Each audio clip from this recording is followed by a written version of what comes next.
Hello everybody and welcome back to Wappelville. We're gonna welcome back one of the most beloved characters in all of the channel history, or feared, or both. Loved and feared, potentially. Well, this was originally Prinkles the cat. Prinkles the Imperial War Kitty. Boom, there he is. That's the color scheme we're gonna do, except you notice, first Prinkles doesn't have wings, but this Twinkles has wings, and these were some Lost Kingdoms, actually some Pegasus Knight wings here. And I actually did a tutorial video where we took these wings and we meshed them together with the figure, and they should be on there pretty darn solid because there's pins in there and green stuff, and there's also a Velfera too, and an Armored Wolf. How you guys doing? So yeah, Velfera, look at this. Look at this. We have ourselves we got ourselves a Prinkles right here. Hey, Crazy Wolf, nice to see you too. So there is the original Prinkles. So that is the color scheme that we're going to do. The wings are going to have start out as that blue and then work their way into some magenta and then red out onto the wingtips because I thought that could be fun. Hey, Chris, nice to see you. And Queeze, look at this, Queeze. Yeah, there it is. Prinkles. Fear me. So this is pretty much like every single one of your cats there, and I think Megan would agree because there's Megan right there. Oh, Prinkles 2.0, I like that one too. Frayed Brush, nice to see you as well. And oh, Black Cat Bones. Well, here's a cat for you. It's a cat. It's a cat. Deck Knight, nice to see you too. Oh, you mean? Nice to see you back. Nice to see you back. So I tried to make the base as similar as I could to the previous one. This is the same texture roller. Instead of using the base that thing stands on, I took a couple of our blocks right here. We used some Chaos Skulls. I think on the other one I put a shield or something on the ground. Let me see this here. Yeah, there's like a little shield or something on the ground, but again, it was as close as I could get to it. We're kind of out of some of the materials, so I did what I could. Let's see. Yeah, so Chris, this is one of the only Armored Wolf I believe has the has the Prinkles character image. Yes, only Armored Wolf does. So Deck Nine, I hope you're doing well, and Megan, I'm sure this is the attitude that every single one of your cats gives to you guys, right? Serious attitude, I think. Very serious attitude. Well, I'll let you lurk there, you mean, and I know what you mean about trying to catch some sleep right there, you know? I understand that.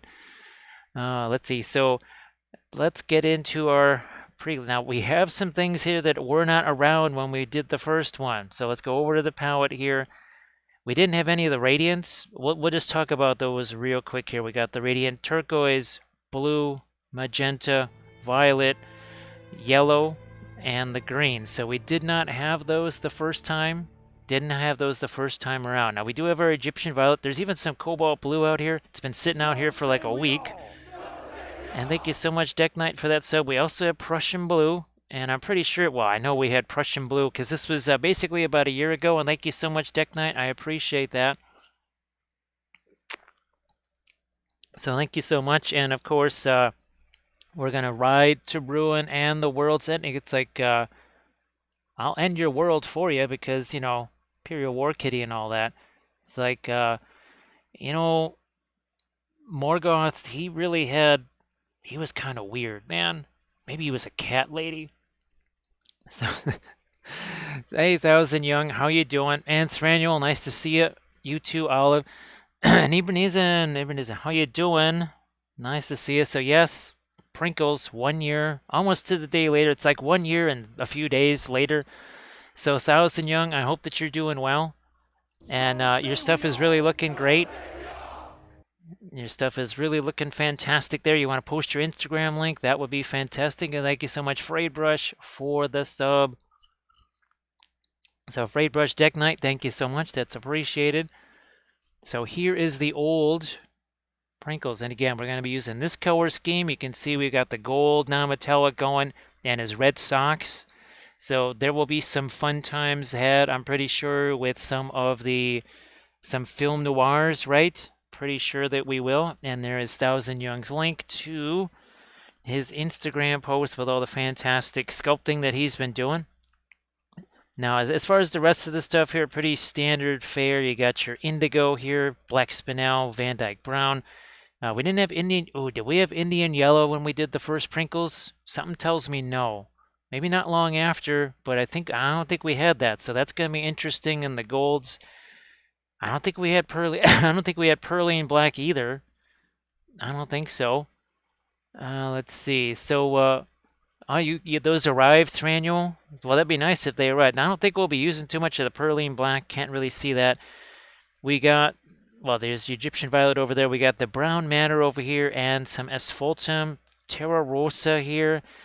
For what it's worth, we got our cadmium scarlet and cadmium yellow. Oh, and of course, fanchon red. Yeah, aforementioned fanchon red. So, did we use, I don't think we used cerulean blue on this. I think actually by this time we had already, well, the Prussians had already taken over. Something tells me the Prussians had already taken over by this time and wiped out cerulean blue, but no matter what, that's what we're going to be using because there ain't no cerulean blue on the palette. I'm glad that those arrived, Thranuel. We'll start off with the base. We're going to keep this pretty darn simple with some VDB and some BS, otherwise known as Van Dyke Brown and Black Spinel.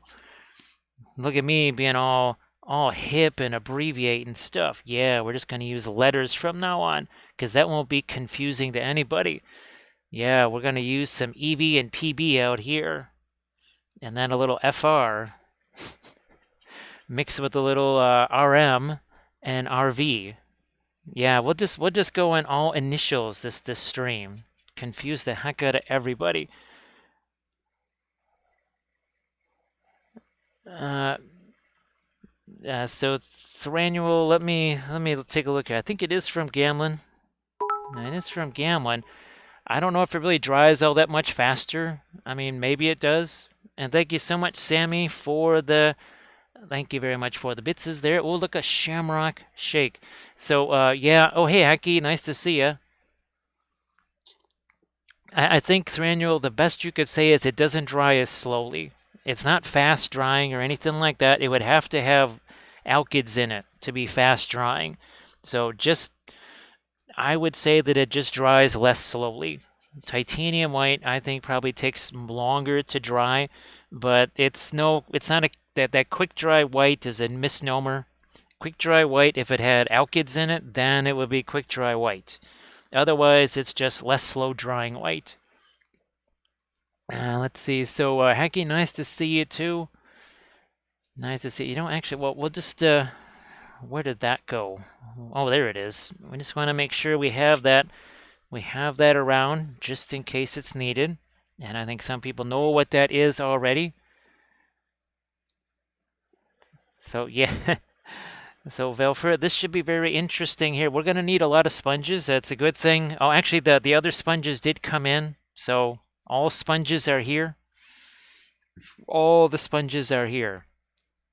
So, we did that. And for some folks, they've already seen some of the pictures that I sent. I was trying out some new photo lights. I was just trying out the new phone camera. I'm going to try it. I shot a couple of like 3-second videos or something like that just to see what the heck would happen. That OnePlus 9 camera, I have no idea how the settings work on that. So that's something I might have to Google to see if there's anything that we can do different. As we got Velfer and Sammy, thank you so much. Well, there's one little shamrock. We'll shake that shamrock around, and here's we welcome Artemichael. Artemichael, how you doing? Yeah, Artemichael, I just avoid the stuff that has the alkyds in it. I know what the Gamlin metallics tend to have the alkyds in there. And since I can make my own just out of linseed oil and the powders, I mean, why bother? I don't need them to dry in 2 hours. That's not what I'm looking for.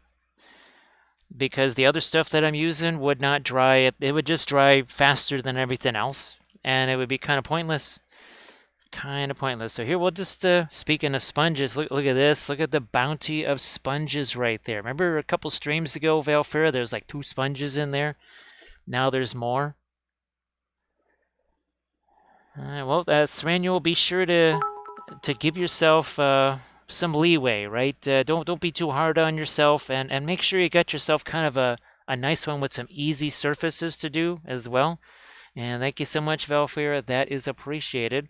I wouldn't mind having to go for like 3 refills on that. Yeah. Now tomorrow we already have that figured out. We're going to be doing that big old arch villain.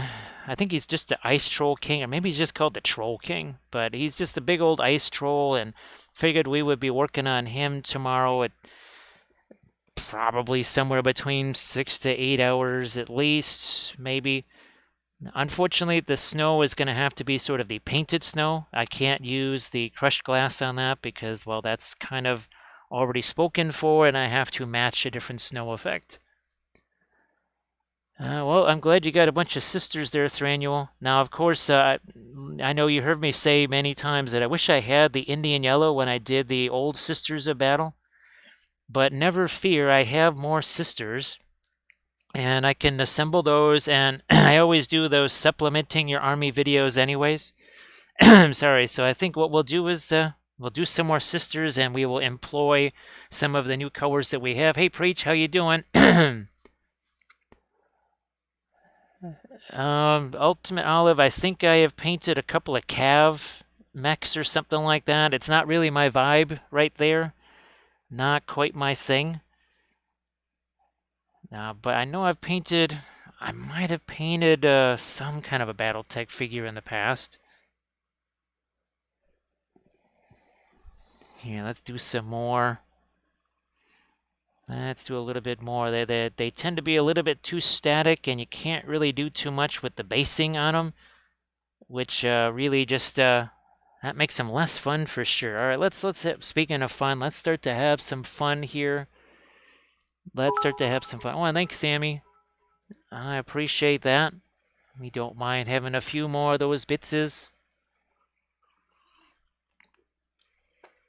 No, well, I guess yeah, no problem, Olive.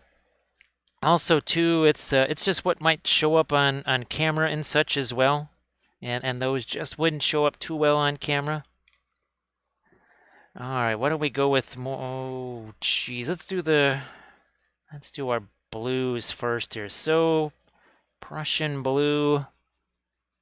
Start off with some Prussian blue here. Well, ooh, that's a little too much thinner, so I'm gonna throw a little bit of indigo in there. Oh, why not? Just throw a smidge of the cobalt in there as well. And let's get down to our blues here. I'm also going to get my reference over here so I can see a little better. So there's lots and lots of blue here for sure. Now, I might miss some things in the chat because of where the camera is literally right in front of the chat. So if I don't see something, just feel free to write it again in the chat, and then maybe I'll get a chance to see it. Yeah, Sammy. Sorry about that. I'm sure Sarge will probably be in here at some point, and we can give it another shot. Of course, I did have it at the ready just in case it happened.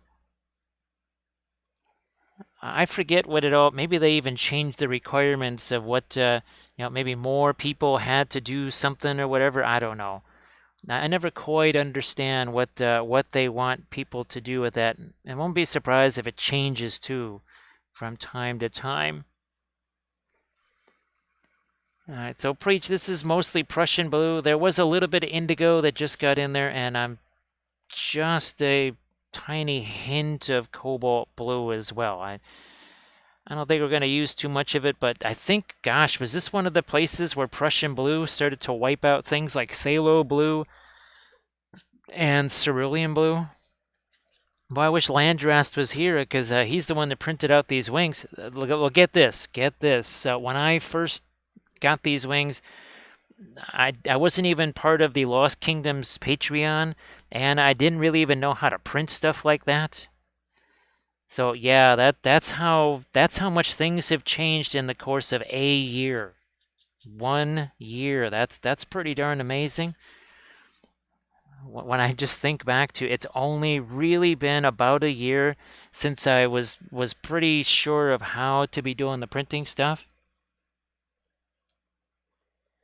So yeah, sorry guys. I mean, like I said, during this, I'm not gonna stop this right now, but I'm sure we'll have another chance at a hype train tonight. I'm sure we will.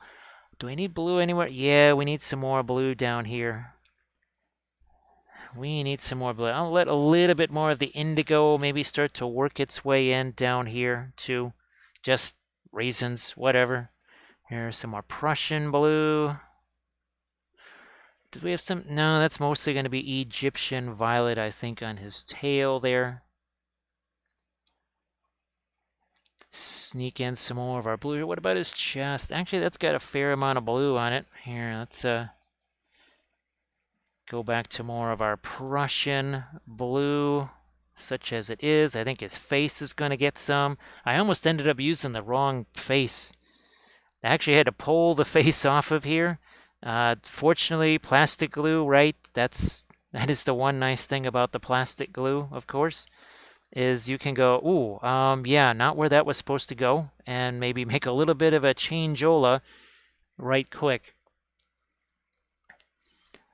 So Valfair, I think it's just gonna have to be the Saturn because Dano was really Dano was there to just kind of say, well, remember you wanted to do terrain, well, at least have the option of doing certain terrain things. And the other thing it was supposed to do was save time. And if I can print 3 Walrus guys or 3 Mato Riders instead of 2 on one build plate, that's actually significant. So it's going to have to be the Saturn, I believe. The other thing, it was just because it was 200 hours less. And it was still in Elegoo. It was still in Elegoo. It was 200 less, and I thought, ooh, it's mighty close. It would basically be a nice backup to the Frozen, really. All right, well, Thousand Young, those were really looking incredible. I mean, you should be very proud of those. They are really amazing. I mean, if you want me to paint a couple of those for you or something like that at some point, just say the word. I know that those are a commission for somebody else, so you probably don't want to be doing that. But if you sculpt something similar or something like that, well, there's always people asking for Space Marines here, right? And Chaos Space Marines at that. So, why not? Okay, here we're just gonna do some wiping away of this, and then we'll get our Egyptian Violet out here and such things. So I think we're almost caught up here. Thanks, Thousand Young. That would be spectacular. Now, I don't mind if some of the blue gets on the gold there because, well, we want to reflect that color, right? We want to reflect that color. So we're going to just do this, then we'll hit our Egyptian Violet on here. We'll wipe some of that away, and then we'll get into some of our lighter stuff and the usual. Let me see. So I think we're caught up there. So yeah, Megan, I can just imagine that this is sort of like the picture of the one cat, standing up on that banister right there on your stairwell, just looking down at you guys, saying, "I will destroy you." I'm just taking a pause to lick myself here a couple of times, but rest assured, I will destroy you humans. And of course, that's what Prinkles says all the time as we welcome in Happy Heretic. How you doing? And so Preach just must have summoned Happy Heretic because he said heretics, and there's all of a sudden there's Happy Heretic. All right, we're just gonna again take away some more of this, whatever, don't care.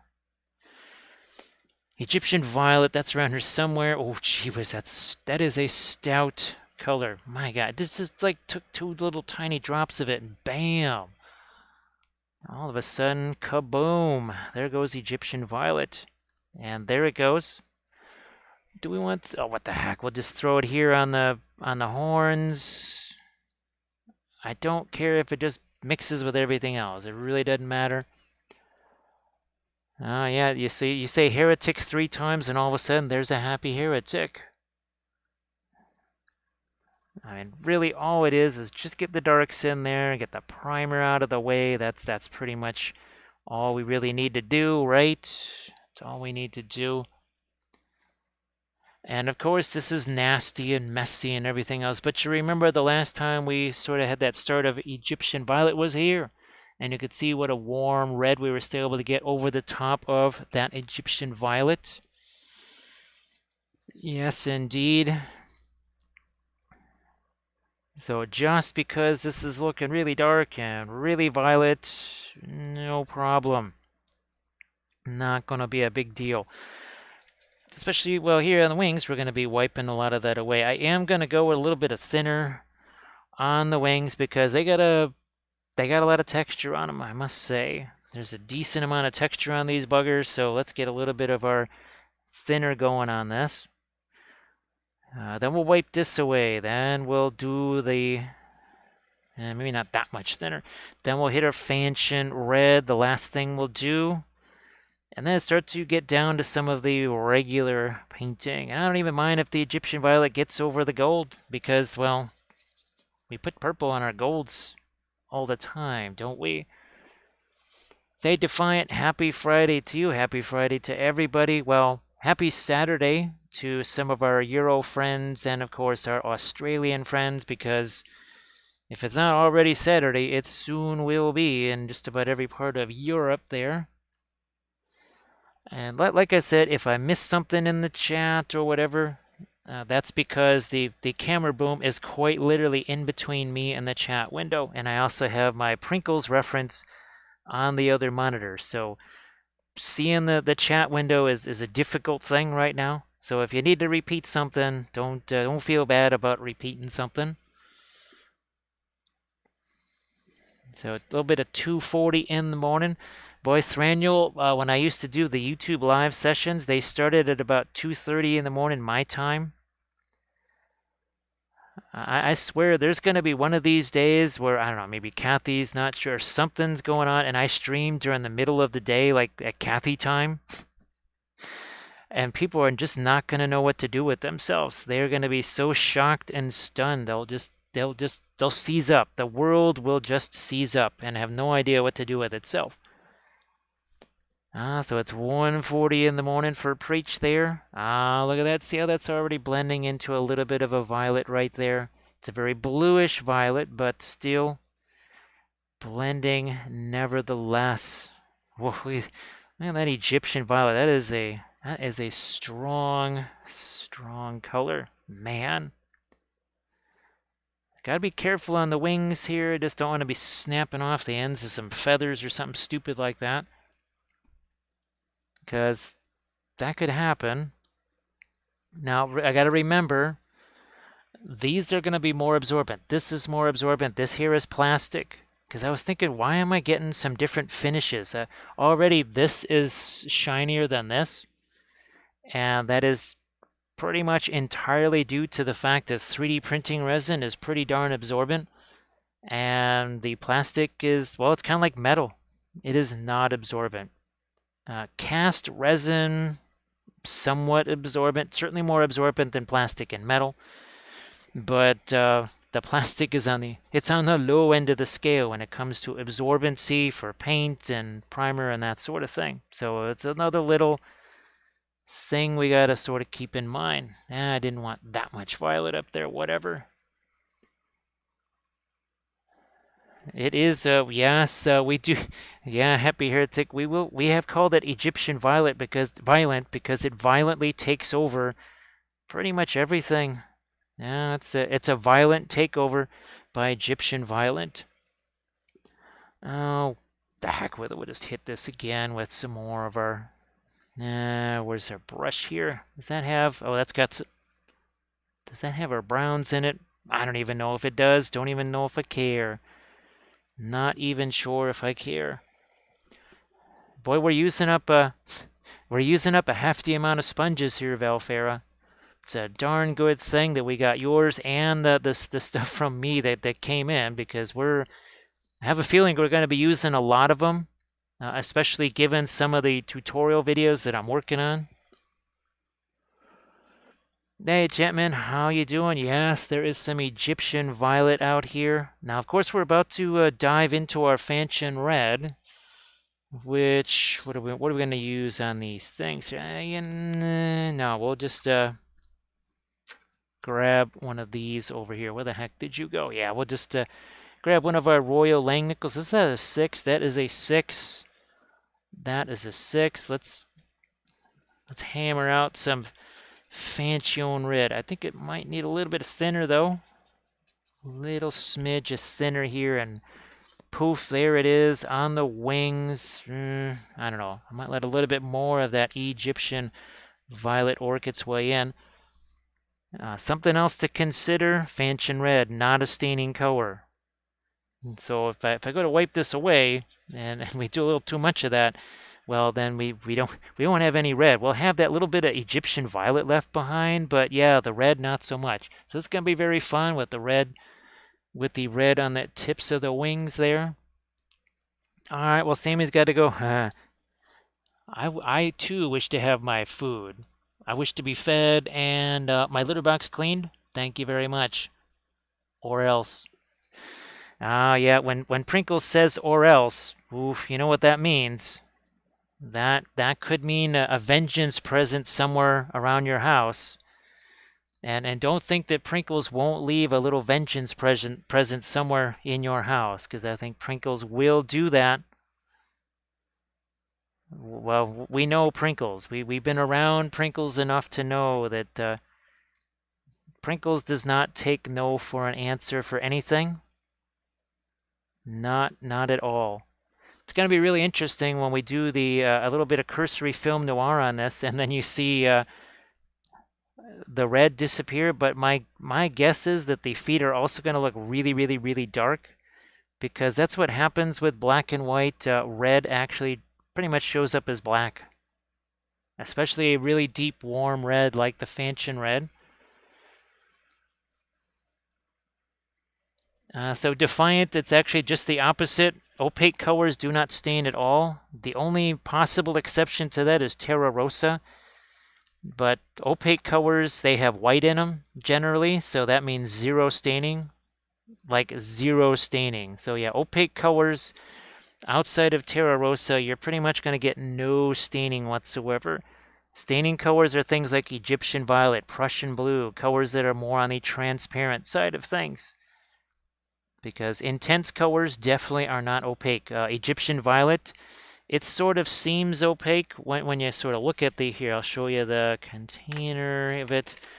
I mean, it looks opaque there, but that's just because of the intensity of the pigment. And anything that's got white in it, that will not stain. So staining colors are the list is very short. Egyptian Violet, Phthalo Blue, Phthalo Green, Indigo, Pearline Black, which for all intents and purposes is indigo green. Then Indian Yellow, and then it diminishes to practically zero after that. Well, and then there's a little bit of Terra Rosa, but otherwise that's about it. There's maybe 8 colors that I would really say are genuine staining colors.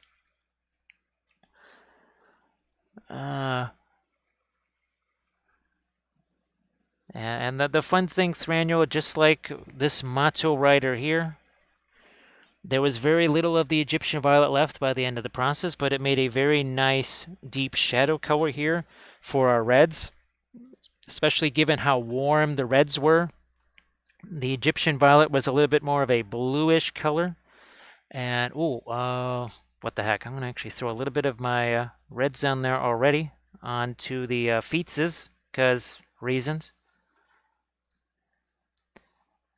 Just reasons. And again, these are those cheap Royal Langnickel brushes. They are not expensive or anything like that. They're sort of like the One True brush, but I think maybe a little bit more widely available, at least beyond Hobby Lobby for sure.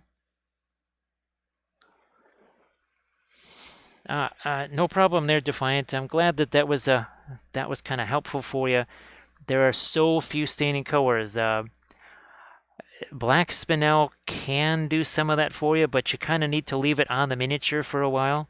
And of course, it's not a cheap one. That's basically the price of cadmium colors right there. So opaque colors, basically, they have white in them for the most part. Again, with the exception of Terra Rosa, any color that's going to be rated as opaque, like fully opaque, it's going to be either cadmium or it's going to have white in it. And oddly enough, for as intense as cadmiums are, they don't really have any ability to do staining stuff. Intriguing, that's for sure. Now, I haven't really tried things like alizarin crimson to see if that does any staining. I couldn't tell you the last time I used alizarin crimson. I have a bunch of other colors that do that stuff better. It's kind of like Prussian blue. It's the same reason I don't have cobalt, phthalo, or cobalt, phthalo, and cerulean, because Prussian blue can sort of do what all three of those do at a much lesser price tag, especially when it comes to cobalt blue and cerulean blue, which are pricey. I kind of forgot about cerulean blue. Cobalt, I knew that cobalt was an expensive one, but cerulean blue, I did not think that was basically cadmium level pricing on that. So it is, and it's another reason why I just kind of backed away from that. I said, look, if it's going to be an expensive color, at least the cadmiums, they provide a lot of value to a lot of different things.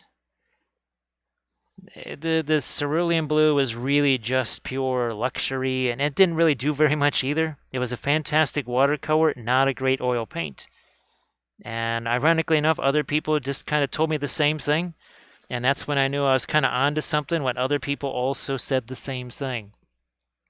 So again, we're just going to, this is almost, I think this is almost the end of our Fanchon Red additions here.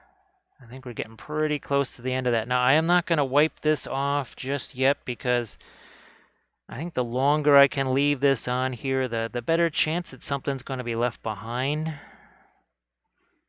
Yeah, we might just do that. I will add some Indian yellow down here on these a couple of gold pieces.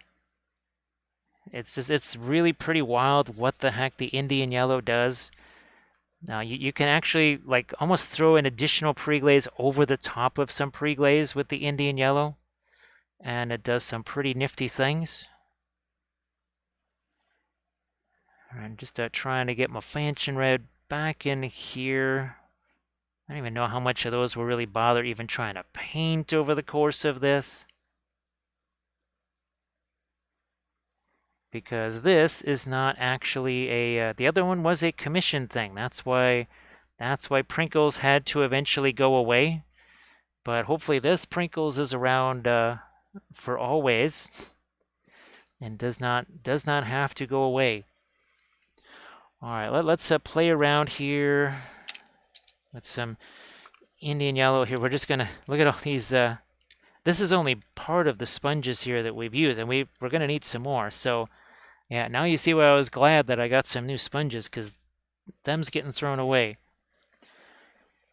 Indian yellow, Indian yellow. I don't want to thin it down too much, because then it will just wipe this stuff here away. But man, I don't think we did not have Indian yellow last January. There's no way we did. Look how it's turning green. That is hilarious. Absolutely hilarious. But now some of the Fanchon Red gets in there, and starting to get some interesting kind of, oops, no, I didn't need that here. But no mistakes with oils. There's just makeup sponges. That's actually part of his arm right there. I didn't even, or his leg, one or the other. Didn't even know that. I think there might be some gold-ish stuff up here to do. That's about, not a whole bunch. There's only a tiny little bit up there.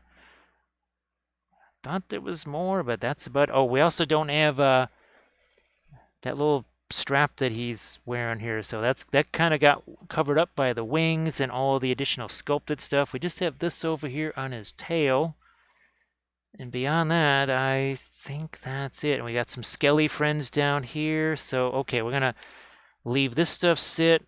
We're gonna just dust over some lighter colors here. I will go with maybe a little bit of the, oh yeah, we like to do this. the radiant green and the radiant violet, which, ironically enough, makes a gray. Yes, purple and gray, or purple and green make a really nifty gray. And we were talking about this in last night's stream, right? The usually let's see, indigo and Van Dyke brown, mix them together. That's usually what I use for something like a black. But you could take the Egyptian violet, mix that with something like perline black, that's super dark green, and you could get yourself that's something kind of like black. A little bit like that. Now here we'll just we'll have to go over that with our opaque stuff, but for now, look at that. That's some of the Fanchon reds now mixing with the green there. I just wanted to dust something on this, just to give myself something to judge the colors by here. All right, that's good. We'll just leave it there. We're also going to be putting some flock and other things on here. Who knows, maybe even some armored wolf flower tufts. Because, you know, Prinkles needs some plants because cats love to eat your plants, don't they? At least the one we had here loved chowing down on plants. Much to Kathy's aggravation. Because he would always choose the plants that would make him, shall we say, make deposits around the house. All right. See, waiting just that little bit. That was a bit of strategery right there. Yeah, that little bit of strategery. Now, the more I take of this away, you can start to see there's mostly just the Egyptian violet left behind. So we can't take too much of that away. But definitely different than the Egyptian violet by itself. So this is that something that you'll just kind of learn by doing. When do you go back and wipe some stuff away? It's by experience, because that's how I had to learn. It was just by doing it and going, oh, well, yeah, I guess I wiped it away too soon. And then also, maybe I should have wiped it away sooner. And you too will have the joy of learning those same things. Yeah, preach. Although Prinkles probably might just enjoy every so often, you know, the taste of human flesh. I'm sure all cats do. I mean, when they look at you and they see you're exercising and stuff, and they're like, dude, man, you're going to be awful gamey, because when you die and you're just laying, I intend to eat you, so please do not toughen up that meat too much. Yeah, when your cat is headbutting you, that's not a sign of affection. That's just them trying to tenderize you. They're like, here, let me just bop you with my head a couple of times, because, geez, otherwise that's going to be really tough. So Defiance love cardboard. Cats sometimes enjoy plastic bags. I know we had to pet sit a cat that would just eat any plastic bag. And you literally had to take every plastic bag away from its reach because it would just eat the stupid plastic bag. With all of the commensurate deleterious effects, of course. Let's see, mostly an outside cat. Yeah, well, there was somebody's house. We don't really stay there very much anymore, but they had lots of farm cats there, and they were definitely a wee bit more on the independent side, that's for sure. Here, just kind of, oh, look at this. We can wipe away a little bit. And these are the sponges. I used to say, what the heck am I going to do with these? Until I realized that they are perfect for stuff like this small little area, like so. Small little area like that. So this is significantly changed already. What are we? This is 39 minutes in, right? 39 minutes in. We have strongly established our initial values here, our initial colors. So I get to see, we can wipe some of that away. Look at this. I'm painting with a sponge. I'm sponge painting. Let's see. That's them telling you that they own you now? Well, yes, they own. They're like, this meat is mine. Yes, this steak is mine. This is a bone-in steak. This is all mine. No other cats can have this particular steak. So whenever this thing expires, it's my vittles. No other cats can have this.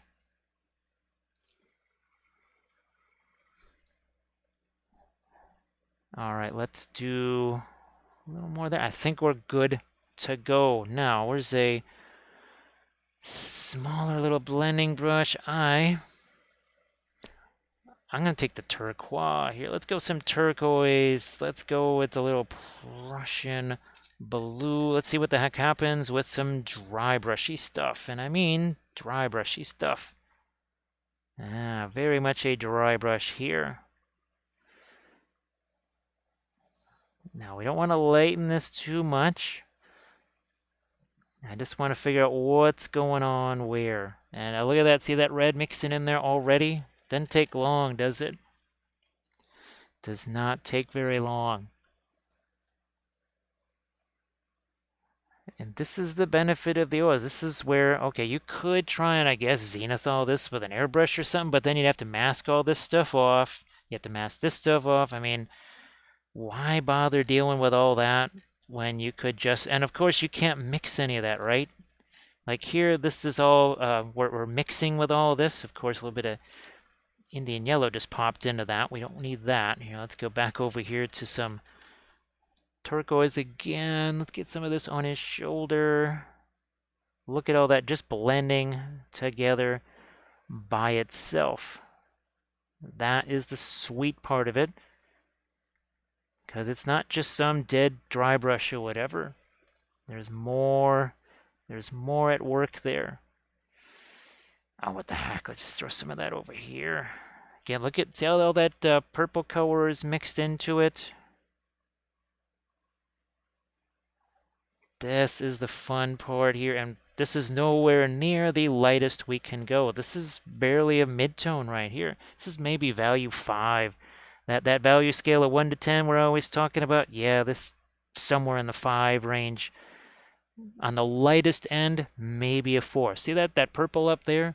I was looking up at the reference picture there. There is still a little bit of purple there. So look, see, I can start to dry brush in some of the turquoise / Prussian blue here, but the purple remains a little bit, so it's not wiped out completely. Very important stuff. Well, we never did hit this wing over here. But see, all that purple just remains underneath. Oh, that's right. Landrest is in Colorado. I wonder if he's skiing. Oh, we'll get you your film noir in a second here. For a second, Valfero, I was like, wait a minute, is it already 9 or 9:30 or something like that? So we'll get you that in just a sec. So Thranduil, the radiant blue is going to be very much more of a violet color. I wanted something more towards the turquoise, so a little bit more greenish rather than towards the red, because we've already got a ton of violet coming in here. So yeah, that's why that is why we got the turquoise instead of the blue. So I'm telling you, I think the feet are going to turn really, really, really dark. Maybe not as dark as I thought, but you can see the only place where we have any sort of differences in the light and dark is where we were just adding some of this lighter color. Otherwise, look at that. The red, the blue, they're the exact same, and the violet, they're all the same value. But wait till you see, well, once we get that lighter red in there, it's still not going to show up that differently, right, Valfera? That is, geez, I can't wait for people to see that. I think it's going to be really fun for people to see that, well, what is those Mears miniatures that we did? And I got to do one of those motto riders in this color scheme. Is it these guys? Yeah, remember these guys with their red socks? So those motto riders, I'm going to try and do them in this color scheme right here. I think that would be an absolute blast. And if you go back and watch some of those sessions, it'll be really hilarious. Okay, where the heck is my, here we go, there's my scene.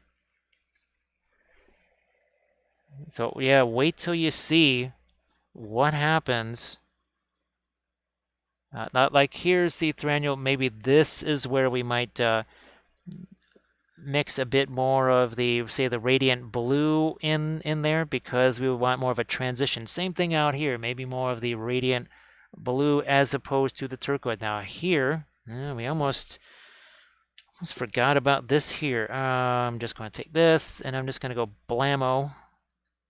I knew there was something else that needed some Indian yellow. Because I was like, what the heck is the strap for there anyways? It's this thing. It's that thing. We'll just leave that sit right there. I don't care. Don't really care. Not going to make a big deal about it. Do we need to? Yeah. Let's get some more over here too. What's going on with the hair? So if you want to see the converting video of this, or the conversion process, that is actually, it's on the Patreon page. I did post, at least I think I did, post the link to that video. Yeah, I did. So you can go watch that. That's, again, part of the Patreon page. We have the Motto Rider. That's going to be posted tomorrow. So yeah, another one of these guys. Actually, a very much a different color scheme, warm greens and bright reds, actually. And then we've got the Galadriel versus the Necromancer diorama part 1. That's going to be posted 18th, I think. Yeah, in general, I try to have every third day of the month. That is when a new video gets posted, because that pretty much takes me to 10 videos over the course of a month. And yes, you get, if you do the, especially the Army Painter Pledge level, 10 videos every month, on average about 2 hours long. So somewhere in the neighborhood of 20 or more hours of video every single month, for $15, plus getting all the 8 years worth of previous videos. How much would 1,000 hours of Netflix cost you? That's just saying. I'm not saying, I'm just saying. And what do we learn from Netflix? Well, aside from the fact that we gave them too much money for something.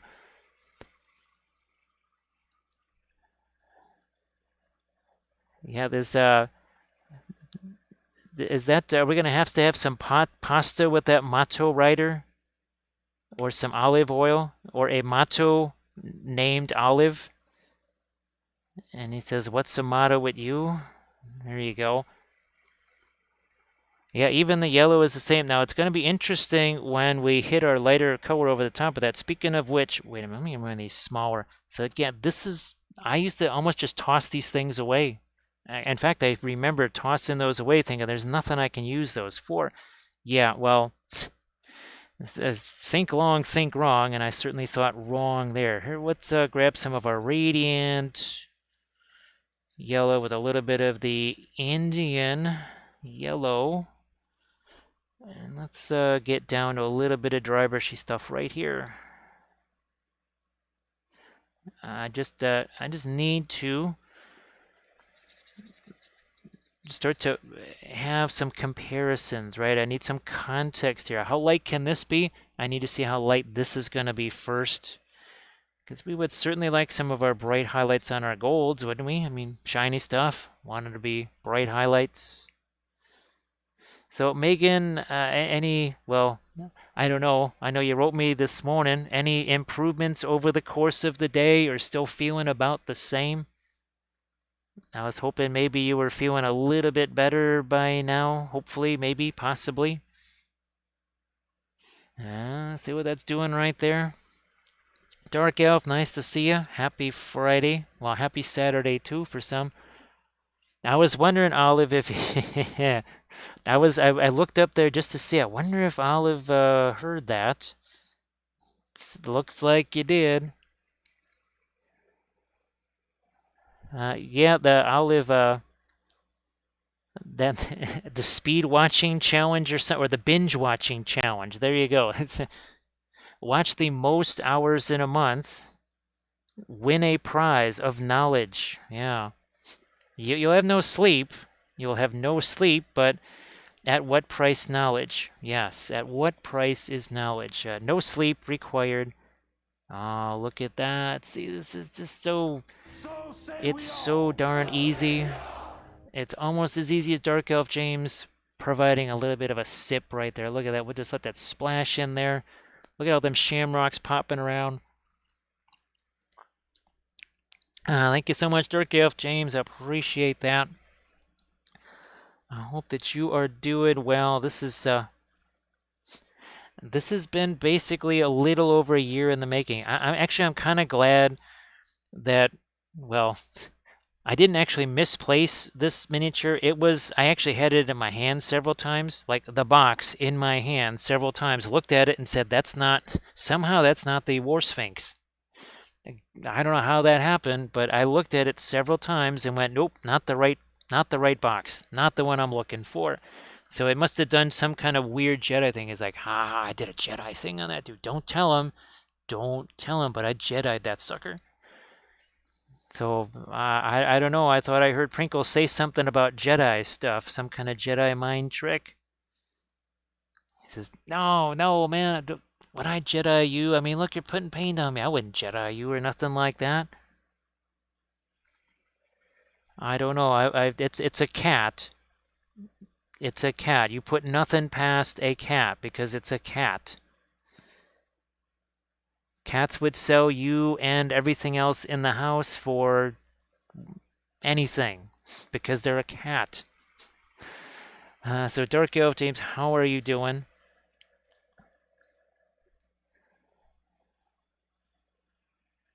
He says, I would never like maybe sell off your organs for some cat treats. I wouldn't do that. Well, at least not this week. I wouldn't. That sounds very cat-like to me. I'm not saying that cats might be a wee bit on the selfish side. Because unlike a dog, Prinkles is like, yeah, if the house is on fire, I'll be like a block away. Hopefully you'll be like conscious enough to call the fire department or something, but yeah, I won't be around. Unlike a dog that's going to try and pull you out of the house.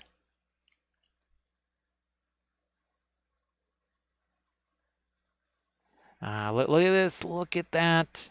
I didn't have to do anything there. All I had to do was just add some stinking lighter yellow over here and with this big old cheap filbert brush. That's all I had to do.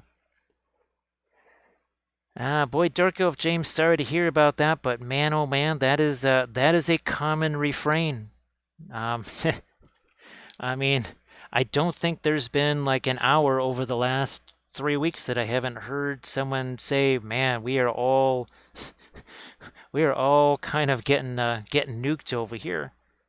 So hopefully that doesn't take too long to get into full recovery mode and you can get back to doing normal things again. It is just it's been a definitely a challenging winter for sure. Well, actually, Arta Michael, you haven't had any of those super big snowstorms, have you? I know you were talking about the... Oh, no, that was the rain that you got. That would have been... How much snow would that have been? Like 9 feet of snow or something like that? Yeah, I think that was actually rain that you got. That would have been X amount in snow. All right. What is it time to play with? I think it's time to maybe start playing with some of our reds now that we got our golds over here.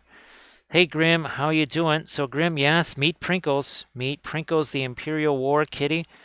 And, of course, we were going over what we had and didn't have the first time we did the other Prinkles, which is, of course, for folks that didn't get to see, there's Prinkles, the original one. We didn't have any of the Radiants. I'm pretty sure everything else was outside of the Indian Yellow.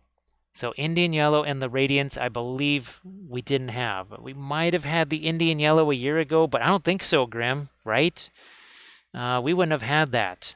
So I'm thinking no Indian Yellow, no Radiance, none of those things a year ago. All right, what's going to happen here? We're going to start dry brushing on some Fanchion Red, which is relatively opaque.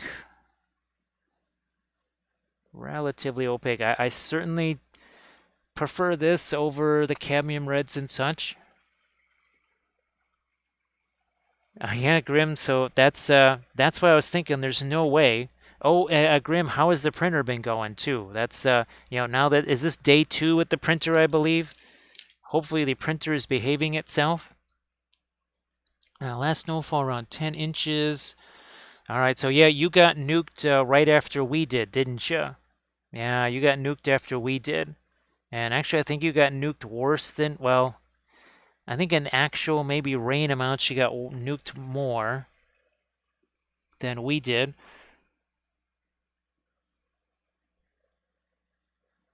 So, yeah, I mean, I was just thinking that, remember around this time last year, there was hardly any snow, and then it was that sort of second half of January into the first half of February that all of a sudden, next thing you know, there was about 30 some odd inches of snow here.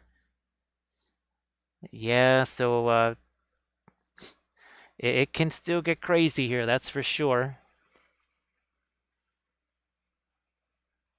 Yeah, so Velfira, actually, just, hopefully some of those things that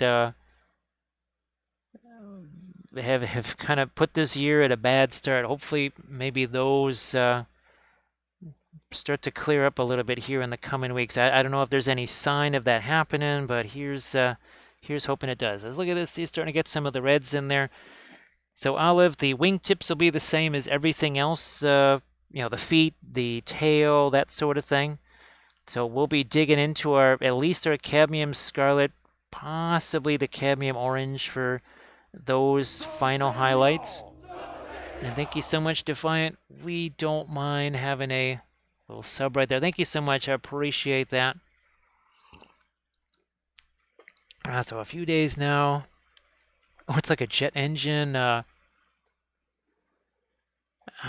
Grim. I haven't seen the newest Artisan Guild stuff. I think I still have to print out. There's more of the Merfolk stuff that I have to print out, because there's some bits in here that I would like to use for the Merfolk. There's starfish and corals and all kinds of stuff like that I'd like to use. So yeah, the wingtips will have the same kind of lighter reds and such that we're doing here on his feetses and everything else. So we will, as we talked about, we'll be doing some film noir once we start getting some of these lighter reds out here. But reds, what happens with the reds? We can't be using too much of them, right? You use too much of them, eventually the miniature just says, that's enough red for right now. Thank you very much. I'll take some more later, but I ain't taking any more right now. So with the reds, minimal application. Really, seriously. All right, Thrannual. Yeah, there's a lot of people getting the number 3 there. But Thrannual, like we've been saying,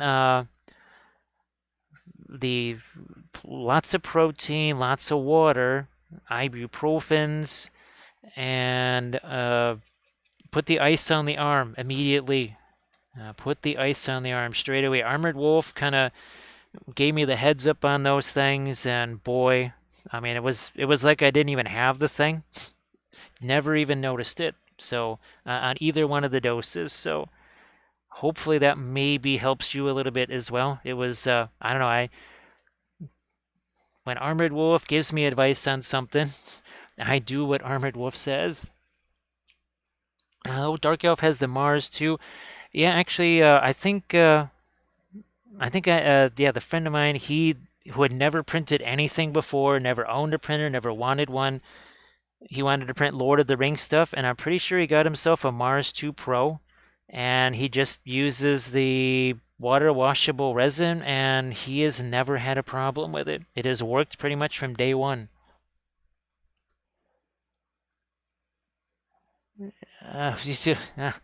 Valfera, holy smokes. I'm really sorry to hear about that. Wow. Maybe you need a Prinkles. Prinkles is like, I'll take care of those guys for you. Maybe you need a Prinkles to go in there and fight for you. Holy smokes. So sorry to hear about that, Valfera. That is just... Oh, man. I never want to say what else could go wrong. Armored Wolf and I, we have a very strict rule about that. We never say it could be worse or anything like that, because the universe just sees that as like a personal challenge. It's like, oh, really? You think I can't do more to you? Well, let me show you something here. Hey, Baff, how you doing? Orders in. Should start making some Grim Nation 2 plates. Well, Grim, Grim, speaking of which, to show people the Discord, right, that you set up, and also to your YouTube channel there with the beginner videos. Spark my gun. Thank you so much, Marie Catgirl. You know what? That's looking kind of good. I think I'll have some myself. Wow. Boy, that's nothing is sacred to a cat, is it? The Fast Navy and trying EPAC's hard. Now Defiant, I know that some folks in the chat they'll do some mixing of things. I don't know if you've ever mixed some resins together to try and maybe get a different property out of it. I know there's some folks that swear by mixing a couple of different resins together. I think we're caught up. I think we're caught up there. So again, I apologize if I don't see something in the chat, because it is essentially completely blocked. I actually have to look through the camera boom to even see part of it. Because, well, with the wings, it makes Prinkles just a little bit taller. So that makes it a bit difficult to see. So why don't we do a little preemptive film noir here? Zoink. Oh, wait. What? It's like, wait, what happened to my socks? They were red. I don't have red socks anymore. This is making me nervous. Oh, wait. He's like, whew, that's better. Not sure what happened to my socks, but they're red again. So the blue is mixed and adds a little bit of flexibility. Yeah, Valfera, it's, I don't know. Something tells me this is going to be an interesting year. Actually, well, Happy Heretic. I mean, that's not so horrible, really. I ended up getting the Van Dyke Brown from Williamsburg, and I had already gotten a second one from Gamlin because I really loved the Gamlin Van Dyke Brown, and then it turns out I like the Williamsburg one better. But basically, I'm just gonna say, you know what? On bigger things, especially terrain or whatever, if I have to, I'll just use the Gamlin Van Dyke Brown on that and save the Williamsburg. So there's that too. So Thranduil, as soon as you don't use anything that is yellow in the highlights, it's going to start turning pink or magenta. So basically all you can do, you could use maybe a super, super, super light green, and that might make something a little bit more neutral. But as soon as you go away, you're going to want to have some yellow in it. You can't be highlighting red without any yellow whatsoever, because if you don't, it's going to be magenta or pink. Now, if that's what you want, no big deal, but it sounds like you just want a lighter red that doesn't have an orangey look to it. So what you'll have to do is kind of neutralize the yellow a little bit, but don't go berserk with it. And we actually have several painting red videos on the Patreon page. There's a couple of Dark Sword videos where actually there was a very recent Dark Sword video that was all about reds. I mean, that was literally in the last month or two, so I would suggest to go back and watch that, and that'll probably answer all of your questions. Yeah, it was, in fact, it was probably 2 Dark Sword episodes ago, maybe 4. Maybe it was more than that. Maybe it was 4 Dark Sword episodes ago. Oh, look at this, folks. Everybody from Germany. So, Jursticker, Yes, is that hair stacker or year stacker? Would it be, or is it hair stacker? But I'll just go with yes stacker or year stacker. No, wait, is there an A in there? No, year stacker. That wouldn't be an A. That would be an wouldn't it, Ibranizen? I of course I know nothing about German, so that's just me throwing a stupid guess out there, probably being real ignorant about it. Uh, I'm just trying to see it in the chat window. Herr Stecker. We'll just go with that. Maybe that's sort of right. Also, too here, dry brush, right? Less is more. More is way too much.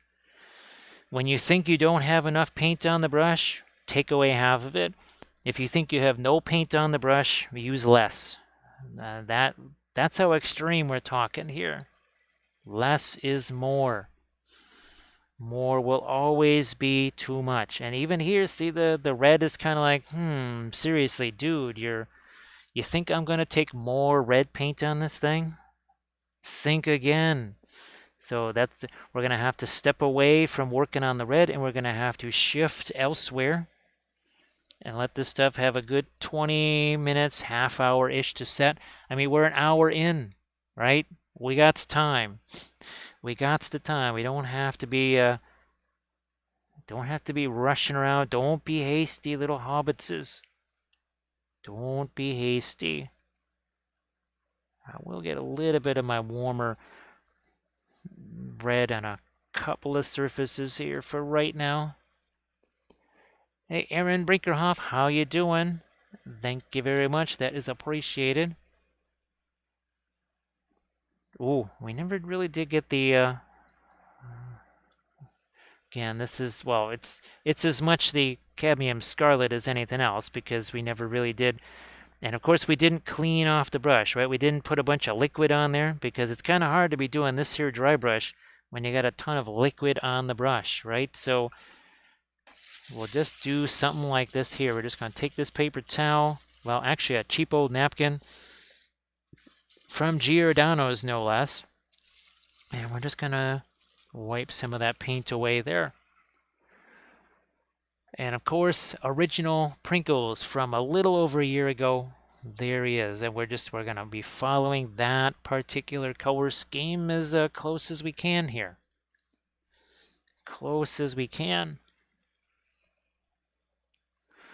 All right, let's bounce back to some, oh, you know what? First off, I'm going to get me Egyptian Violet. Did I want it? No. Nope. I'm actually going to take the Radiant Magenta and mix that with the Egyptian Violet. We'll put that on his snoot right here and on some parts of his hair. That is a very precise medical term for a cat's nose. Oh, we need to get some of that over here too. Yes. So we'll be adding, again, we're kind of stepping away from all of the reds and everything else. Give that a time to set up, and oh, we got other things, other fish to fry, like some magenta here, and we're dry brushing that back in. Dry brushing this all in. I mean, really, there's very little. You can see how little paint there is on that brush, but because there's all this essentially wet paint over here, what happens? Well, it's almost like it gets activated or whatever, and it starts to mix with what's on the surface. So that's why we're getting our magenta in here now. Let's go back to some magenta down here, magenta over here. We did not have this radiant magenta last time, so it's going to be fun working with this. More dry brushy type stuff, and that's actually going to cover up some of the blue there. Remember, we still are going to get lighter with our blue. A little bit like Monopoly, where we build evenly, right? We're not going to go too far ahead on any one color. We're not going to go too far ahead with any one highlight. Kind of take it to a certain degree. We say, all right, good enough there. Let's move on to another element here. And of course, for anybody with the bone set, where's our Ossiarch? Here we go. This army painting series right here can't recommend this one enough. If you're looking to be painting bone, because this was so darn easy, and look at there's greens and reds and purples and tans and yellow, all kinds of different colors in the bone, so to speak, but yet so much more actual color. It's not just like, oh, we'll just prime it sort of like an off-white and take some Devlin mud or something like that, and we'll just throw some contrast over it, and that's it. No, you can just as easily get a heck of a lot more color than that. Actually easier. Yeah, it's actually easier than that process. And you get more out of it too. So I think it's well worth it.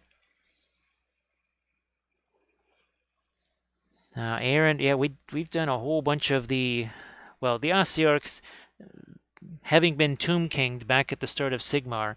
I have been working on the Ossiarchs, and we're going to be assembling some more of the large creatures and the big walking catapult. And that's going to be another one of those multi-part series, because hopefully now, maybe with certain things behind us, I've already actually started they're just two-part series, but there's going to be more of those multi-part series moving forward. That was the intent all along. It's just with all of the insanity that I just had to do standalone stuff.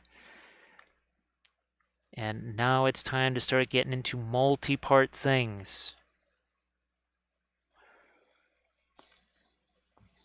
Maybe, what about, I'm just looking here, it is just a little bit right here.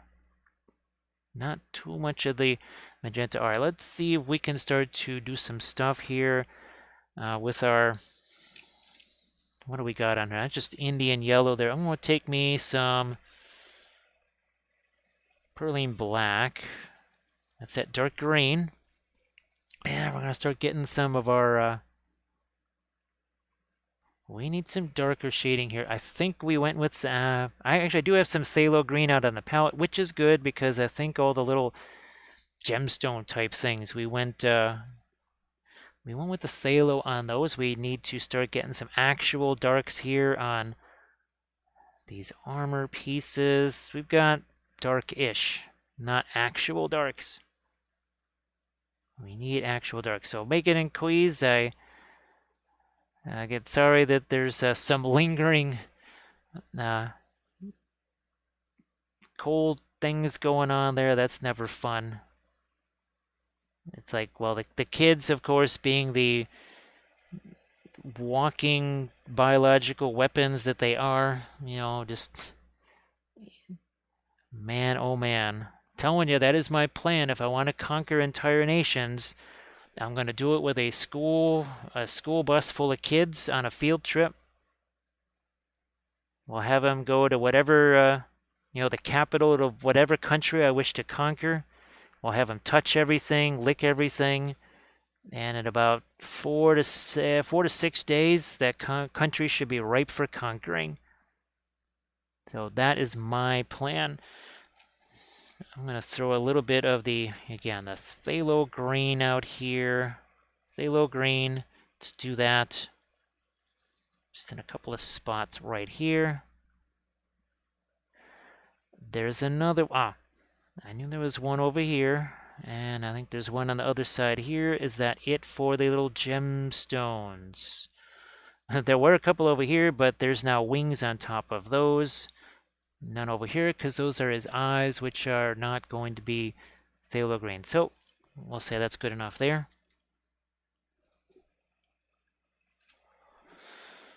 Oh, let's see. Defiant. Well, of course, the maniacal laugh, that gives it all away, right? We're going to be more subtle, right? We're just going to tell everybody the entire plan. but if you don't add the maniacal laugh afterwards, it's sort of like the guy that's invisible as long as nobody's looking at him. Yeah, so as long as I don't add the maniacal laughter, absolutely nobody thinks twice about that dastardly plan, and they will be caught completely by surprise. But the key is, and of course, supervillains never learn their lesson, right? They always add the maniacal laugh after they tell their entire plan. No, you can monologue, just don't laugh after the monologue. That is the key. No laughing after the monologue. And of course, this is not white. It's mostly radiant yellow. A little touch of white is in there. So that is why we've been able to, so many evil plans that we've been able to enact on stream, because with no maniacal laughter, people had no idea that some dastardly plan had just been hatched right there on stream in front of their very eyes. It all appears quite innocent and quite on the up and up. We're going to just keep getting a couple of these edges with a little bit of those lights on there. And boy, it literally just takes a couple of brush strokes, doesn't it? Do we have ourselves a blending brush here? We do. We do, in fact. We just do that big old blob of light color there. And we'll just take Mr. Blending Brush and we'll just do a little tap, tap, tap and spread that around. And poof, that's it. And there's a Bill Robertson and Patik. Patik, nice to see you again. And a Rathu. Hey, Rathu, how the heck are you doing? Hopefully the new year has been good to you. Hopefully the new year has been kind. And it's as always nice to see you, Rathu. And we got Nixel in the house. So Nixel, how are you doing? Hopefully the last few weeks things have gone relatively well for you, and not too many things on the plate to deal with as we start to add some more of our lights over here.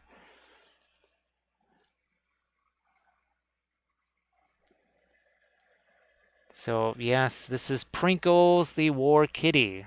He says, yes, you will worship me as a god, and for tribute I require Prinkles, which is a combination of Pringles and sprinkles. Yes. So you cannot just one or the other is not enough. He requires both the Prinkles, or both the Pringles and the sprinkles. If you do not give him both, he is not satisfied with your tribute, and then he will destroy you. So I would suggest you hand over all the Pringles and all of the sprinkles right away, just to avoid something ugly. That's all.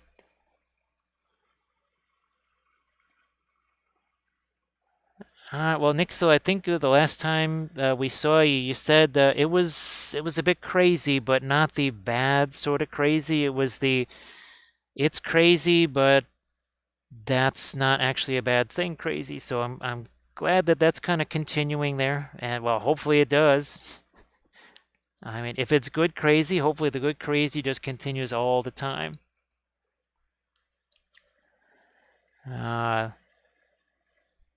I'm thinking that well, Prinkles probably likes it hot. Given the red feet here and stuff, I'm thinking that Prinkles may just prefer some of the toastier flavors of Pringles right there. I could be wrong, I don't know, but oh, look at this.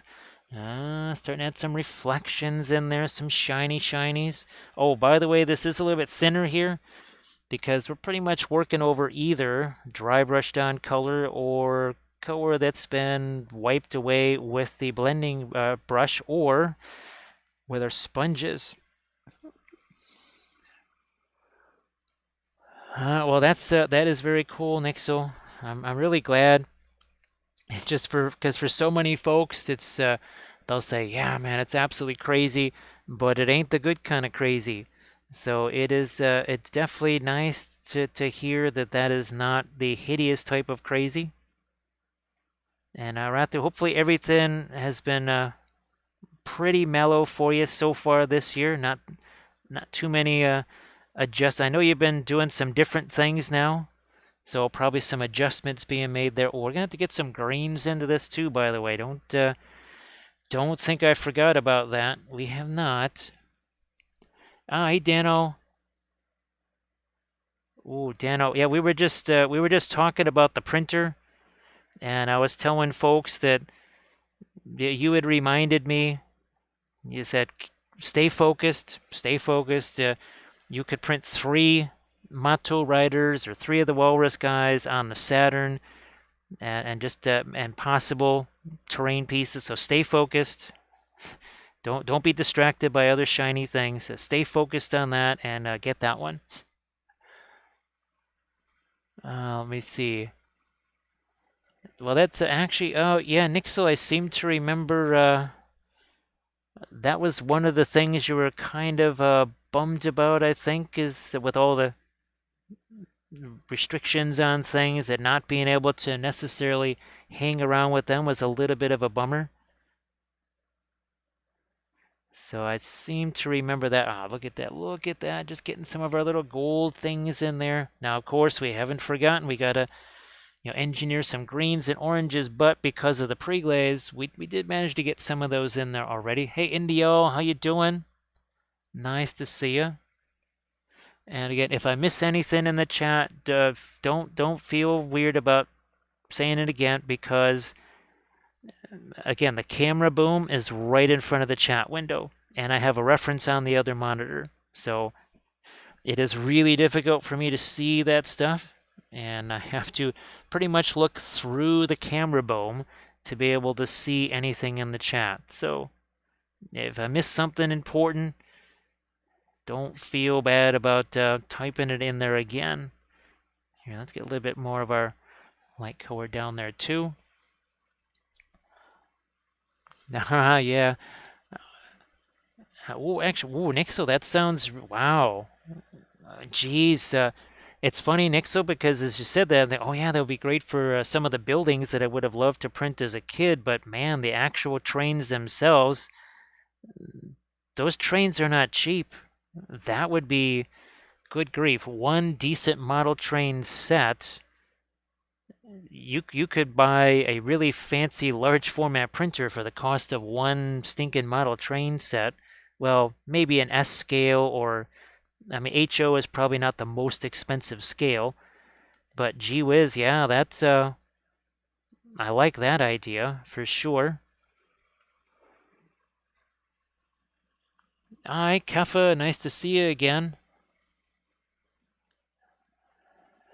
So yeah, Aaron, the train set that we had as a kid, it was the very first S scale. It was American Flyer, and it was the first of these scales that didn't have the third rail. And of course, then it went away for decades, and now it's back, but boy, it's still pretty darn expensive. It ain't cheap. It is not cheap at all. Where's Mr. Blending Brush? There he is. There he is. And again, we're just going to push some of that around. That's all we're doing. Oh, Nixel is thinking S scale. See, there we go. Oh, look at this. We did not have the radiant green last time. I'm going to start to employ some of that here. So Nixel, I just today for the first time tried to shoot a couple of little test videos. I tried to do some test photos. Now, of course, I don't know anything about the OnePlus 9 camera as far as any possible settings for it. So I'm sure there's going to be a learning curve involved there. I'm probably going to have to do some Google foo on that. Oh, look at this. Look at this little radiant green. A little radiant green for reflected light. And bam, look at that. Where's my stinking blending brush here? Give me that blending brush again.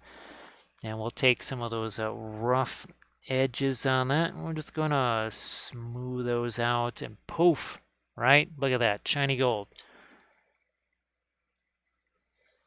So actually, Aaron, it was one of the reasons why I got these. These were relatively, I mean, they were close to S scale, which is really close to basically bolt action scale. This is a little bit smaller. I wish it was a little bigger, maybe 5-7% bigger. but it actually is, it works for bolt action, and you can get a decent amount of it for about 25 bucks.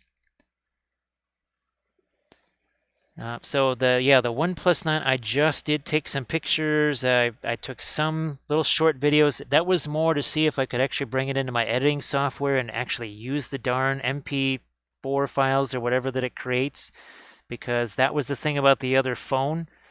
For whatever reason, my editing software just couldn't use the files it created anymore. It was bizarre. They weren't corrupted. I don't know what was going on, but I think I might have to mess around with the settings for close-up stuff. If anybody, I know that the person most familiar potentially with the OnePlus 9 is not in the chat, so.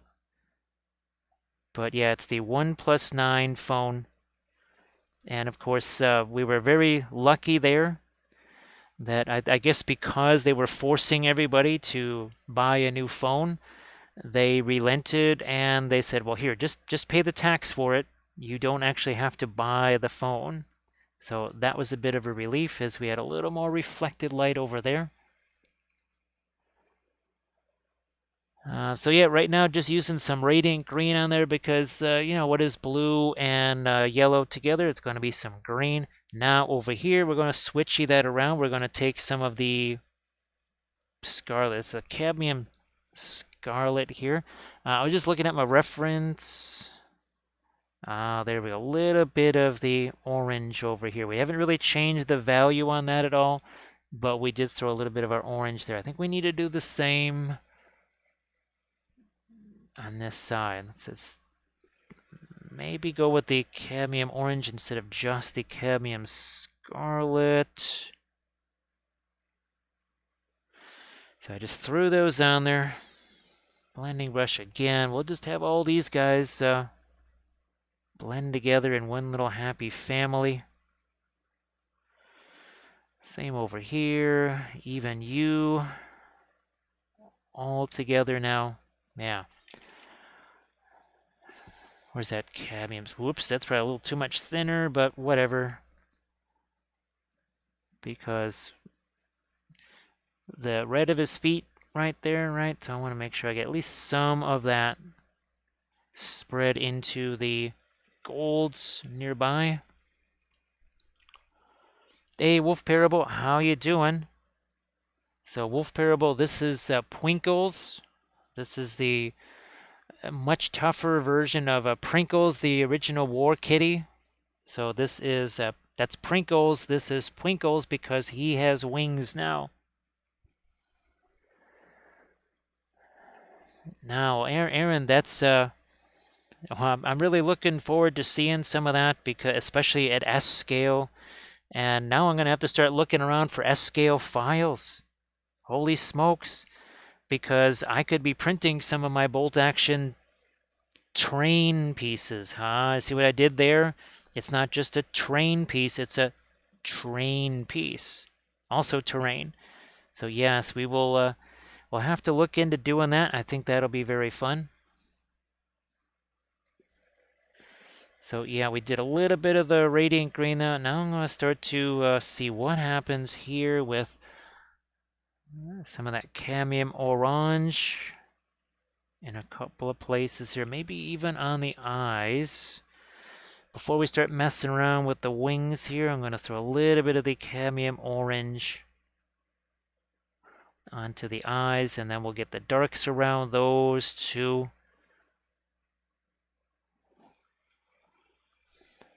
More of that cadmium orange. And we're using some thinner in it. I mean, part of it is it's cadmium paint, so it's going to be thick. So we're going to need to thin it down a little bit. But just keep in mind, we've said it many, many times, you can thin the oils, you cannot dilute them. You could have cadmium orange thinned to 90% thinner, it's still cadmium orange.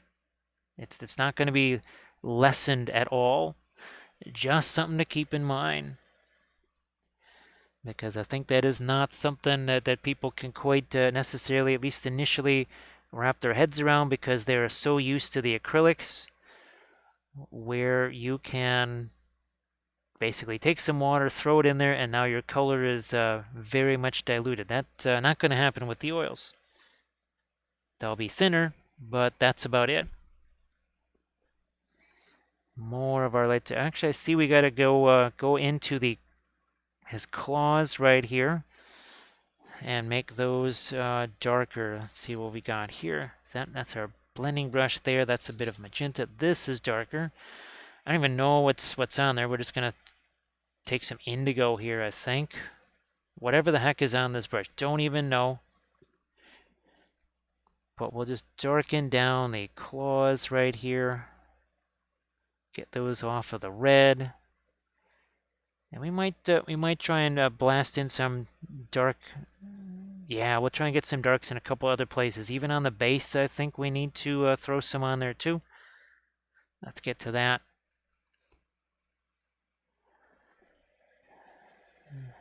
Well, I don't see too many train conductors. Well, at least not here in the city, that's for sure. Yeah, that's not quite how the CTA works. I guess on Metra or one of those suburban type things, you'll probably see train conductors there, but yeah, you ain't gonna see those on the CTA.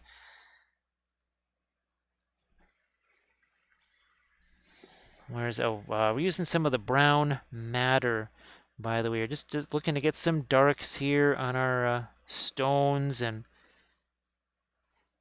on our little skelly friend over here, just to change the colors around a little bit.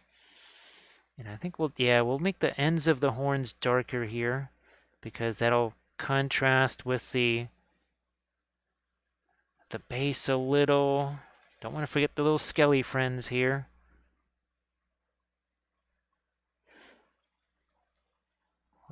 Darken this down a little bit so I get a bit of mix of the asphaltum. Maybe even a little bit of the Van Dyke brown here. Just looking for some extra shadows. I don't know, I just throw a little bit of thinner in there just to get that to flow a bit more. But remember, there's going to be flock and some ground cover and other such things on this. And I don't want this to necessarily get too light because it should be in shadow anyway. I'm just going to do a little bit of a pin line wash in there. You can't really see that too much. But just a little pin line wash, darken that down. Again, it's always an interesting texture roller here because this is the very first texture roller, or it's the first texture roller that I used in my first army painting series. For the Patreon page, yes, long, long ago, 28 army painting series ago, in Army Painting Series 1, well, I guess 29, sort of. Yes, we used that texture roller. It's been quite the interesting journey with the Army Painting Series since. Just going to darken some of this stuff down here too.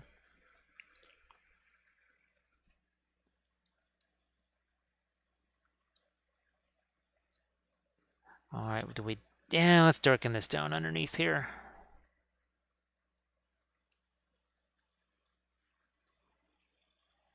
Anything else with the darker stuff? Nah, we won't do that. Now I want to see, do I need some more of my darker blues in here? I think we got a decent amount of darker blues there. I think we're gonna, speaking of darker blues here, some Prussian blue, some indigo. I don't know just how thin I want to make this, but again, before we start putting any paint on the wings there, this is a nice little convenient spot for me to be sticking my fingers here. So let's get ourselves some real nice darks in here. The eyes here, they're not exactly the widest eyes in the world, I gotta say. Hey, Farce Returns, how you doing? Nice to see you again. And in just a second, after we do the eyes here, we'll do a little bit of film noir, and I'm gonna guess that even now with the lighter colors of red on the wings and on his feet and such, I think that that's going to disappear, and you won't even really notice there's any difference in the coloration of those when we do our film noir. So it should be very interesting.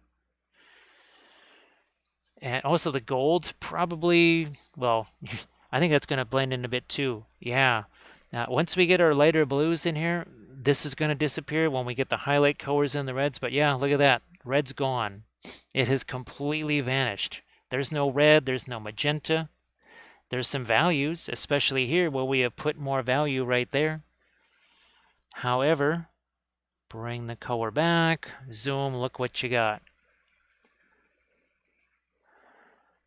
First returns, there was so many things that were fun about it. I mean, part of it was the fact that those were real folks doing that, which is always, and the history of it, of course, love that.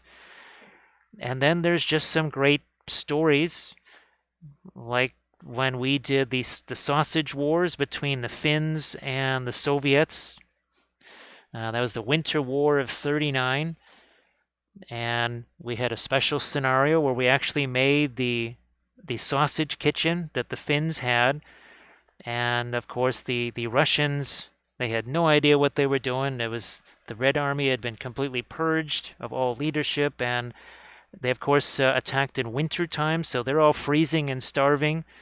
And the Finns had a kitchen going, and they're cooking up their sausages. And the Soviets got so hungry that they were literally drawn towards the camp. And well, it didn't end well for them. And that's part of the scenario where the Soviet troops have to take a leadership test for every once they're within 24 inches of the sausage kitchen. They have to take morale tests, and should they fail those, they basically break and run away.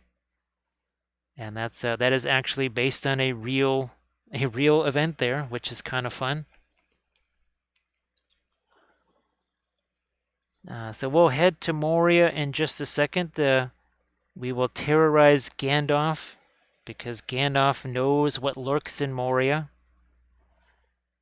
Yes, and you think you think he would be afraid of the Balrog that ripped off his arms, but actually he is not as afraid of Benny the Balrog as he is of these guys. And when you see him, you will be terrified as well.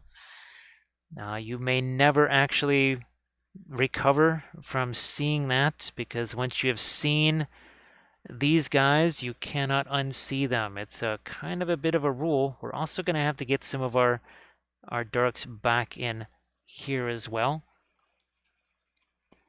So Farce Returns, that's something that we knew from history. And now, of course, the Winter War 39 is in one of the campaign books for Bolt Action, but we made that thing ourselves. We kind of added that to the campaign, to say the least. We had a lot of fun with that. We actually did, again, make that sausage kitchen. So what is it that Gandalf is terrified of? Well, be very afraid, because yes, those are the mimes. Yes, they are French, and yes, they are mimes. Jetez-moi, that says toss me. That says toss me. So yes, fear the mimes, because they wear chef's hats. They wear top hats. Of course, they wear berets. What mime would not want to be wearing a beret? And oh, look at Charles de Gaulle there. Okay, yeah, they only ever gave him 2 stars, but boy, when you get a mustache quite that spiffy, do you really need more than 2 stars as a general? And of course, the guy with the baguette, not sure why he's not holding that with his oven mitt, but he is a gobbo, or a lutin after all. Now, these guys thought they were the stars of the team. Speaking of stars, you got Francois and Pierre. They were not really into the whole blocking and tackling and rough stuff like that. That was not their vibe. Wasn't really their thing. But of course, a Pinot Noir or a fine Chablis, that definitely was. These were done back in 2006, so needless to say, there weren't a whole lot of, say, plastic goblin options. That was pretty much take whatever metal goblin figures you can find, chop them apart, and then do green stuff on them. Like those metal trolls, yeah, had to chop those things apart and do lots of green stuff work on them. And of course, what was neat is that those guys made the playoffs in both seasons. Yeah, so just days before the season started, the league commissioner said, "Oh, the Goblin coach quit. Can you take over a Goblin team?" So I had to run a human team and a Goblin team, and ironically enough, it was the Goblin team that went to the playoffs. So yeah, first returns. We had another scenario that we did. Actually, you can check out some of the bolt action battle reports that I did. Well, I did 4 of them for the YouTube channel.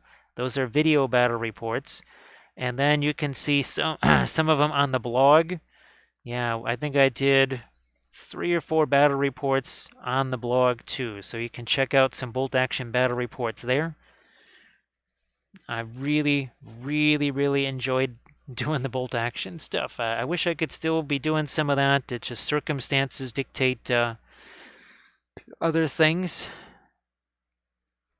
All right, getting a little bit more dark. They're also sharpening up that edge. And thank you so much, Armored Wolf, for posting the link to the blog. That is appreciated.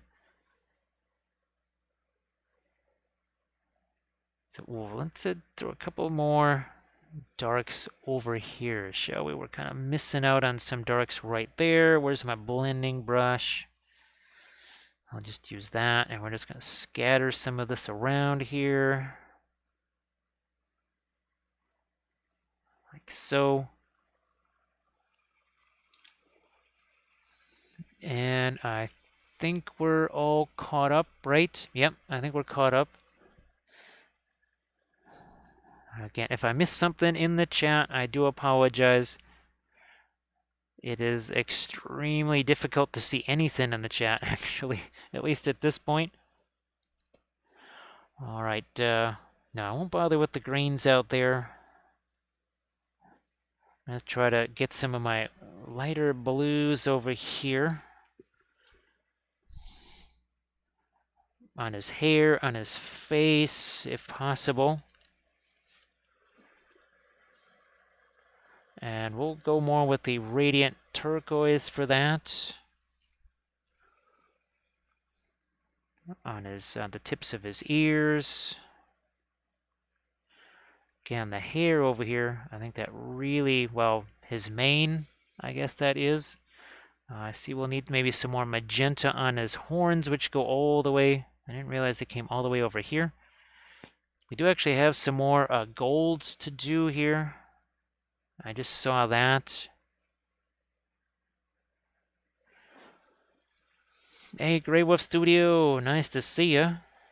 Nice to see ya. I hope that you're doing well. Happy Friday, all that good stuff. And of course, for Rathu and Ibernizan and Dano, happy Saturday to you guys.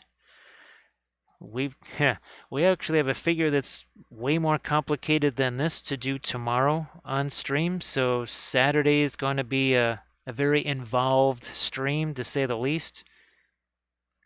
We have a big old figure from Archvillain to do. It should be fun. Should still be very fun to do. I'm gonna get to my smaller brush here. Why not? And we'll do again some of our lighter blues here on the face. And yes, like Valfera just said, Armored Wolf, bestest moderator on Twitch, came to the rescue last night when the weird stuff happened. So yes, let's all make sure we go check out Armored Wolf on Instagram and of course Etsy. And see all the amazing artwork that Armored Wolf does. Is this thin enough? Okay, that is thin enough. I'm actually getting some action there. And of course, we'll still be adding some of our white to this too. We're just kind of going with the turquoise at this point. Just trying to, let's see, how much of his, I don't know, we'll go with a little bit more of that on his muzzle there. And I can always come back with a blending brush to tone some of that down. So yes, so do like Valfera says, and be sure to check out Armored Wolf. So many amazing things, and also two fantastic painted miniatures by Armored Wolf. All right, this side might be a little bit. No, actually, I can get my fingers where I need them to be here. Just can try to form a little bit of a support for my fingers there. And you can see that's mixing into the magenta that's already there. And it looks like, oh, there is some packaging for the snow. Well, that means I'm just going to have to start painting even more Angmar figures and Erebor stuff so that we can be showing that in some videos. So yes, we'll have to get going on some more of our Erebor stuff, and we have tons of Angmar stuff that's all ready to paint. So we'll have to start painting some of that.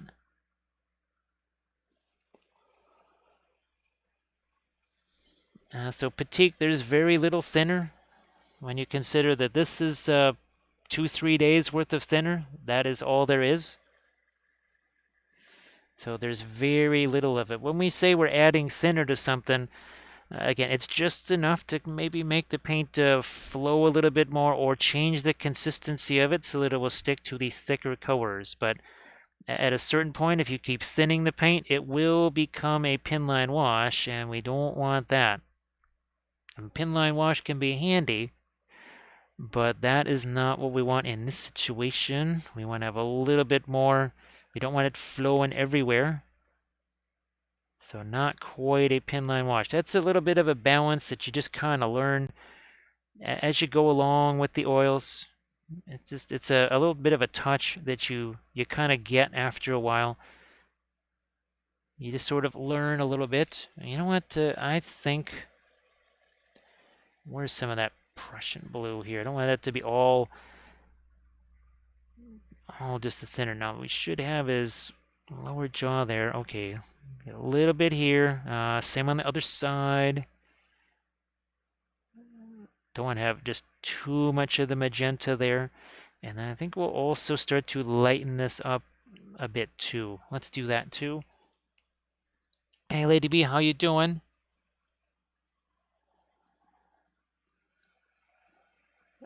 Let's see. I'm looking. Yeah, what the heck? Let's get some of that white into here. Let's get a little bit of that white in there. So happy Saturday there, Lady B. Hope you're doing well.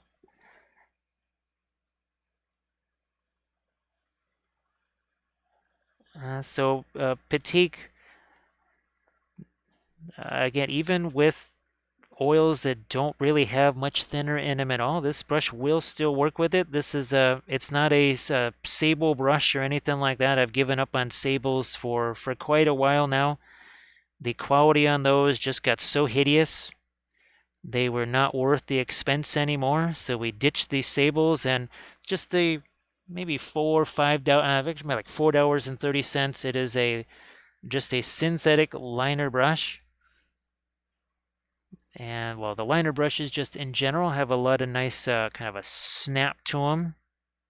You can see, and again, look at where my hand is. Pressure on the brush is a whole nother thing, right? Do not crush the brush, you caress the brush. If you crush the brush, you're going to be mostly wiping away the paints you're trying to put on there in the first place. So you need a very light stroke on that brush for sure. All right, so you can see we're starting to get some expression now on his face. So Patik, as far as the small brush like this, it would be very difficult straight out of the tube. You'd be kind of surprised though, believe it or not. I was surprised myself, let me tell you. I was kind of surprised myself, but actually with some of the dry brushing things that I do, the paint is practically right out of the tube. And that's where I'm using the craft brushes and sort of doing my dry brushy thing. Like a lot of the initial stuff you saw here, that was basically me taking one of the filbert brushes like this one here and pretty much paint right out of the tube. Now, of course, there was a minimal amount of paint. And I mean, like practically none, but it was still straight up out of the tube because if there's a lot of thinner in it, well, guess what? It's going to be kind of liquid, won't it? Yeah, actually, Dano, you just reminded me. I got to get me some more of those. Now, of course, they take a lot of punishment. I think you've noticed that too, right? That I mean, they kind of take a licking and keep on ticking. Boy, there's a commercial I haven't heard in a while. Ah, that's funny, Lady B. Dano was just telling me there was something he looked for on Amazon, and the Amazon AU or whatever was, oh man, it was nasty. It was just downright evil. What they were charging for the same thing that I got here for, let's just say a whole lot less.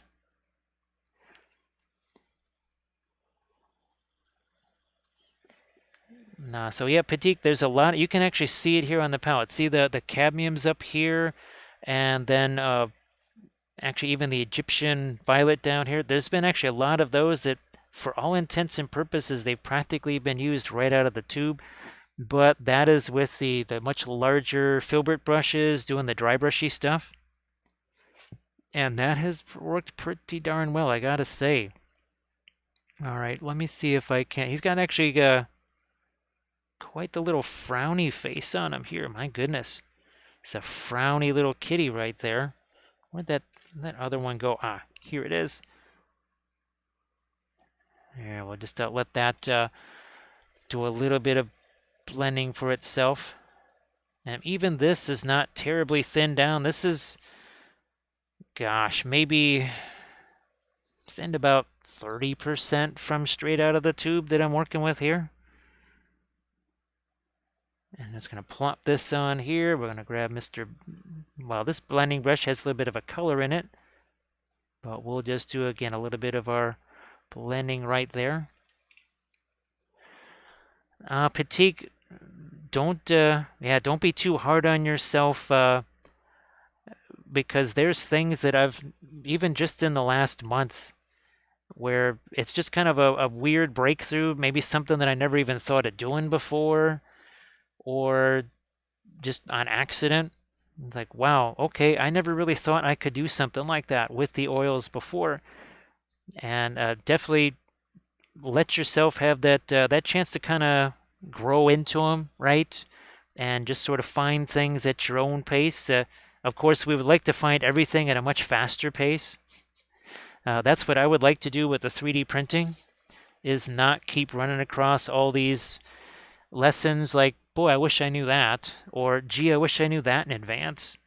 So I understand the frustration there of going, man, what the heck? How can I kind of work my way past this little barrier right here? That was something that the 3D printing for sure did. It was a bit of a reminder what things might be like for folks that are trying the oils for the first time or getting used to them or whatever. And it is constantly a reminder of, yes, that you're learning this too, just like other folks are learning the oils for the first time. And sometimes, actually, I have to tell myself, don't be so frustrated with yourself about the printing stuff. Now, Patik, I used to do the pre-thin stuff all the time, but of course, well, I don't have time to do it anymore. So I kind of have to work out of the tube at this point. Now, the other thing that I will do is I'll take just a little drop of thinner or something like that and maybe drop it on a color to let it kind of get broken down as it just sort of sits there. That is another thing. I'll do that especially with, say, the white. So instead of doing all the pre-thinning stuff, I'll just let the thinner sit on there and kind of break it down that way. Hey, leaf painting, how you doing? So yeah, leaf painting, I think I did, yeah, I put up the tutorial video of the putting the wings on here and making the base. So yeah, that was all part of the same tutorial. Here, let's swing over here and let's start to get some of our lights on this side as well. And might have to get some more of the magenta in there too. What's funny, Leaf, that you should mention taking pictures. I was trying to work with a new phone camera today and also the new photo lights that I got, which for the terrain table and for hopefully maybe taking some Instagram videos, but I don't know. I think I have to do some research on the camera there and possibly on the settings. Maybe there's nothing I can do about it. Maybe there's something that I can. But it was the first chance I even had an opportunity to try and shoot any kind of video with it. So, and it was just a few seconds worth. That's all. So that's all just mixing together right there.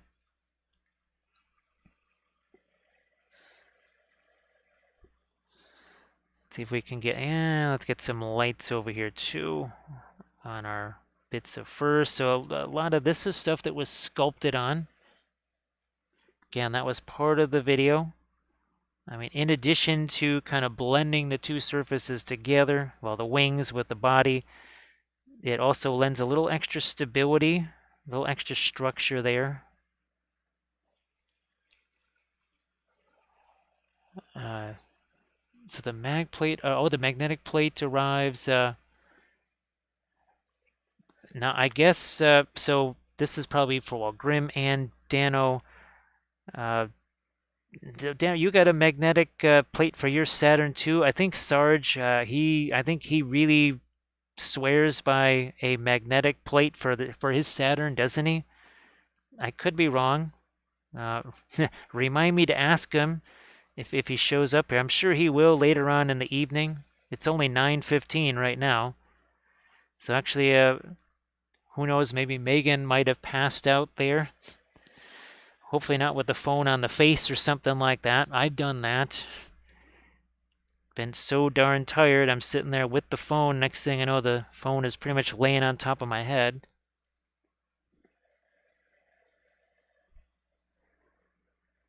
I'm just trying to find me a couple of lights over here. Then we'll have to dive into our wings eventually and see just, well, how much light, this light blue do we really want in the wings? Probably more of it right along this edge here, maybe.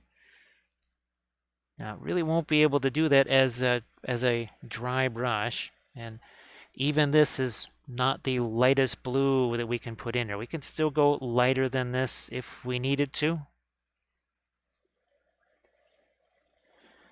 This is relatively thin. Again,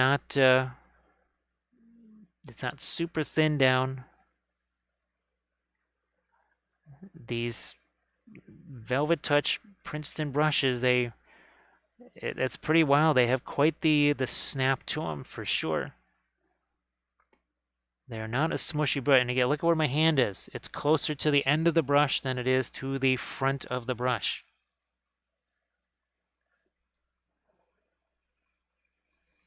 The mag plate saves you from having to relevel because that plate is never removed. Oh yeah, I remember you talking about that. Boy, Grim, the first time I saw that video of one of those, I was like, what the heck is that? Because every printer I've ever had has been the kind where you remove the whole plate, right? Now, the Saturn is still the more traditional type, right? Where you remove the entire plate and cut the thing off of it, right? Or scrape the thing off of it. At least I thought it was. I could be wrong, but that'll be interesting if that's the way the Saturn is. All right, and here, just how much lighter do we want to go? Actually, what I might do also is, now that we're getting lighter here, is speaking of lights, I'm going to turn down our lights here just a little bit. Okay, so they're all the traditional ones there.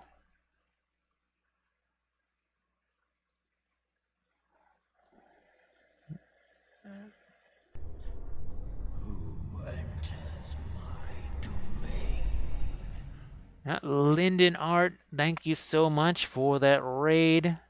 How are you doing? And of course, if everybody could please give Lyndon Art a follow, that would be sensational. That's what we do here. And thank you so much to Hobbles. I appreciate that because I wouldn't mind a little bit of this right now. So thank you so much for those gift subs. So say we all. So we'll welcome in our new raiders. Now what we're doing here, we'll show you. This is the old Prinkles right here. So this is one that we painted last year, right around this time. I think it was maybe a year and 3 days ago. We painted the original one, and we're using our oils as always. I tried to make a base that was as similar to that one as possible, and then I added a couple of 3D wings, 3D printed wings to it from Lost Kingdoms. Yes, from Lost Kingdoms, and we're using the exact same color scheme. We do have some colors as far as paints go that we didn't have last year when we painted this, mostly the Radiant colors. So Lyndon Artorium, thank you so much. Here, let's get back to our scene because I think all of the, yes, all of our So Say We Alls might be done. So the Hobbles, how are you doing? And happy Friday to you. Happy Friday. So you can see we're working that same kind of color scheme, but now with the wings, trying to work our blues and the red transitions here into these wings.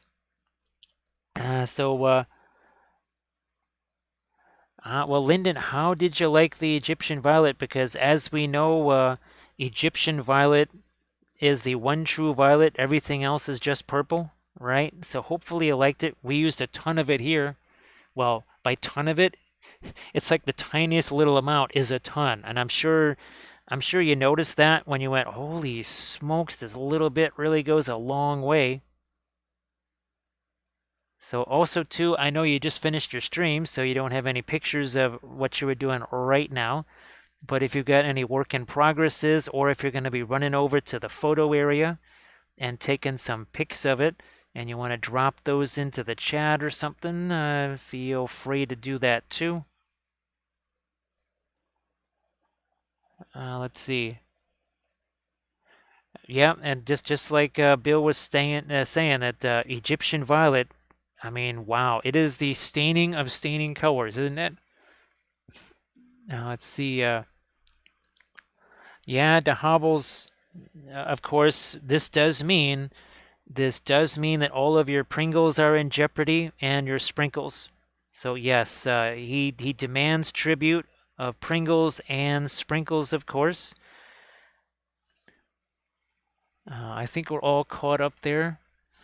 So now we will do some of our more recent ones here. So now that this is something we talked about this a lot last night. What do you mean by dry paint? None of this is dry. But the dry paint refers to stuff like, well, the paint that we dry brushed on, or paint that was pre-glaze that we put on there and then wiped away most of it with the sponge. What's left behind is pretty dry-ish paint. Or paint that's been on there for 25 minutes, an hour, 2 hours, especially more than an hour. That paint has set. It's not dry, but it's set, and that means you're most likely gonna, well, you can at least more easily use a wetter paint over the top of it.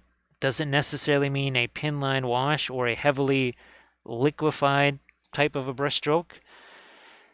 When in doubt, make them darker. We did that right. We did our initial pre-glaze, we wiped it away, we had some of the light on there. Then we started to darken some things, especially in our shadow areas, right?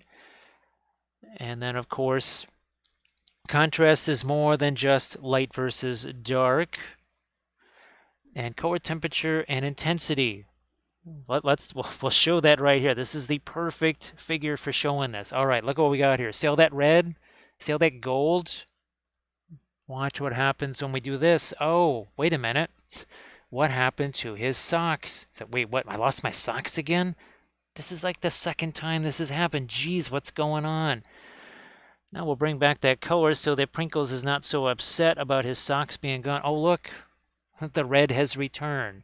There is no difference between this value and this value. But this is a warm, intense red. That's actually a fairly intense blue over there. Transition with a little bit of the violet in between. So again, those are the same value. So when people say boost the contrast, you should ask them which one. value contrast, saturation contrast, temperature contrast, edge contrast. There's many types of contrast. So just a little something to think about. A little something to think about there. DeHobbles, you better get a lot of, especially now that he can fly. Yeah, Prinkles couldn't fly, so that was a little bit of a movement restriction. But now that Prinkles can fly, yeah, you best stock up on those Pringles.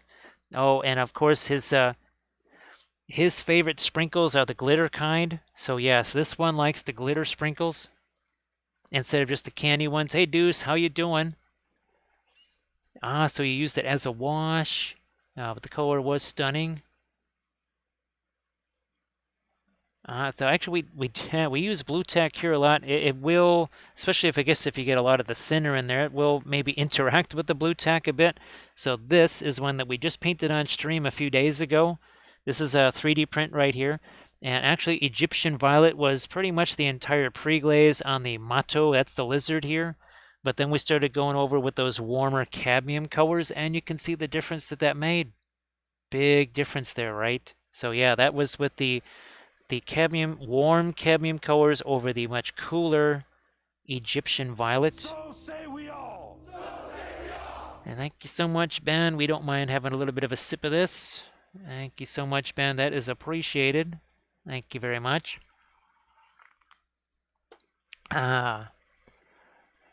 So I think we're all caught up. Maybe again, it's a little bit hard for me to see the chat because with the height and size of this, the camera boom is actually entirely blocking the chat. And I actually have a reference picture up on the other monitor, so we're kind of flying a little bit blind here when it goes to the chat sort of thing. So if I don't see something right away, I'm not ignoring the chat, it's just that hard for me to see it. So Crazy Wolf and Deuce both pledging allegiance to Mordor. I mean, who wouldn't, right? Well, Deuce, I know that can be a challenge when you've done, like you say, all the adulting things, and now you want to get to your painting, and sometimes you have to summon a little bit of extra energy there to be able to do that. Well, DeHobbles, I think. Well, with this one, most likely the Radiant Turquoise, probably, although Radiant Lemon and Radiant Green have already gone into the golds there, which there'll be more of those too.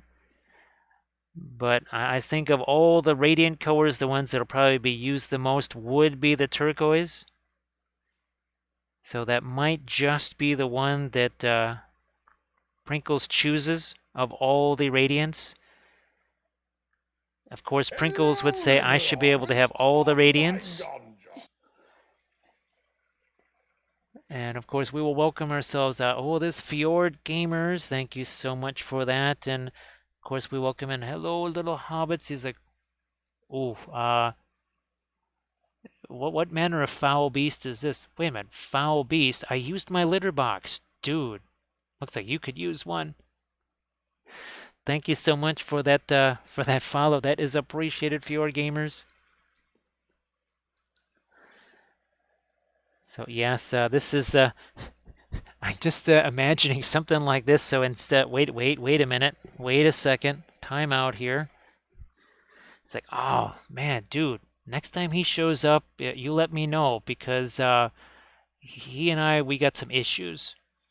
It's like, oh yeah, you're the one that wants to toss him into Mount Doom, aren't you? It's like, you got it, man. Just watch out for him, man. He's gonna treat you like his own personal Uber. Yeah, I'd watch out for him. Sorry, Fjord Gamers. That's kind of what happens here. Well, as the saying goes, you come for the painting, but what you really stay for is the puppet shows, and well, you just experienced that. So, so there you go. You have experienced part of the Gandalf and Gwahir show, and of course, you are now here as we welcome back one of the most beloved and feared characters on the channel. That would be Prinkles the War Kitty. So Dano swears allegiance to Rohan. So Dano, yeah,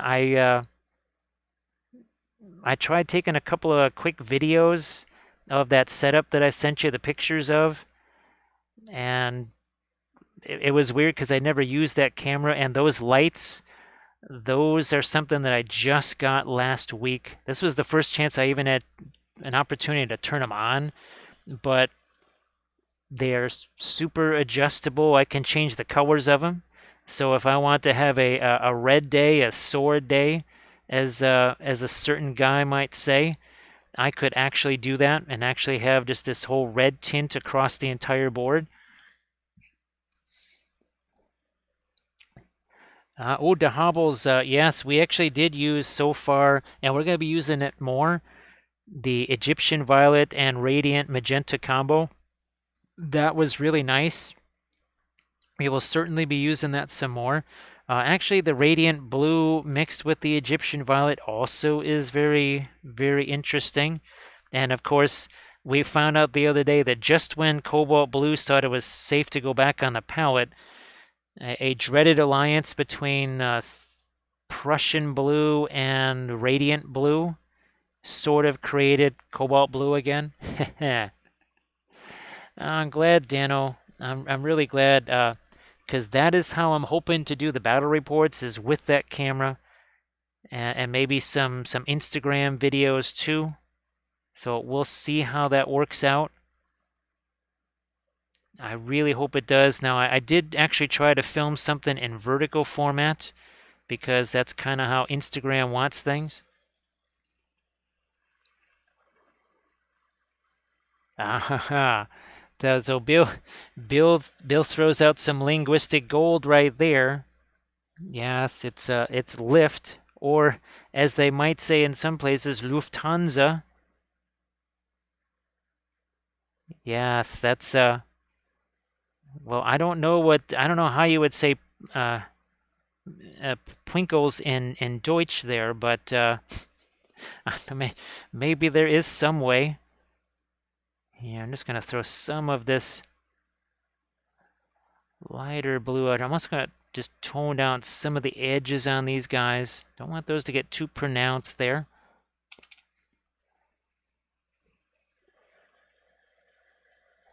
Here, what's the best way of getting my hands in here? Oh, it looks like, here we go. This way, right here. So again, look at how we've got our hands nowhere near the metal ferrule of the brush, not even close, right? My fingers aren't even on screen. They are about 80% to the back of the brush pretty much at this stage here.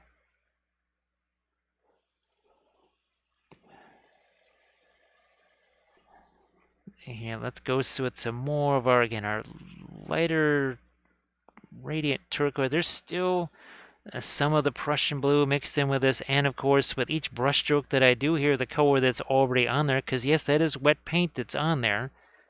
So with each brushstroke that I do here, the color that's on the miniature is mixing with what's on the brush.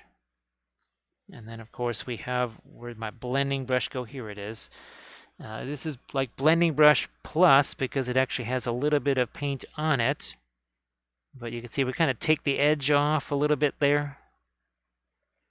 Just taking the edge off, kind of shifting some of that paint around. We'll just shift some of this around. So it's just taking that paint, moving it around a little bit. So Bill, I hope that all the painting stuff has gone well. And Grey Wolf Studio, same to you.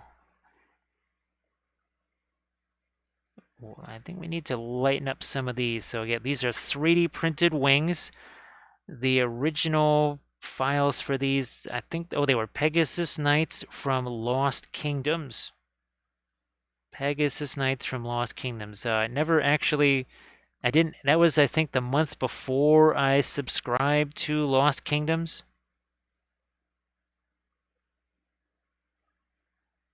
Just lately, well, in addition to the Lord of the Rings stuff, I've been printing a lot of arch-villain figures. Sorry that the painting's been a little bit slow, but sounds like not because of any kind of horrible things. There's been a lot of crazy stuff going on for folks, so here, let's throw a little bit more of our lights here onto these feathers. Again, this blending brush to just sort of take the edge off of those a little bit, maybe even shift the paint around. You can always come back into this with some lighter colors or come back and darken up some edges too. Can always do that. Hey, Green Fairy Studios, how you doing? I thought so. I thought so, Grey Wolf.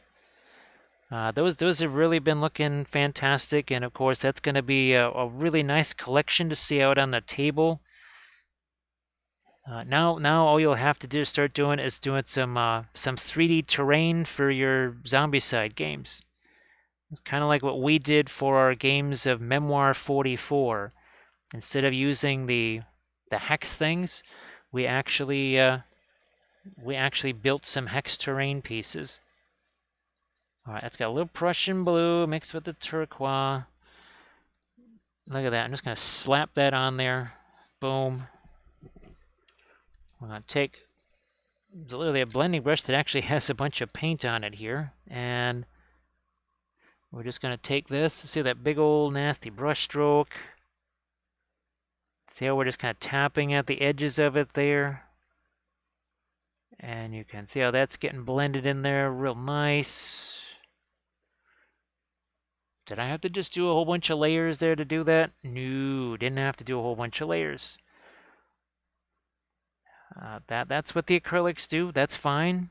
You know, do what the acrylics do. But here with the oils, why not take advantage of the oils as much as possible? Here, we're going to do the same here. Now, of course, I don't necessarily want to get quite as light there with this version of it because there's wings, right? The wings would be casting some shadows here. So I'm going to take some of the edge off of this with that's a brush that has no paint on it. We're just pushing this paint around here like so. There we are. Look at that.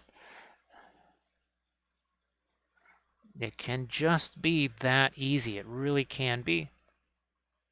Is there Laminus in the house? Hey, Laminus. Super Lazy, how the heck are you doing? Super Lazy, well, you just use the magic of the TARDIS and go back in time 2 hours and 17 minutes. Yes, just utilize the TARDIS. I know you got one. Everybody's got one of those. Utilize the TARDIS, go back in time, and you can see the start. Or we'll just do that. Boom, there you go. Now it's done. See, you have fast forwarded time, and somehow the wings got removed. That's what happens when you mess around with time and you don't know what you're doing. Let that be a lesson to all you young Time Lords out there. You screw around with the timeline, next thing you know, you've eliminated part of the timeline. So yeah, that's the Time Lord coach right there, talking to all those young kids out there. First time Time Lords. See what I did there? Yeah, that's what I just said. So yep, Green Fairy, 2 hours 18 minutes ago. That was nothing but primer. Not too hideous, right? To be able to do all that in just a few hours. Here, where's I'm looking for somewhere around here that larger filbert brush. There you are. And I think we'll get a little bit more of the, this is the Radiant Violet mixed with the Radiant Green, which makes a really nifty sort of a grayish color. We darken some things down here. We're going to try and lighten some things up again. Like so. but I did need to let that set there for a second. I wasn't going to get too bright otherwise, and get a little bit too. Yeah, I'm just trying to cover up some of the red that also worked its way in there during the pre-glaze. Starting to throw a little bit of our white there. Also now looking to separate the stone from his paws slash claws. A little bit more of the white there. So yeah, super lazy bum, you gotta be careful when you're messing around with the timeline, because next thing you know, you've fast forwarded or deleted a few things from the timeline, and all of a sudden hilarity ensues, just like everything that involves time travel, pretty much. You crazy kids messing with the timeline. All right, let's get a little bit of the. Oh, what the heck is this? What is this? This is radiant violet and a little bit of the Indian yellow. I don't know why. It's probably going to make something vaguely like an ochre type color. Yeah, a little bit. Except a bit more maybe opaque than an ochre. And I'm just going to hit the Skelly friends here real quick. Just do a little something on our Skelly friends. Terra Rosa, that's another thing I'd like to get down on here. Yes, little Terra Rosa on our Skelly friends here.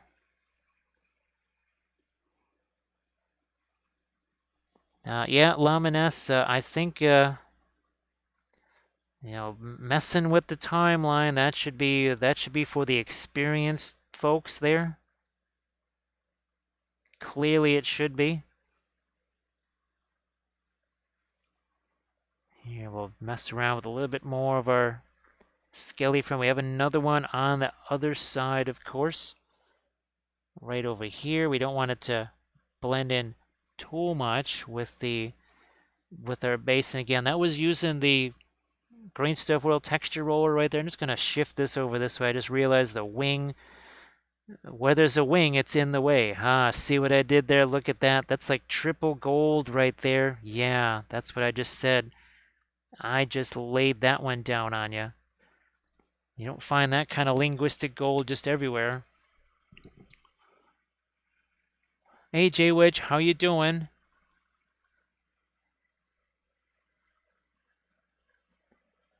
So yeah, there's been some craziness, unfortunately, on the last night's stream. Got a little wild for about a minute or two. So not sure if there's a new form of things that's starting to go on, but it seems like a different kind of approach now that people are taking to cause problems on streams. Yeah, oh yeah, sure, J Wedge. And J Wedge, I'm glad that you had some success with the printer there, because sometimes success with the printer, I mean, printers would just do things for no reason whatsoever. You'll think, wait a minute, this has worked 1,000 times before. Why does it no longer work?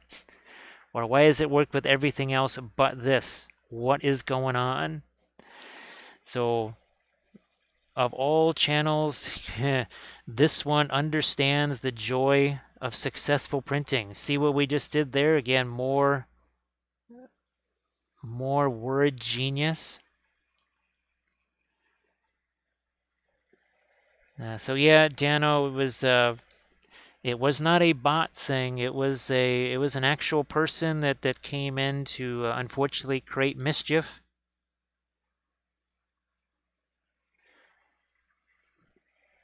And I think I'm going to just, it was just weird because if people wonder why I have things set to Supermax here, that would be the reason why.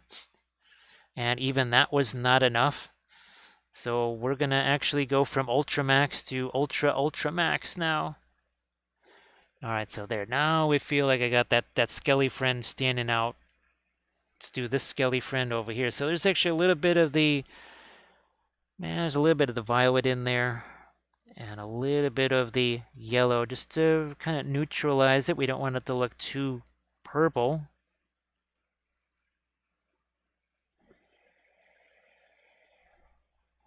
Get to the lighter portion of the horns right here.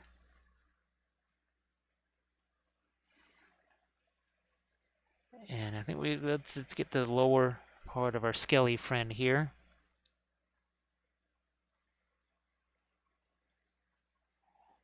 So yeah, I've just been trying to maybe warn streamers that now, of course, the last thing I want to have to do is that stupid phone number authentication thing. Because I don't like that myself. If you ever wonder when I raid into somebody and you don't see me there, it's because of that phone authorization thing. Hopefully we don't have to go that route because that would be a real pain. That would be a pain. I don't like it myself, and that is not something that I would want to have to inflict on anybody else. All right, I see we need some more of our lighter gold colors in here. There we go, a couple of them right there.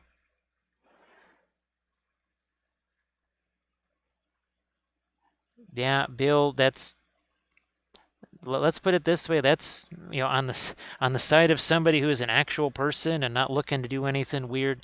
I don't want that sort of information, right, floating around, or I don't want Amazon slash Twitch to be having that, so we really want to avoid doing that thing.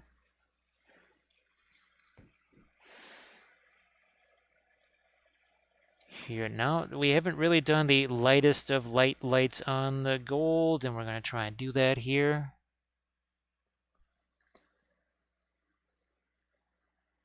On our metals, let's really hit some bright highlights here.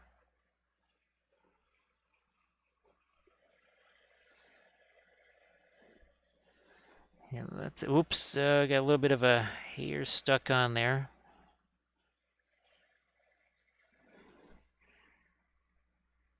Let's do some more. And some more down here.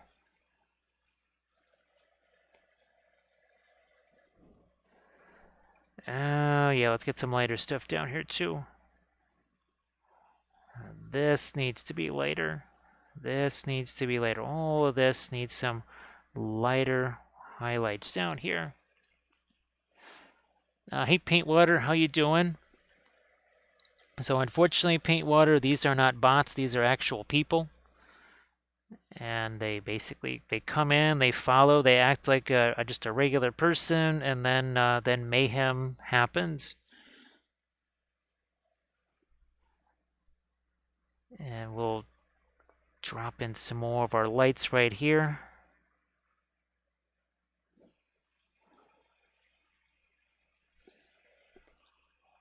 And even this is still not straight up white. Believe it or not, as light as this might appear, it is not actually straight up white. Well, we really don't want to be doing that anyway, right? Because white just has no color to it whatsoever. That's what the radiants are for. You can get some really light colors in there, but it still has some actual color to it, which is very important. We'll have to make sure that we get some lights as well on the various gems over here. And we do have some other colors I would like to get into the golds, and maybe even some more of the greens, I think, potentially. So yeah, we're gonna have to do a little bit of research. Oh, I'm looking at my other one here. I did do some series of couple of right there. That's kind of nice, breaking up the light sources just a bit. So I'm gonna have to do a little bit of research on the 1+9 phone camera there and see is there a setting for maybe things that are going to be more close up, more of a macro setting or something like that. Is there such a thing? Is it really even worth bothering with something like that? So we'll have to do some research on that as we add a little bit more of this lighter color to our skelly friend over here. And also too, there was the, your depth of field, right? Things closest to the camera in focus and stuff far away is a blurrier there. I mean, that can be a really nifty effect actually for some things, but not for all things. And well, this is the one we did not get to in our Book of Wappel readings from before. Metal surfaces reflect their surroundings. We don't have a lot of metal, but we have some metal here. So we're going to go back to our scene and we're going to see what do we need to. You can see it's so close to that red there. How could we not reflect some of the red? What is this green doing here? Well, that's maybe reflecting the gray of the stone here, maybe even the blue in the fur, which is right next to it, right? If it's going to be right next to all that shiny gold, how does it not reflect? Here, this is, we're going back to the green anyway here. This is a bit of that's the radiant green. And the idea is here we're trying to maybe reflect some of the floor onto the bottom of that because it's supposed to be shiny. If it's supposed to be shiny, we need not just to reflect the light, but it should also reflect that color. So very important right there. I'm going to say here, actually, I need to get some purple. Yeah, look at this. We have all this violet / magenta around there. I don't see any of that on the metal. So, as per Green Fairy Studios Book of Wappel reading, poof, there we go. There's starting to get some of our purple in there.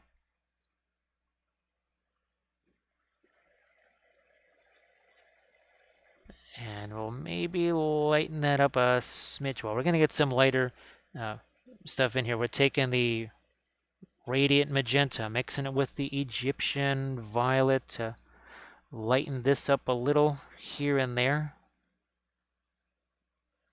And then that is going to go on to the golds. Why? Because they're literally right next to all this stuff. How in the world does none of that reflect on there?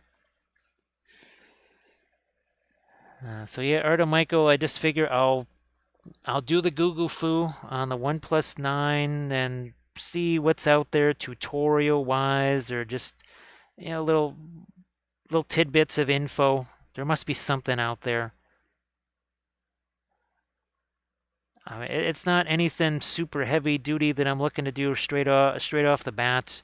No, I've never done an IGTV. Actually, I don't even know. I've never loaded anything on the IGTV. I researched it.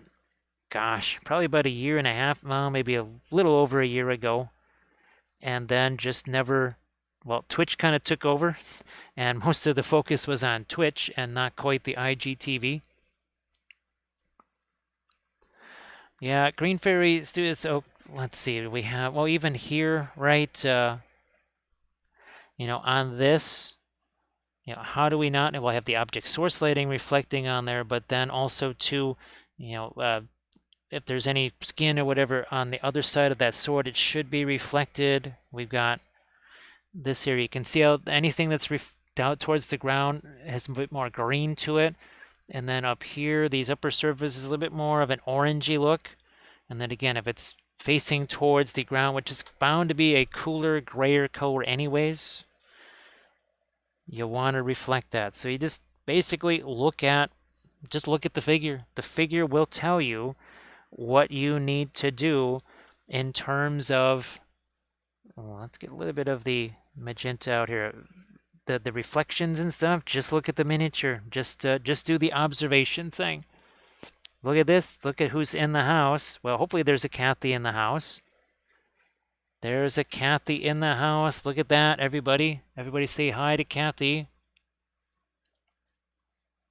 And we might have to come, I might have to come back into here with some more dark. When in doubt, add more darks. However, we haven't really done much with our lightest kind of magenta mixer. So let's do a bit of a lighter mix with that, shall we? Yeah, something like this. Now paint water goes into lurk mode. And of course, well, Kathy just did her reading stream. She just did her reading stream earlier today. And while Kathy's back into paint mode after being in basing mode for a while, so next Tuesday she'll be back into doing all of her basing. Or sorry, back into her painting again. Yeah, maybe I don't have to go quite so dark. We'll probably come back into this once the paint has had a chance to set for a little while there. And this is by no means the lightest that we can go. Actually, what I'm going to maybe do is zoom in for you, because I think we get one more zoom here. Yes, we do. We get one more zoom out of this. And we'll work on the braids here for a while. We haven't really messed with that or the horns at all. So I think we'll go there. We also have to get some gold into the face there as well.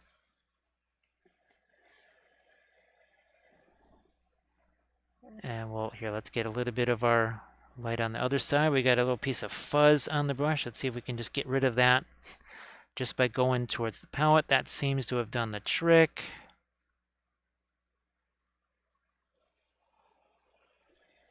So everybody say hello to Kathy. Well, hopefully there's somebody else in the house, because all of a sudden there were less pieces of pizza. Of course, we could also blame Prinkles for eating the pizza, because he might have thought that those were Prinkles or Pringles or whatever, so he might have still eaten the pizza. That's very possible. I'm going to get some lighter magenta here, like so, and we'll probably go a little lighter than that. Maybe, yeah, why not? Maybe a little lighter after this, but I see his other tooth. We still have to make that lighter as well. And again, that's going to have to be gold right there.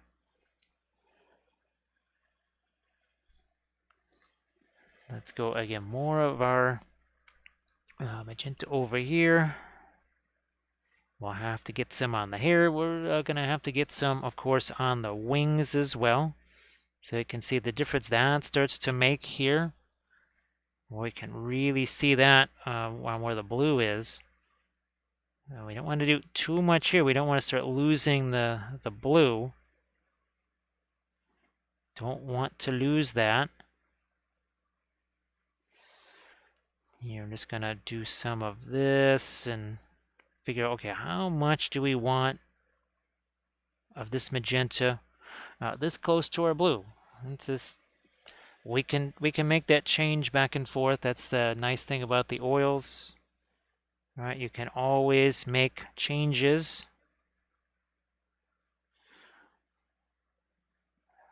All right, what about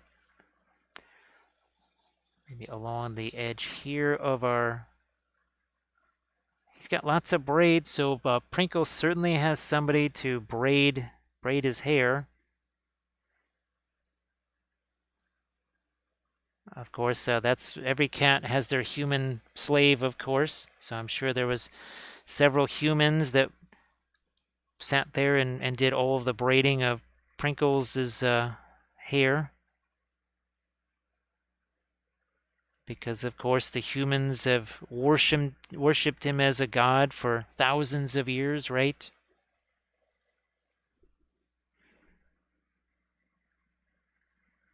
Continue to add some of our lights here, but I might still have to go back in there and add some dark.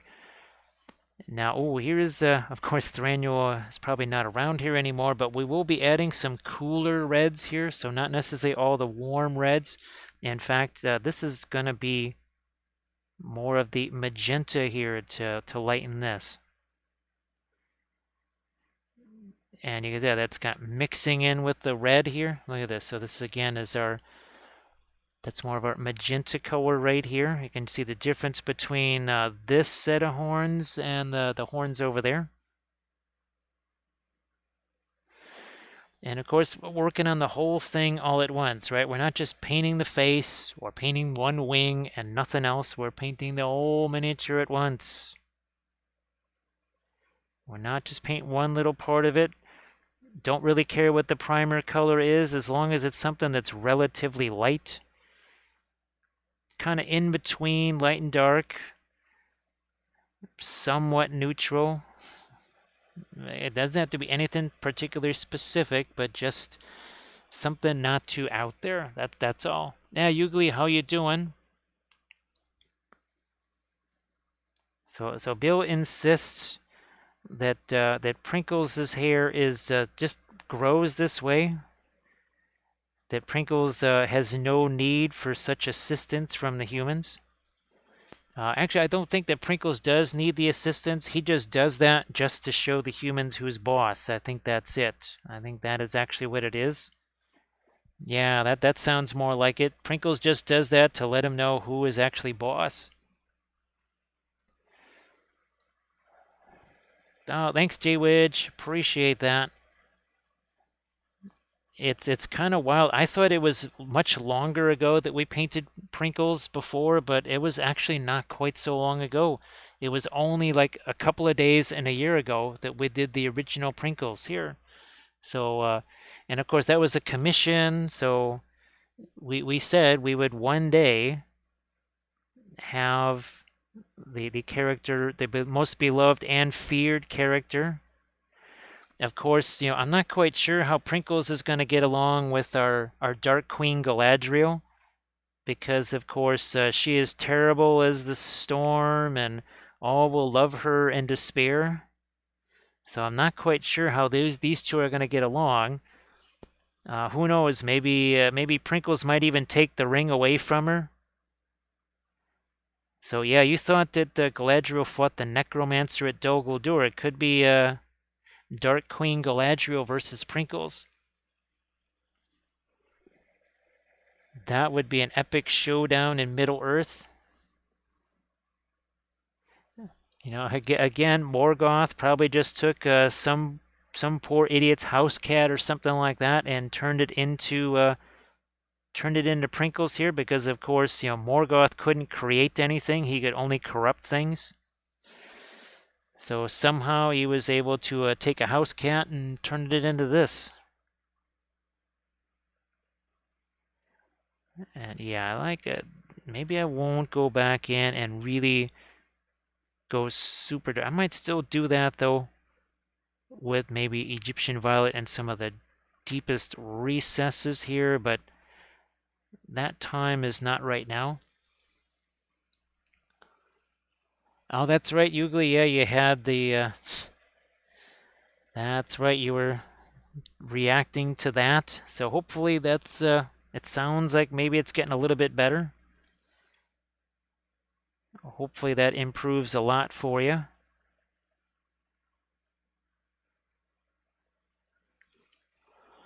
I think we're almost caught up there. Again, with the chat, it can be a little bit difficult to see things because the camera boom is pretty much right in front of the chat window. I have to try and peek through the camera boom to be able to see anything. So if it takes a while for me to notice something or whatever, again, I'm not ignoring anybody. I just can't see it.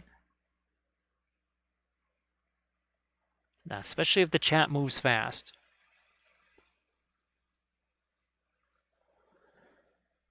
Well, actually, I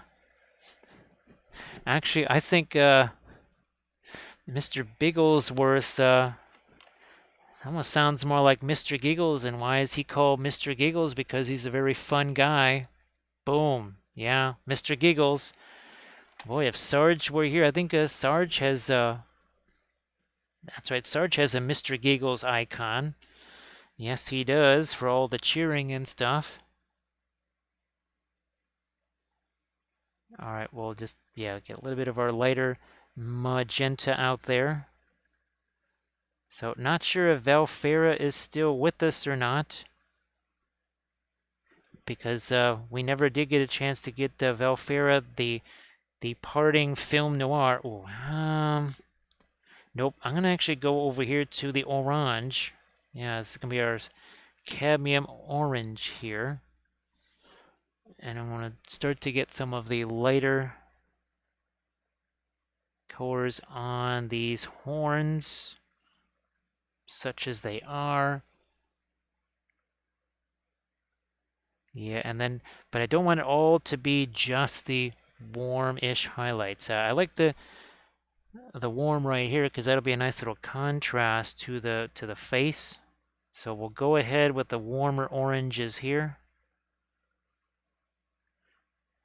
on the interior of the horns, right next to his face,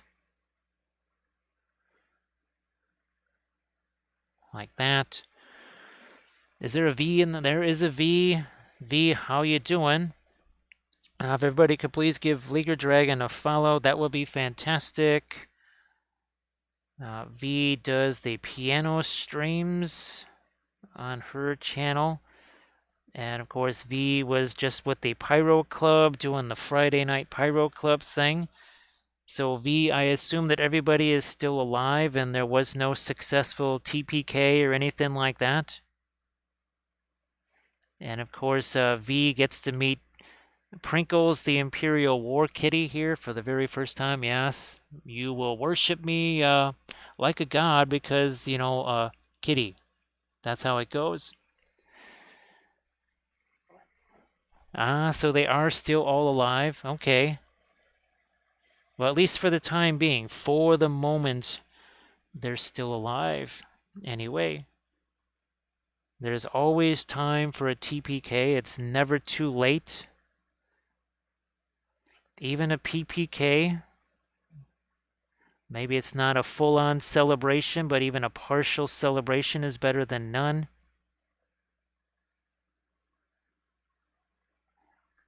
Let's gear up some more of our, again, these lighter orangey reds. Then we're going to actually add some radiant yellow to that to really hammer home some of these lighter reds here. So the cadmium orange and some of the radiant lemon. So instead of the cadmium yellow, which is probably what I would normally have used, well, back when we did the original War Kitty, wow, this is going to make it a little bit less orange, I guess. The one thing that the radiants do, well, of course it's going to take less time to dry because it's not a cadmium. I mean, that's the only reason is it's not a cadmium. Will take less time to dry. But it also will dry a little bit flatter, and that is kind of a nice little side benefit there. All right, well, Kathy says good night, and everybody say good night to Kathy, like Lama Ness just did. So hopefully maybe Kathy joins us tomorrow when we're painting the gigantic ice troll figure from, or Ice King, or Ice Troll King, whatever that is, from Archvillain, because that's what's on tap for tomorrow. That's going to be, well, it won't be as brightly colored as this, that's for sure. It's going to be maybe actually have some more subdued colors. It will have lots of blues and purples and grays. But yeah, there probably won't be all of the bright reds and oranges like you see on Prinkles here. I'm just going to throw that out there. Let's get some more of our, again, lighter orangey stuff here on the feet.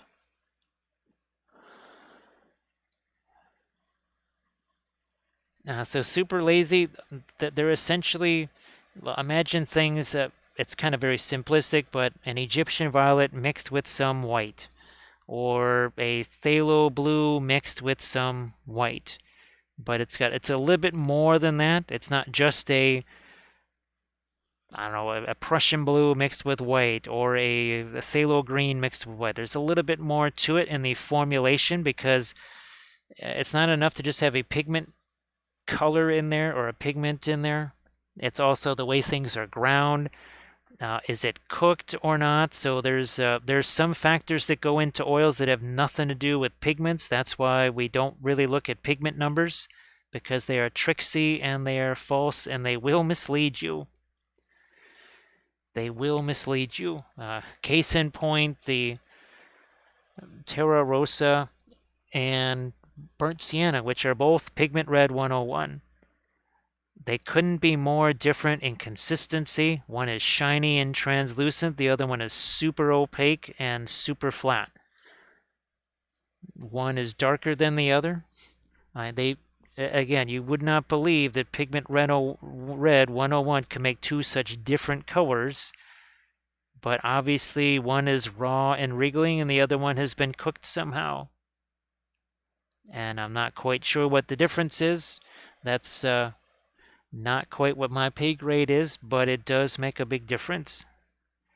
So that is something that could be in the radiance beyond just the simple thing of taking this dry pigment color and mixing it with that one.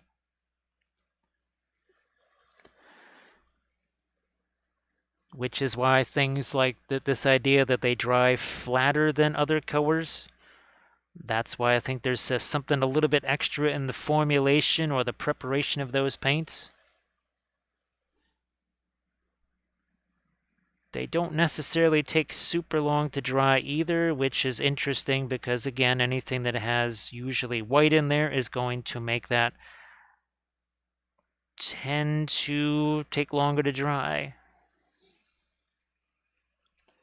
Of course, Grimm will always insist that it is merely pixie dust, that is the secret magical element that is in all the radiance. Now, part of it is I would probably be using something like a brilliant yellow pale here. It's just we're running really low on that, and it's going to be at least a couple of weeks before I can get some more. So why not use the radiant yellow, because we have plenty of that. And we just have to kind of conserve on our brilliant yellow pale for right now. It's been used in so many color charts. We've used a ton of that. Also, too, on the 2D art, we've used quite a bit of it there too. Continue to lighten up our end of his hair. Now I'm going to zoom out just a bit here, because if I want to get to the wings and other stuff like that, that'll be difficult to be zoomed in and still try and get to those things.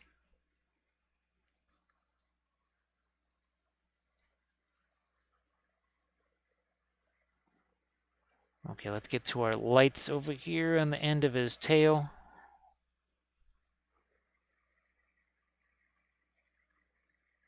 There we go. Now the brilliant yellow pale is a bit more on the neutral side, whereas the radiant lemon, that's got some more yellow to it. Now the brilliant yellow pale is it's very much a neutral kind of thing. Whereas when you add radiant lemon to something, you're definitely gonna be tinting it more towards the yellow.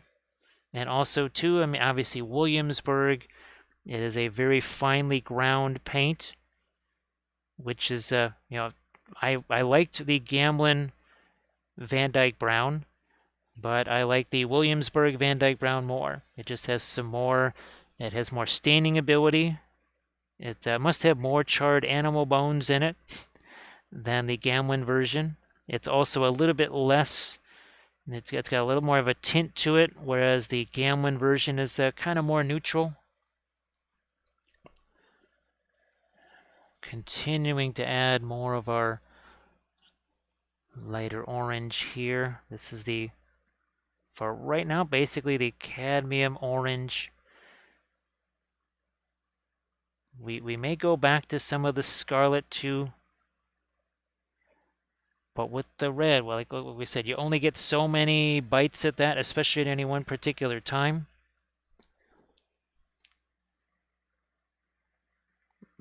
Gee whiz, I'm looking at the clock here. I'd say it was at least an hour, really, since I last very intensely worked on the reds at all. At least an hour, and that's what we were talking about, right? Give it 30 minutes, 25, 30 minutes to an hour at least before we started to go back in and really work the reds.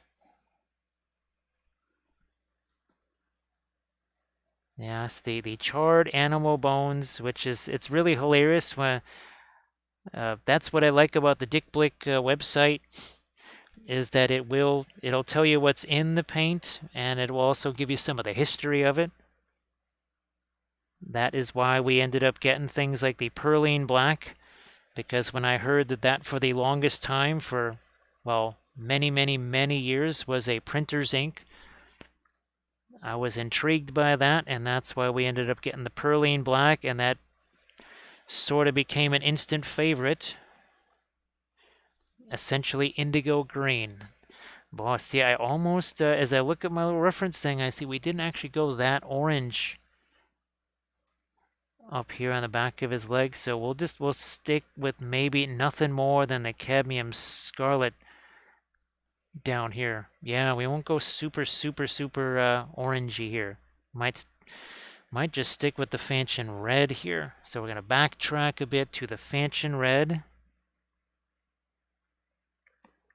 Yeah, glad we backtracked to the Fanchon red there. That's more like what we wanted to see. Now, this could possibly get a little bit of our cadmium scarlet. Yeah, we'll probably have to go back into some parts of the braids and maybe just add that deepest dark. But also here now, we're going to change this up. We're going to take the Fanchon red. And of course, the Thranduil's not around, but we're taking actually more of a magenta type colors because we want this to be a cooler light on this side. So you can see the warm right here. Now it suddenly starts taking a bit of a cooler tone. Why? Because it's headed right down here to all of this magenta stuff. All right, so we have a little bit of reflected light there, but instead of it just all being the same lighter orange, little more variety here.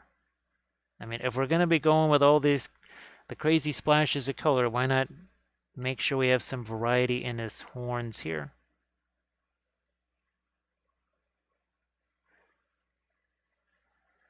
And we'll carry that all the way down here. Oh, hey, Suicide Prinny, how you doing? Nice to see you again. We'll get to that Book of Wappel in a second. Now, we did just talk about the metals must reflect their surroundings. Well, we need to do some of that here too. I'm going to get a little bit of the magenta onto that gold. Oh, heck, we'll just use this as a blending brush. We're going to get some of that over here too. Thank you very much. And of course, this is, we're going to use this. I think it's chapter 53, color, temperature, and intensity contrast. And then 52 is contrast is more than just light and dark, because this figure is a perfect chance to show via film noir. All right. Watch what happens to all these blues, all these magentas, and all these reds. Watch what's going to happen here as we take it into noir mode. Zoom. Oh, wait. Nothing's gold, nothing's red, nothing's blue. Does this value look any different than the blue? Same thing with the wings. What did we just do over here? We put the magenta over there, right? Does that look any different than the warm stuff that we've been doing? Nope, doesn't look any different. Now watch what happens when we bring back the color here once again. All of a sudden he has his socks. Right, you would think that this is lighter than this. They are actually the same value. The only thing that's different is the color. There is no value contrast there. And that goes back to the same, we've said it several times before. When somebody tells you, well, give it more contrast or push the contrast, you'll say, well, which kind are you talking about? Is it going to be intensity contrast, right? Is it going to be a intense color next to a gray color? Or is it going to be a warm color next to a cold color? And of course, they will probably look at you quite dumbfounded when you say that, because they're most certainly not expecting that kind of a response. So there you go.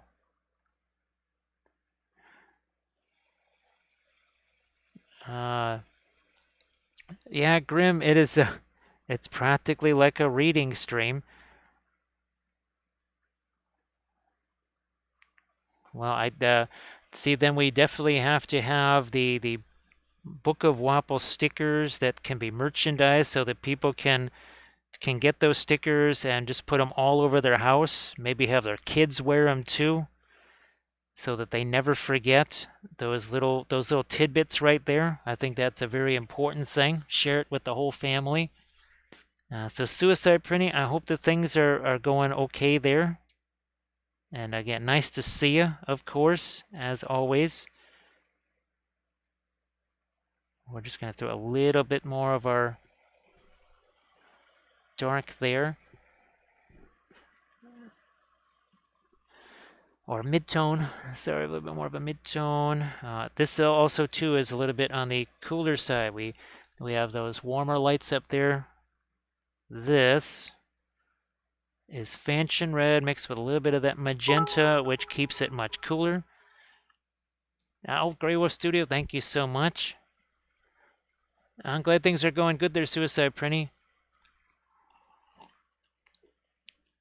Let's see. Oh, hey, Amateur Paint Hour, nice to see you. So yeah, well, it would be interesting to see. Yeah, let's see. So you would have the reading there. You would have the picture. Well, you would have to have a couple of different pictures. You'd have to have a picture of the miniature in color, and then a picture of the same miniature in film noir. Because how many Book of Wappel readings generally feature some kind of film noir to sort of emphasize the point a little bit? So we'll get to that Book of Wappel reading in just a second here. I want to make sure that we don't lose track of what we're doing here. Again, this is not just reflected light, but this is also that cooler reddish color here. So some cooler reds. We have all the warm reds over here, right? Then we got more of the cooler magenta colors over there in the horns. We're going to have to do some of that over here too. All right, I think on the ends of the wings, or at least as the transition happens, right, from maybe the purple into the Fanchon red, we would start to get some cooler colors there. But it would still look like red, but it does not have to be an orangey red. We can do more than just that same orangey red everywhere.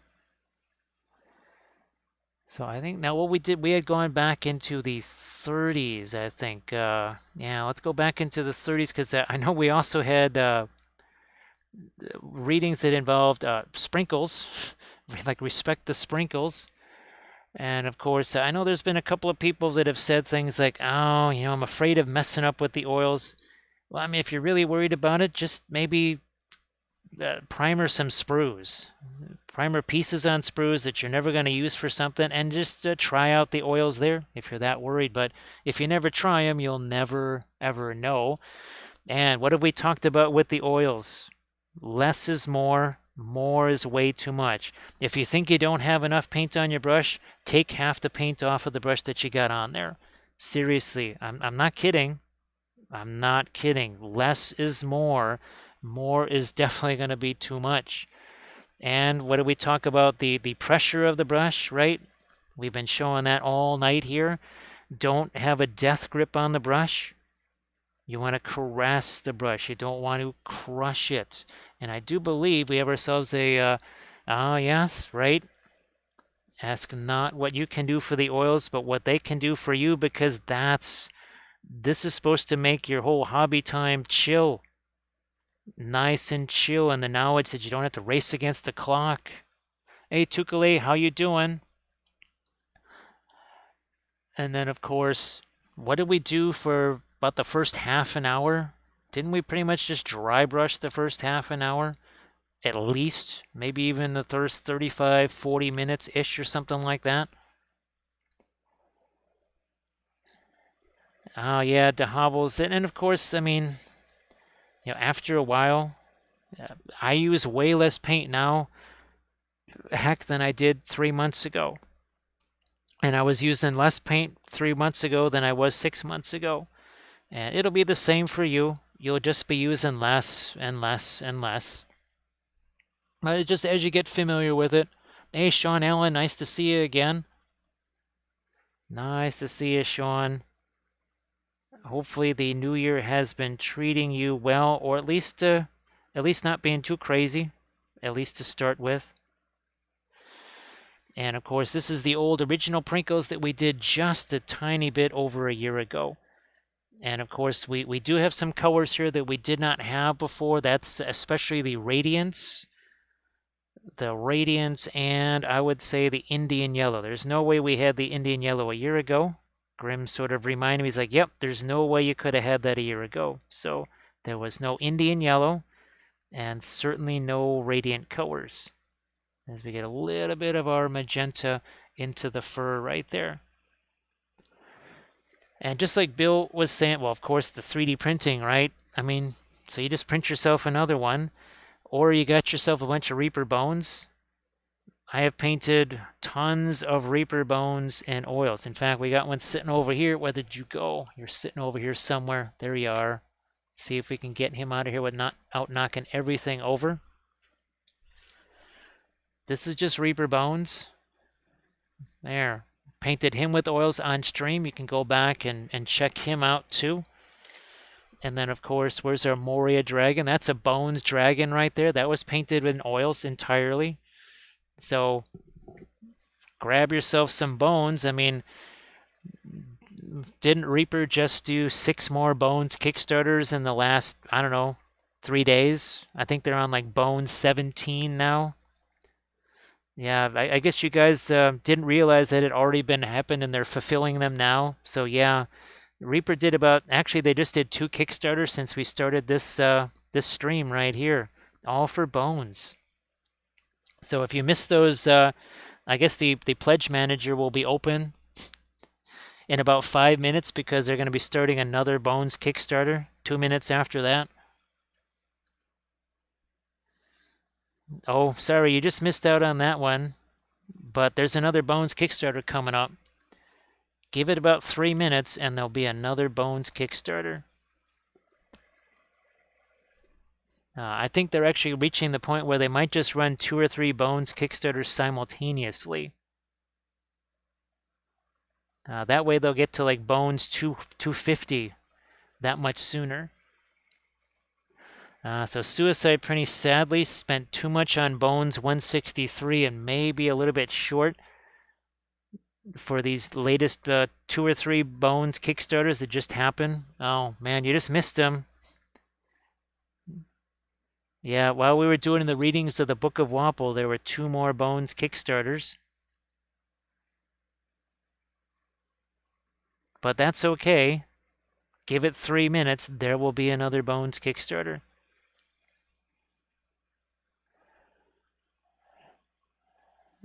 so Artemichael is just like, wait a minute, what is this like? Every part of this part of the month, just money disappears, and all of a sudden there's all these Bones miniatures show up. So yes, some of you have already set your bank accounts to auto delete. It's like it just automatically deletes your money and just buys you bone stuff. And Amateur Paint Hour suggests that it's more of a Patreon thing, where it just takes the money out of your account or PayPal or whatever automatically. It just happens. It's like, yeah, you didn't realize that you automatically subscribe to Bones. It's the Bones Patreon page.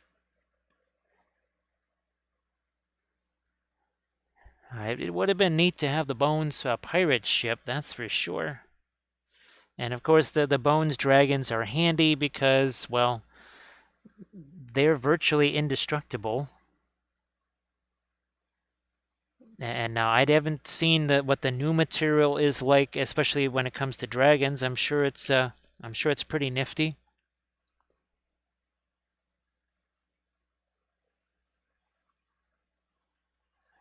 The wings probably sag just a little bit less with the new material. I'm sure. Here, I'm just gonna use my blending brush just to tone down some of this stuff here.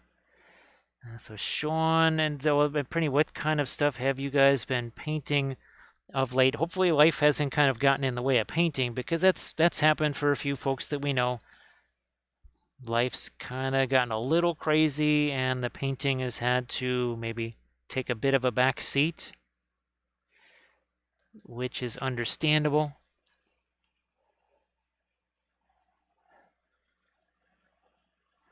Okay, well, sorry that it got a little bit crazy. I know just with everything going on now, it's the craziness has kind of come back again.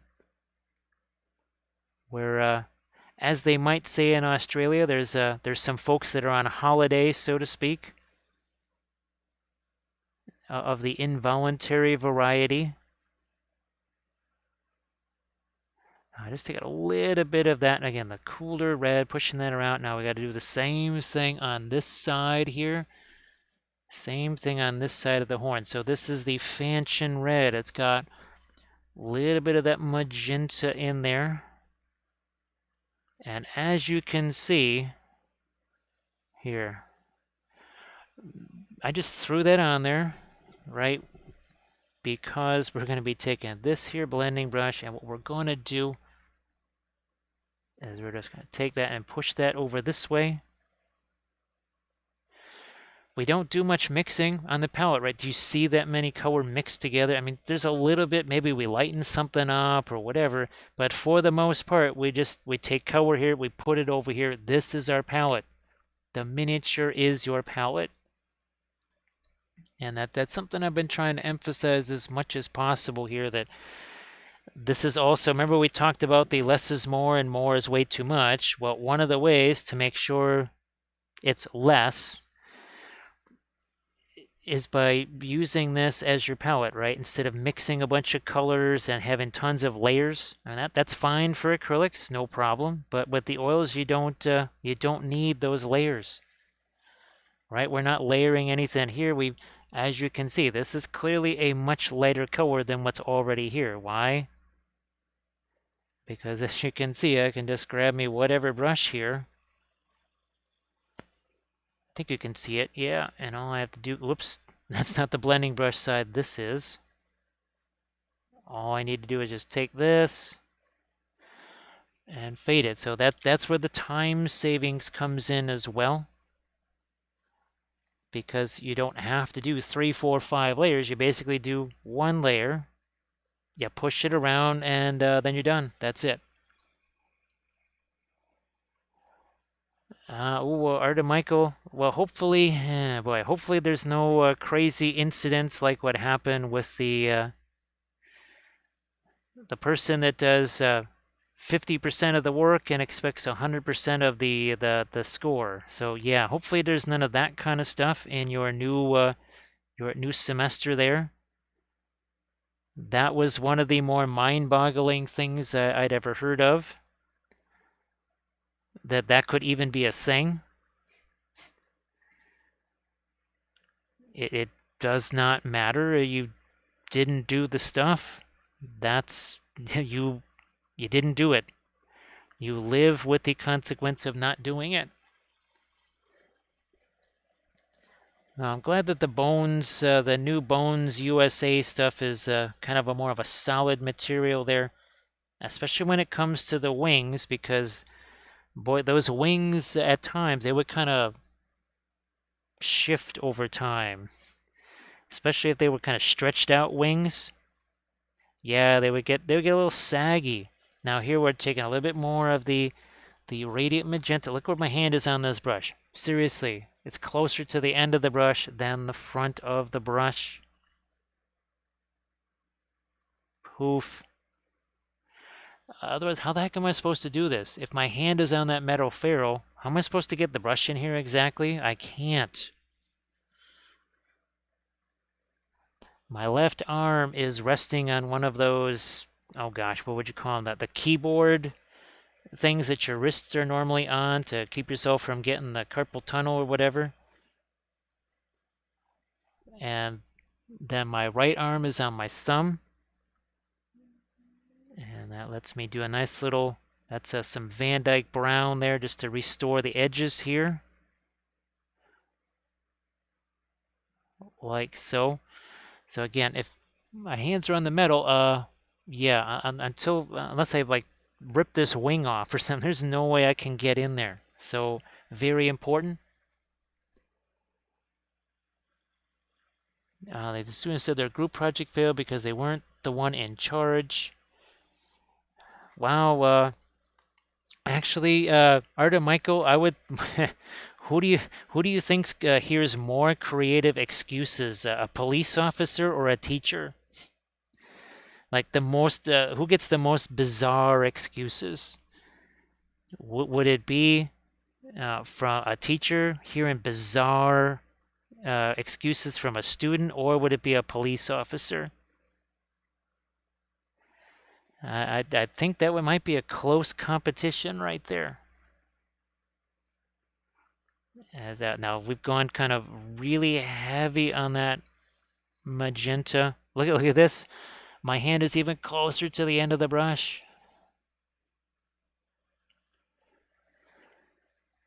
So yeah, suicide printing. This one is about what, 24 inches long or so, and it's the other reason why, because people ask, how the heck can you paint for 8, 10, 12, 15, whatever hours and not be sore or whatever? Now, part of it is, of course, this is the exercise channel.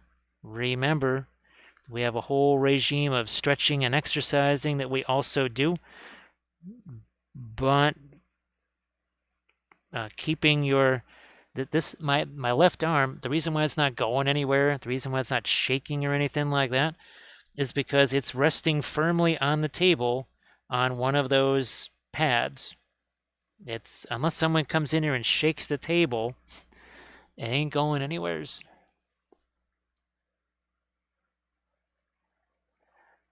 So yeah, Arta Michael, I can only imagine just there's got to be times where you've heard the excuse and you just, did they seriously just think I was going to believe that? Do they genuinely think that even sounds remotely plausible? We'll not do the wings just yet. Do we need to get any more? No. Lighter there? No.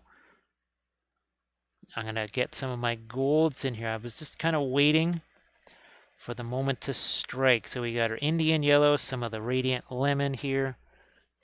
And I know we need to get some lights on this. Maybe not too much of the gold here, but just a little bit. We did get some of our reflected magenta on there, and as this yellow goes in there, I'm hoping, yeah, it's mixing too. That's good. Getting a little bit of mixing there. Here, let's get some of our yellow into that, but it's turning almost a greenish color there. Because remember, our blue pre-glaze got in there. I have no problem with that turning almost like a greenish color. Not at all. With all that blue around it, definitely.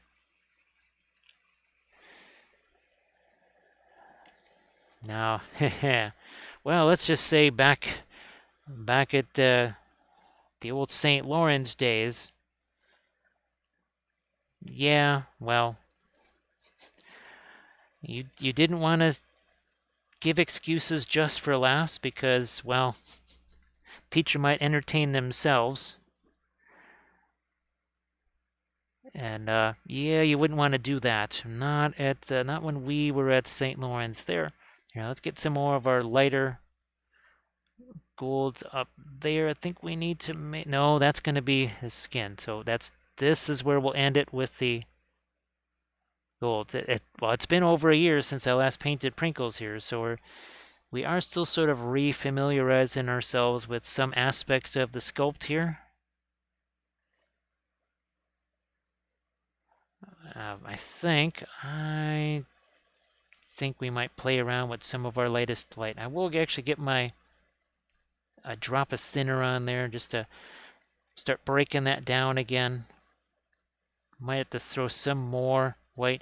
This is what I mean about oh gosh, when we talk about paint setting, this is not dry as you can see, but to actually be able to use it, I had to sort of almost reactivate it a bit. And that's what we mean by paint has set just a bit. Look at the difference that lighter light makes there. We'll take some of this over here, looking for a new spot here on the palette to break some of this white down. We'll get some more of our lights here. Maybe on the skin, we might need some really bright lights on the skin here in just a couple of places. There's this one tooth right there. Something like that.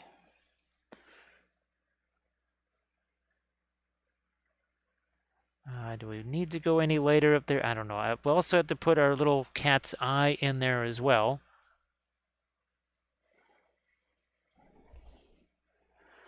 Still haven't, we still got to do some of our reflecting things here on our little gemstone. And what I might also do, oh, here's one of my blending brushes. Just wondering what happened to all my blending brushes. Here's one sitting over here. I'm just trying to get some of the paint out of it here. So you can see we've got that kind of a weird edge going on there. That's the radiant green we threw onto the phthalo green. A little tap, tap, tap with the brush, and look at that, it's all blended. Seriously, that's all I had to do was throw that lighter color on there, tap the brush on there, and we have a totally blended gemstone. It was that easy. It took about 2 seconds, right? It can really be that easy. It does not have to be super difficult. There seems to be quite the industry around making simple things as difficult as possible. Here, look, here's this 2-step thing. Let's make it 17 steps. And I've never quite understood that. I don't know why. I just see so many simple things that get turned into a major production. I mean, even stuff like non-metallic metal. And no wonder people are afraid of doing it. Jeez Louise, if I saw, here's the simple 57-step way to doing non-metallic metals, I'd say, good grief, wait a minute. What just happened here? How's about we just look at, well, okay, this gold, what's around it here? Some blue over here, we'll reflect it there. We got red over here, that's reflected there. Does it really have to be much more complicated than that? Where's the light coming from? Well, we need to get some light coming from there. What should be in shadow, right? Maybe we should have some shadows there. It's metal. What does metal need? It needs lots of hard edges. Let's make sure we get some hard edges in places. Yes, less with the 75 million steps and more with here's just a couple of simple little things to go by, and it's a little more flexible because it'll work with metal that has object source lighting. It'll work with metal that has some kind of thing clearly reflecting in it. Where's our here? So we've got our done blendings, right? We've got the distant firelight, right, reflected in the horizon on the helmet and such. So again, the metals reflect their surroundings. Oh, thanks, Bill. Thanks for the clips. With 80s metal miniatures, Sean Allen, I don't have any metal miniatures from the 80s. I might have a couple from the 90s. Well, Blood Bowl miniatures. I don't think I have any metal Blood Bowl miniatures from the 80s, but yeah, leaf painting, it's of course there is and people have told me when I ask about that, they'll say, well, there is a bit of a cottage industry and making things seem really difficult. And I couldn't understand why, but then, when you want to get people to buy things, the more you can propose them as a miracle solution or something like that. I suppose that will get people to buy them. I'm actually just taking the same lighter color that I was just using on the stones, and I'm letting that mix into some of my darker, mostly asphaltum here on the claws, just because. Azrael, how you doing? Nice to see you again. Hopefully you had a good night's sleep. And yes, this is the successor to Prinkles the Imperial War Kitty. Whoops, wrong thing. Here, let's get to... so this was a little over a year ago.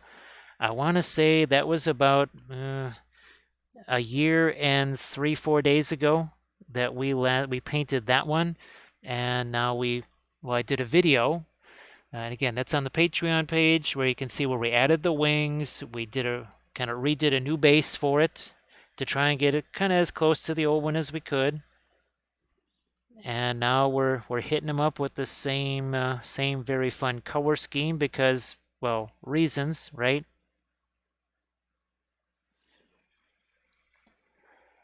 Almost done with the painting challenge. Well, sorry about the back starting to cramp a little bit there. We were actually kind of talking about, well, painting posture. Yeah, maybe, I don't know, maybe I need to do a little bit of some kind of a thing about painting posture. Maybe we'll have to do that in a Patreon video or something like that. Now here's again some reflected light. Well, we need reflected light there, and what is it reflecting? This. So that we're literally just painting some gray on here. We're painting some lighter gray down there. Again, reflected light makes it look shinier, and it's reflecting this. Therefore, shiny. Yes. It's that simple. Again, it does not have to be super complex. There might also be a thing where people think, well, geez, if it looks like that, it has to be complicated. I know I've done that with the 3D printing where I've said, oof, man, that's got to be complicated. And then I actually start doing it myself and I say, yeah, that wasn't as complicated as I thought it was. I made it in my head seem a whole lot more tricky than it actually was. Didn't need to be that, thinking about it that way.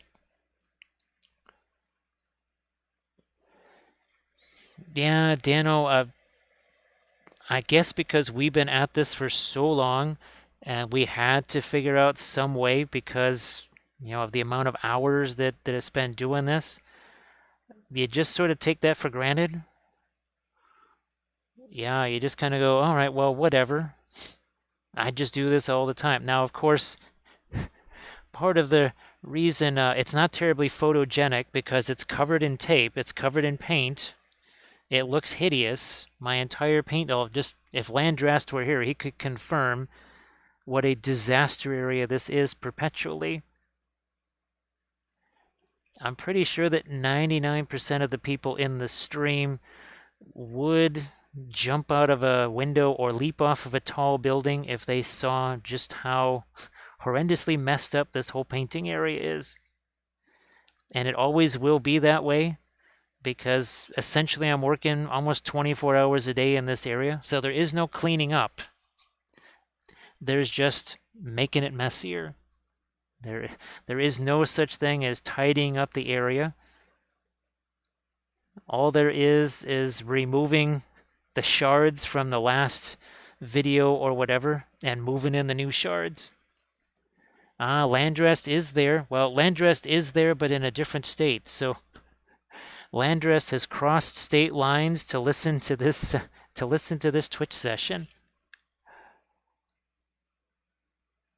So Artemico has the multitasking room.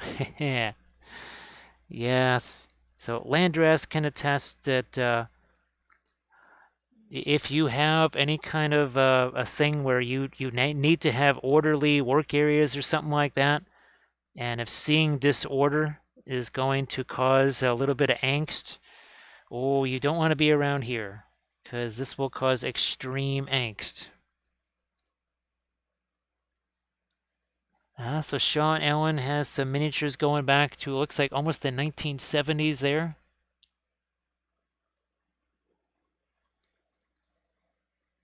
Well, fortunately, and I just got a new container of this now, but this is the old container.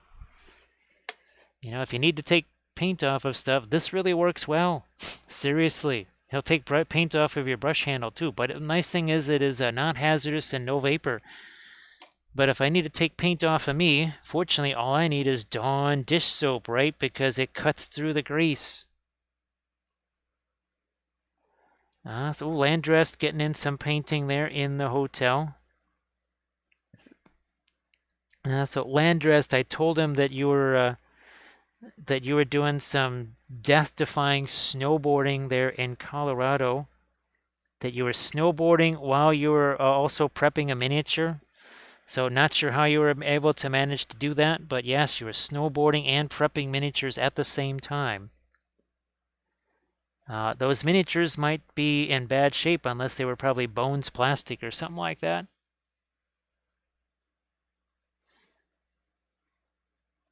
So yeah, that's the one thing that I did find that now of course, do I really care about paint on a brush handle? No, I don't. But I know there's some folks that really if that paint's not on that brush handle or whatever, that'll bug them. So just realize it'll take the paint off of your brush handle. No doubt about it. So there's not enough snow there. Oh, actually, Landrest on the way up to Minnesota in December, I actually saw the snowmaking machines being used for the very first time because when you're on, was that 94 or whatever, as you're going up north through Wisconsin and you go by Alpine Valley, you will see, actually, that was the first time I'd ever seen the snow machines in action. We'd seen it where obviously they had used them because there was snow there and there was no snow anywhere else, but they actually had the snow machines going, and that was a pretty wild thing to see.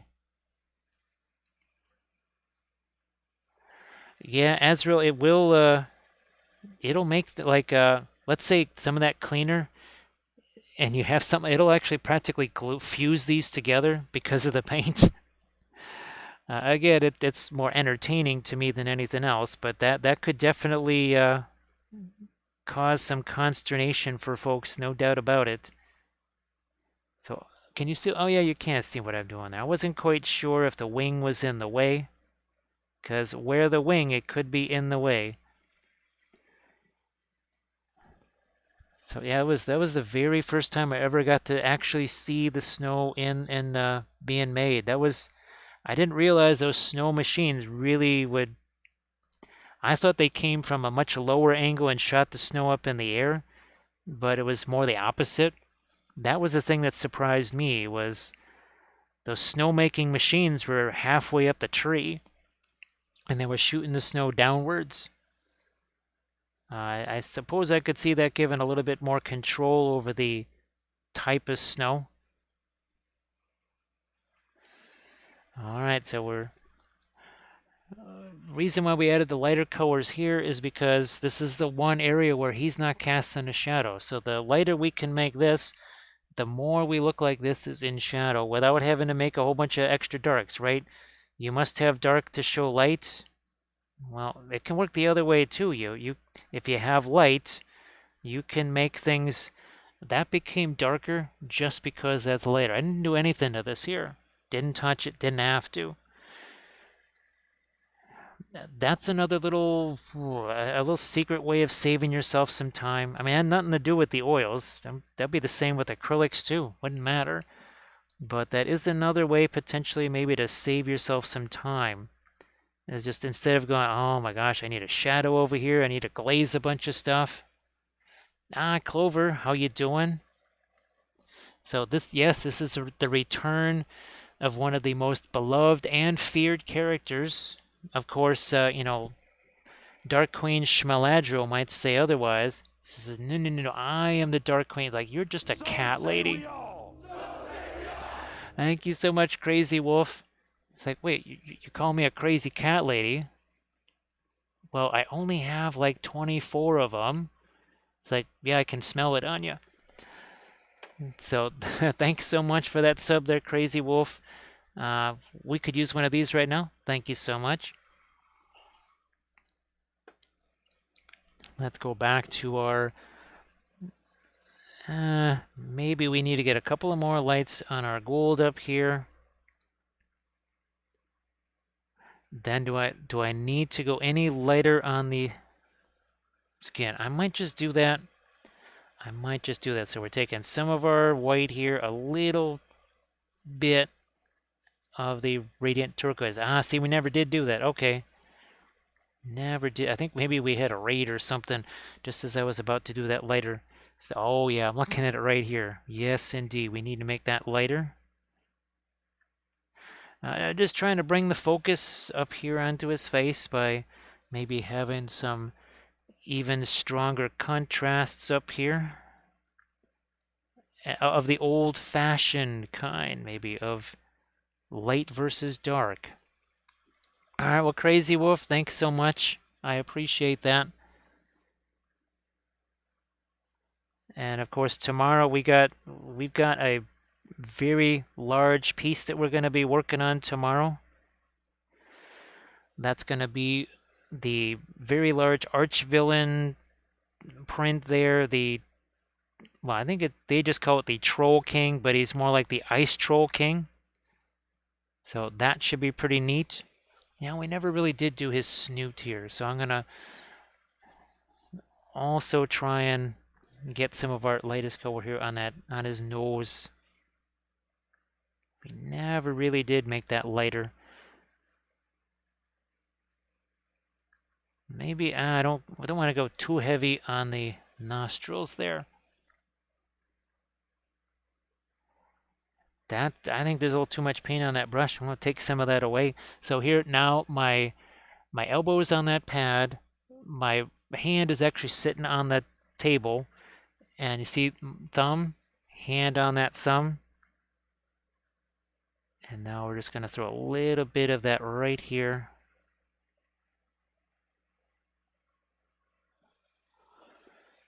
And this is a mix again of the radiant turquoise, some of the white. Put some of that on the fur here. Thank you so much, Sean. Appreciate that. So Clover, very simple. It was just Prussian blue and radiant turquoise, and that's it. Now, of course, there's Egyptian violet in here too, especially as you get towards where the Fanchon red is. But it was fairly simple. Yeah, just the Prussian blue. There might have been a tiny little bit of the indigo in some of the darkest areas. And of course, wherever the Egyptian violet might have mixed. But very simple on the colors. It usually is, right? There's usually nothing terribly crazy or fancy about the colors.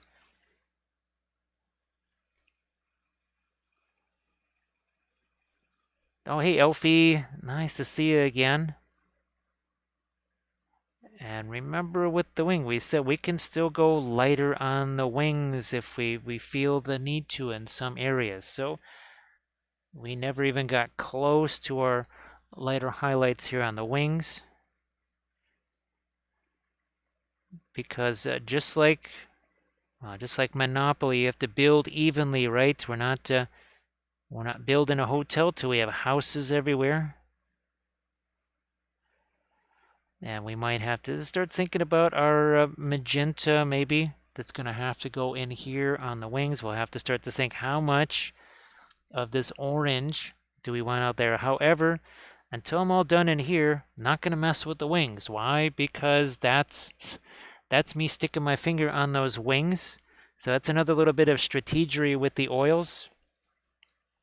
Another little bit of strategery. You use some parts of the miniature. You don't paint everything there. You leave some parts of it, maybe not quite on the finished side. Remember those creature caster crazy demon figures that we did? with the 10,000 eyeballs and teeth and everything else. And if you remember, we had to essentially not paint certain areas at all because we pretty much had to just wait until we could just like, okay, we're not going to be sticking our hands on this anymore. Now it's okay to paint that. I think it's okay to maybe paint the underside of the wings here because, well, we're not going to be sticking our hands on that. So I think it's pretty safe to mess around with those a bit more here. So maybe we'll begin with a little bit of a dry brush here of our orange. That's the cadmium orange there. So Elfie, thanks for joining here. This has been really a lot of fun, and it's 3 hours and 40 minutes. That's it. This was nothing but primer 3 hours and 40 minutes ago. Once again, the magic of oils. The magic of oils. And, well, geez, it was all of our motto riders that we did over the last week and a half. These guys are, what, 5-ish hours, 5.5 hours start to finish with the oils. It's magical. Just saying. It's magical. Now, here, look at it. You can see that darker color on the brush there. It's a dry brush application, but it is not a dry brush. Why? Because, well, it's blending with the underlying paint color. And light touch here too. Look at this again. Hand nowhere near the ferrule. How the heck am I going to do? Look at this. First of all, can't reach it. Second of all, crushing the brush. We caress the brush. Nice. I literally just have 2 fingers on the stupid brush anyways. Here. That's what you call a light touch. And still, look at how that's blending with the existing color underneath there. It's really amazing to just to see that. Here, let's do the other wing now. Yep, so you can go back and watch. We did 3 of these guys. And again, each one was about 5 to 5.5 hours, of course. Well, we did the Sons of Sekhmet over New Year's and the day after New Year's, and of course our daughters over there. So, yeah, those are some of the more recently painted things on the channel here. And every session is saved as a highlight. It's kind of like a YouTube channel. Of course, now I can't create playlists or anything like that. It's in chronological order. Now, these are 3D printed wings, originally from Lost Kingdoms, sort of like Bretonian Pegasus Knights. And Landras was kind enough to print up several different wings. Pretty much any one of those wings would have made a fantastic wing for this. This was more chosen because of what I would be able to show on stream. Some of the other wings would have looked really, really neat, but it would have hidden his face during the course of painting the stream. So I had to also think about, well, what can people actually see during the stream? Oh, what the heck, I'm going to hit this side too. Here, what is that again? We're taking the Radiant Lemon, blasting that into some of the Cadmium Scarlet here. So yeah, look at where I'm at on this brush. My hands are as far away from that ferrule as you could possibly be and still hanging onto this brush. And look at how that's mixed. Look at how that dark paint on the brush right there. That stuff was put on there probably about 3 hours and 20 minutes ago, right? So what do we got to do? We got to go back. We got to get ourselves, we got to refresh this here. We got to refresh this. We come back. And again, see that dark color sitting on there in the brush? Not quite so much on this side, so I'm going to turn it around to the right side. Bam. Hit it there. All right, same thing here. Do it again. Get some more of that fresh color, but it's got to be dry. There is no liquid in this. There is no liquid on this paint here. It's practically straight out of the tube. Seriously. You know, I'm gonna get a little more of the radiant lemon into this. We'll continue to lighten up the ends of these wings, but again, very light brush stroke. I'm gonna flip it over, use the other side that's actually got some of the fresh paint on there.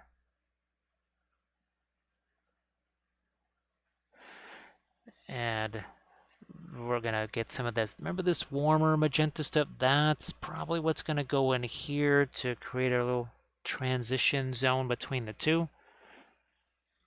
Super lazy. I do believe that it was Steeler Rebel that coined the phrase "neat." Yes. So if you're using it straight out of the tube, you are using the oils neat, and if you are using them, if you're mixing your little things in the jars, right? That's on the rocks. And if you use them straight out of the tube, you're using the oils neat. So uh, Steele and I, we come into each other's streams and we would just ask, are you using the oils neat or are they on the rocks? And of course, people in the chat for a while would say, what the heck does that mean? But I do believe that that became part of the Linseed Brotherhood lexicon of terms right there.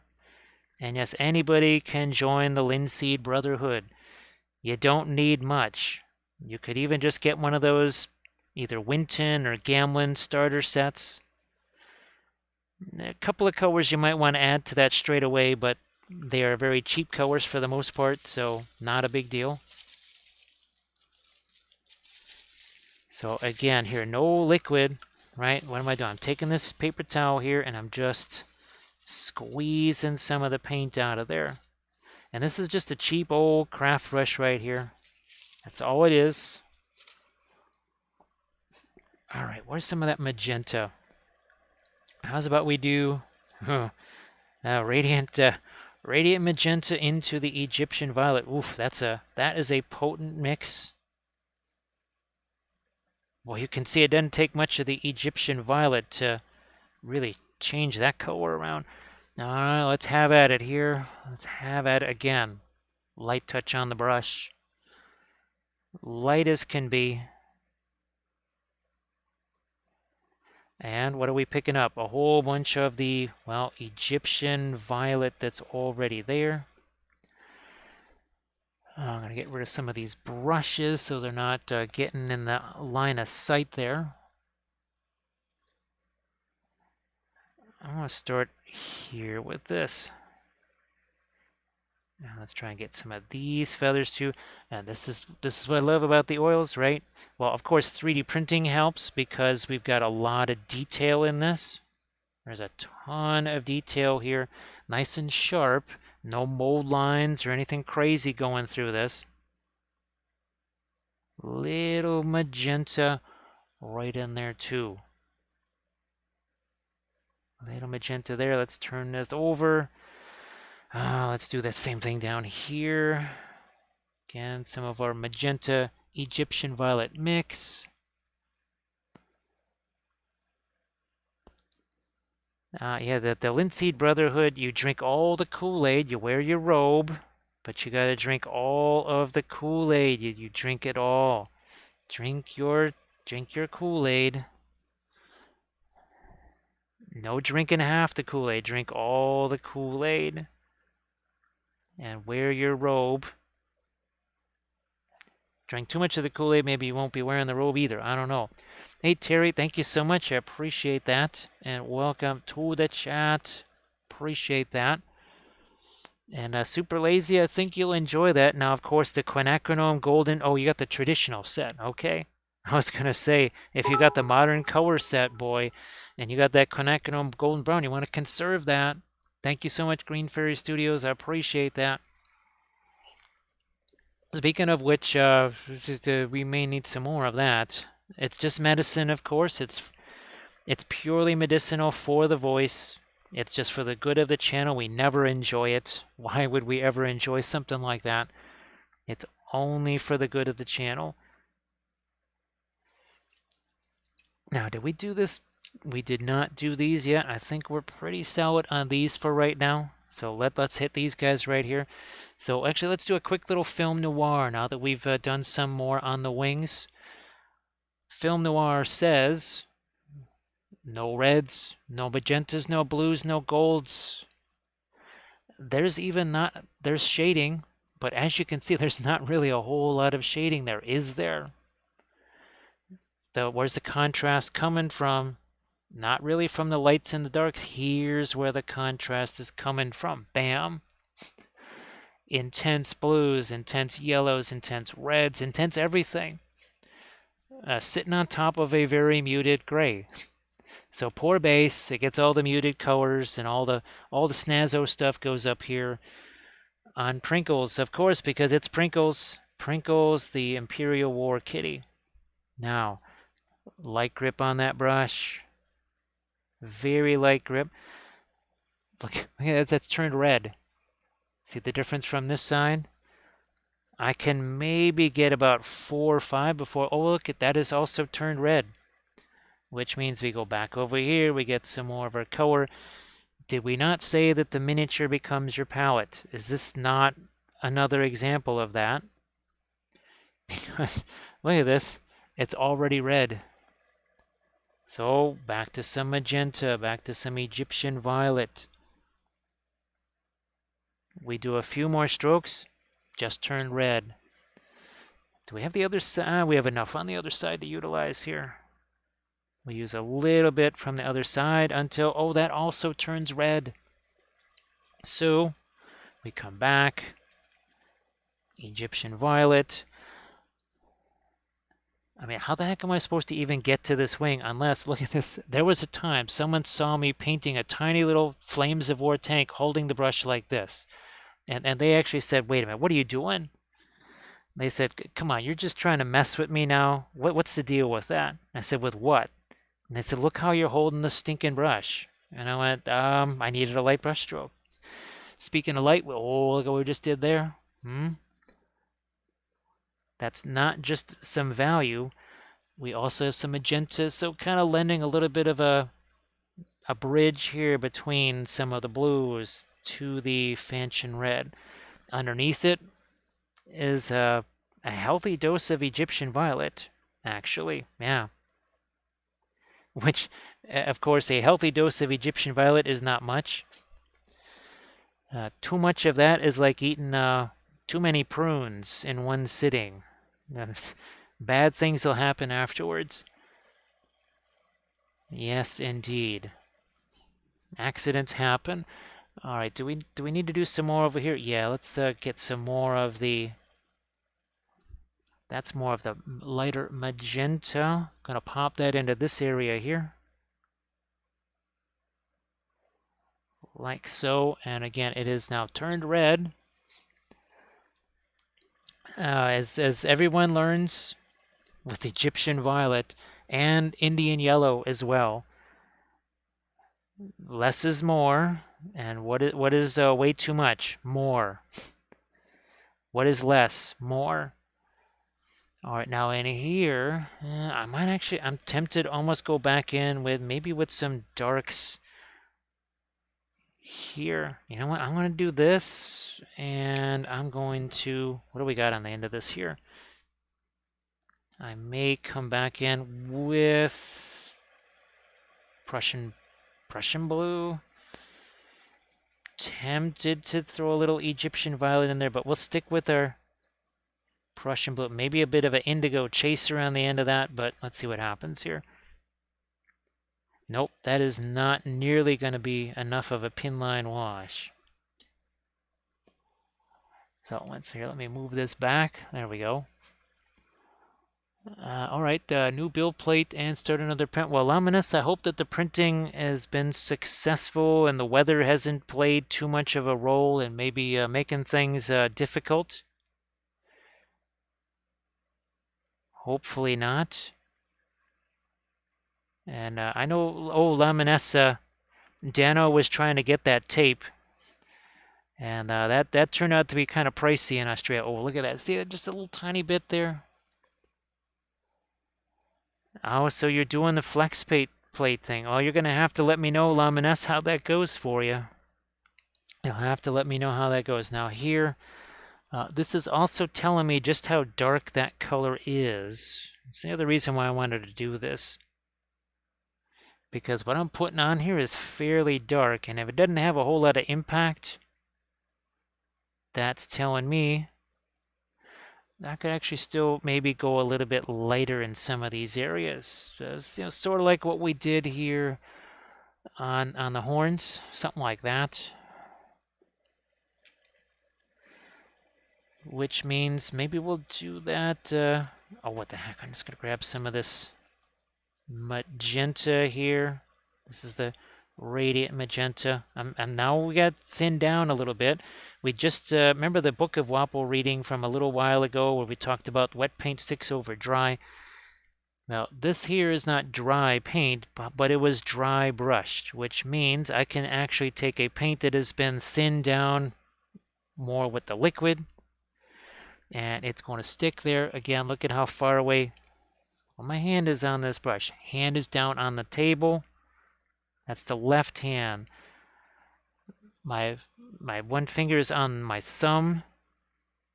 It just sort of acts as a bit of an anchor right there. Or as we would say in the oil painting, a maul stick. I don't think I ever actually had a maul stick, and like an actual one. I might have like stole somebody's ruler or something like that and used that as a maul stick while I was painting in art school, but never actually had something that I could call a maul stick. I will try to get at some of the little stems here in the feathers.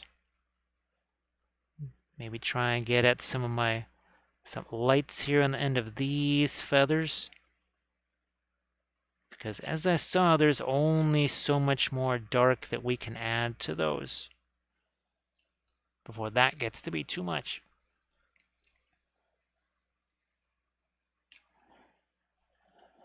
Yeah, so there we go. So that's but yeah, I'm thinking that maybe this week coming up, I might actually try to put that screensaver on the printer. Now that we've done a lot of printing, and who knows what kind of weird things are lurking with the FEP. You never know when that's going to tear. So I think maybe this week coming up, especially since we're already starting to run low on our resin again.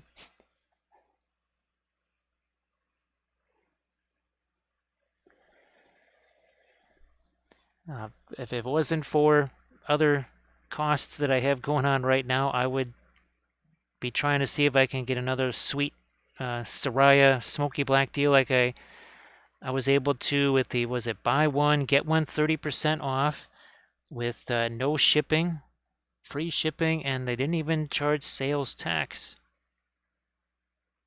I have no idea if that deal is still around, or maybe a better one. But that was the Soraya Simple Smoky Black. That's what I typically use for printing my miniatures.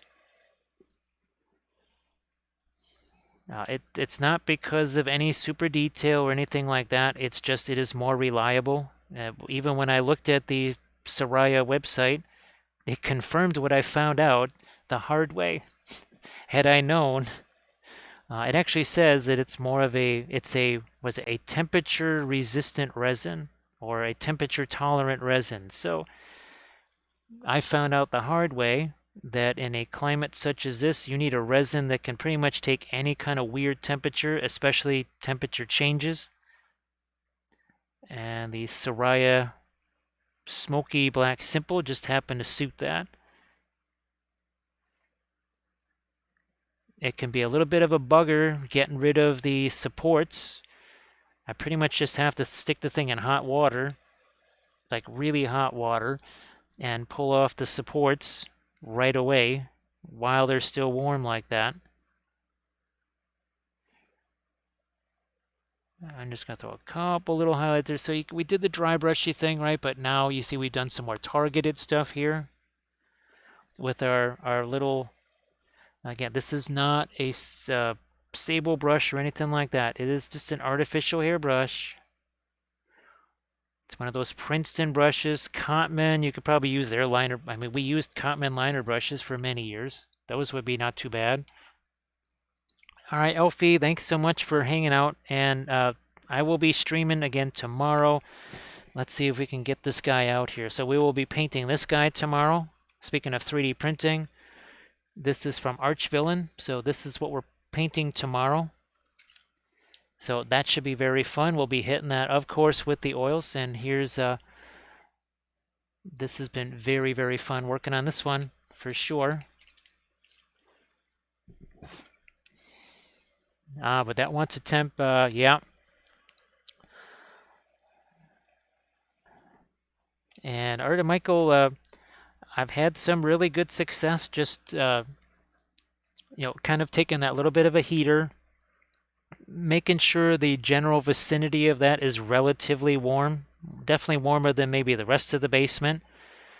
And then at the very last thing I do is I take that resin and I put it right in front of that heater and actually spin it around a couple times, shake that up. And with the resin being that much warmer, then I'll put it into the vat, and then I'll start my print right away after that. So that resin is pretty toasty. Because I would think Artemico and Lamines, wouldn't you say that those first couple of layers, those are kind of the most critical, where you want to make sure that your resin is not too cold or anything like that. Talk about excess, too much suction there or whatever. So again here, then we're being more targeted on this side like we were over there. All right, well, Dano, if we don't see you again, you have a good one. I'll probably catch you in some messages later tonight. I'll probably be sending you some more pictures of the table there with maybe some different lighting things or something like that. So no matter what, I'm sure we'll be hearing from each other again tonight. Let's see.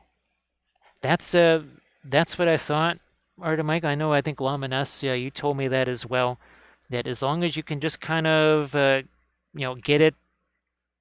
it started, don't let it start from a point of being cold, but once you get that going, it sort of provides its own heat.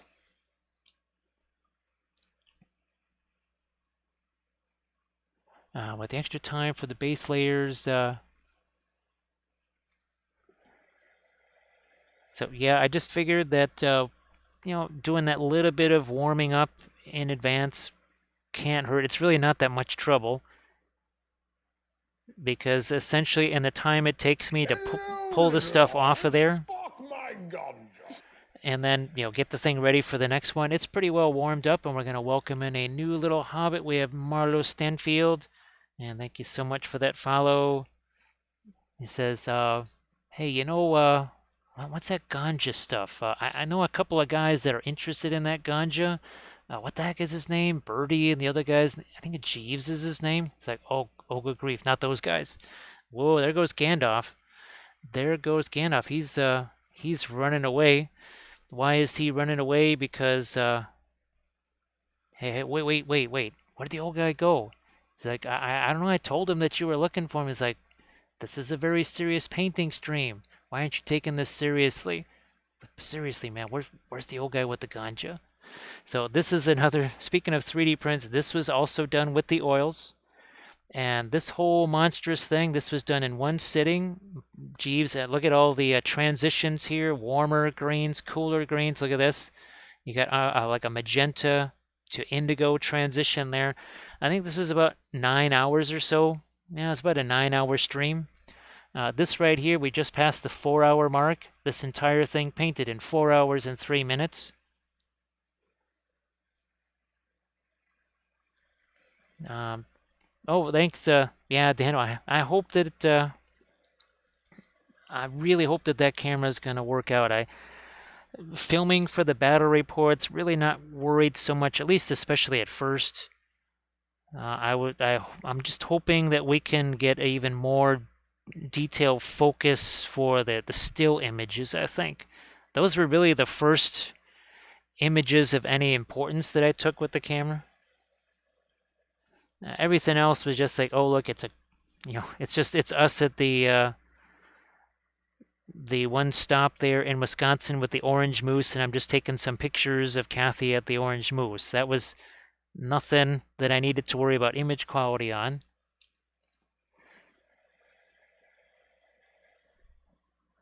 But again, yeah, that little area that I do the printing in, it's a nice little cubby hole. It holds in, pretty much isolates whatever fumes there are. And it tends to be very easy to get just enough heat to get that printer started. I mean, there'll be times where I forget to turn that thing off and it's going the whole time while it's printing, but I mean, it doesn't need to. All right, let's get some of our lighter blues in it. Kind of like what we did over here. Let's get some of that on the wings now. Let's get some of that on the wings too. So that's our radiant turquoise here. Radiant turquoise. I don't know, maybe some of the whites mixing in there too. Actually, it is. I might need to go lighter than this, but here, let's get some of these things out of the way here. That's just going to be kind of a visual distraction. I keep forgetting that this is zoomed out quite a bit from what we normally have. So again, just like before, a very light grip on the brush. Look at all the control we have despite where my hand is on the brush.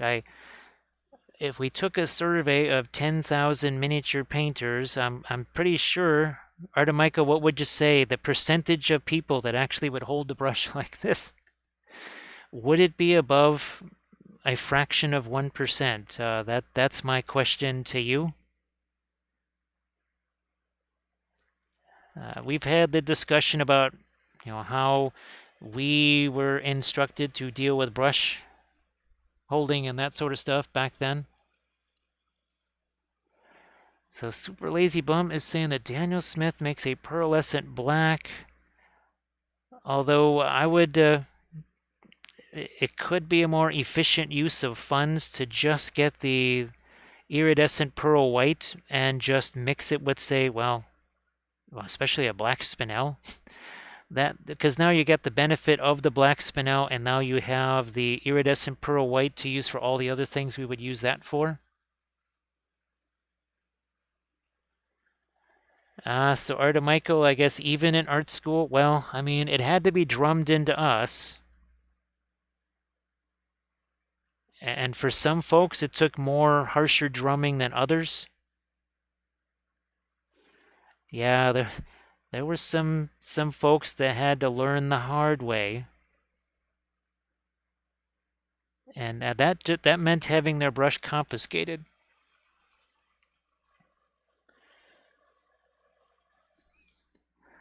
Now, of course, here, the miniature itself is also dictating where I can have my hand, right? Because there's no way I could get at this. I suppose I could. Think of it this way, there's no way you could see it, because there would be a big old hairy hand in the way of you, between you and the miniature. So you wouldn't get to see a whole lot. That's for sure. Alrighty then, let's do some more lights here. I think we sort of got started on the other side of this, but there won't be a whole lot of this light on the underside of the wings. This is where we're trying to make sure that there is a distinction between this side and this side. We don't want quite so much with the light down there. We want that up here.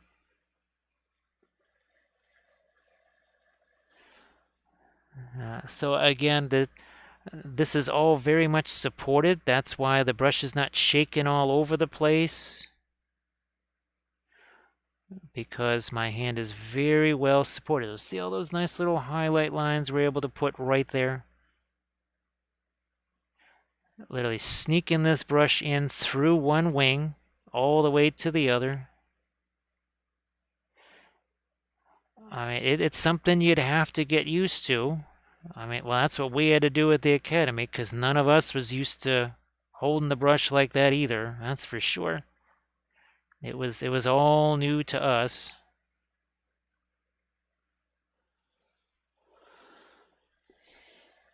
Now we'll get a little more paint on the brush. And of course, this too, the paint is a little bit more on the thin side. So it's got a little more liquid in there.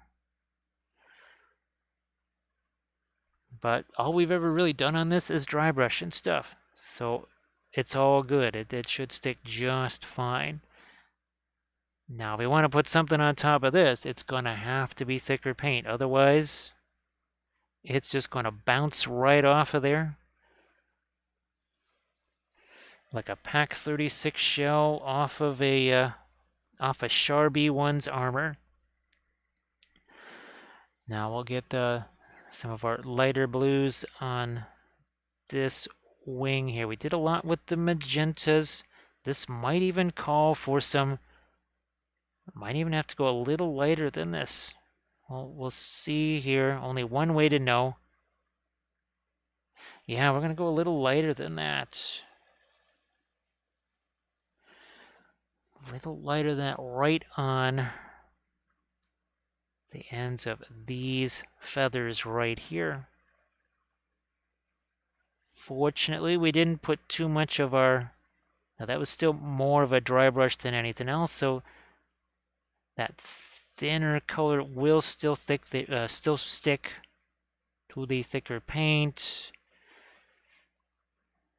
Boy, these feathers are kind of crowded together here. Let's get some lighter stuff on the edges of these too.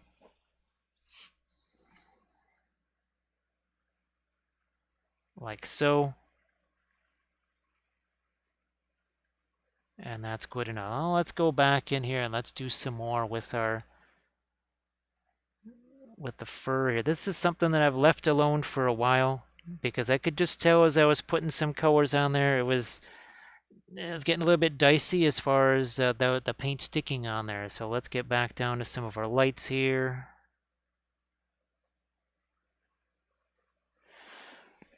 Boy, so tempted to throw a couple of lights on the underside of the wing here, but we'll just... Yeah, see, that was too much there.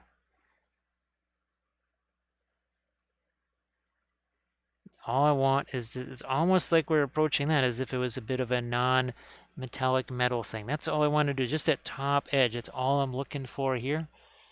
Yeah, not much more than that. Just along the top edge, almost as if this was kind of like a little piece of armor there. Now, I'm not going to go with any sort of reflected light or whatever, but that's all I'm wanting here. It's because the wings are pointed upwards at such a sharp angle, it kind of makes sense. I mean, if anything else, maybe I go with some more darks in some of these recesses. By making that darker, everything else would get lighter. You must have dark to show the light, and that would certainly be a case of doing that. And I didn't really have to do too much sculpting of the feathers. The way I cut the wings and using the fur to cover some parts of it and mesh it together, I didn't have to do too much sculpting of feathers, if at all. Unlike those eagles that we sculpted on stream. Oh my gosh. That was more feathers than I've wanted. I don't want... Yeah, no more feather sculpting. That was a lifetime's worth of feather sculpting on those eagles that we did on stream. You can go back and watch those. If you want to see hundreds of feathers being sculpted with epoxy sculpt, go back and watch those streams. Popping just a couple of lights on the end of those. What's going on here?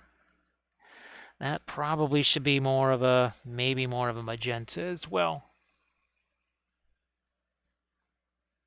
Possibly some more magenta on when we get to these guys here. All right, enough of that. No more. No more. Some of the magenta, maybe they're still gonna... I'm going to let a little bit of the Egyptian violet in there. See how this works? Again, try not to make this as light as what we used on the top surface. This is not quite as in shadow as, say, if the wing was just parallel to the ground. But still, I would like some form of shadow on this. I also would like to add some of these little ridges right there. A hint of the magenta right there. There's Sarge. Sarge, how the heck are you doing? Ooh, that's a light on the shamrock. Well, heavy on the shamrocks, light on the shake. Oh my goodness, what's going on there? So Sarge, I hope that your your Friday was fun. Oh no, well, fun. You're working. Never mind. Scratch that entry. I was thinking it was Saturday and that it might be your one day of not having to do that, but nope, it's Friday, so never mind. Never mind. But yes, Sarge, look at this. It's the return of Prinkles. Prinkles the War Kitty. With wings this time. With wings.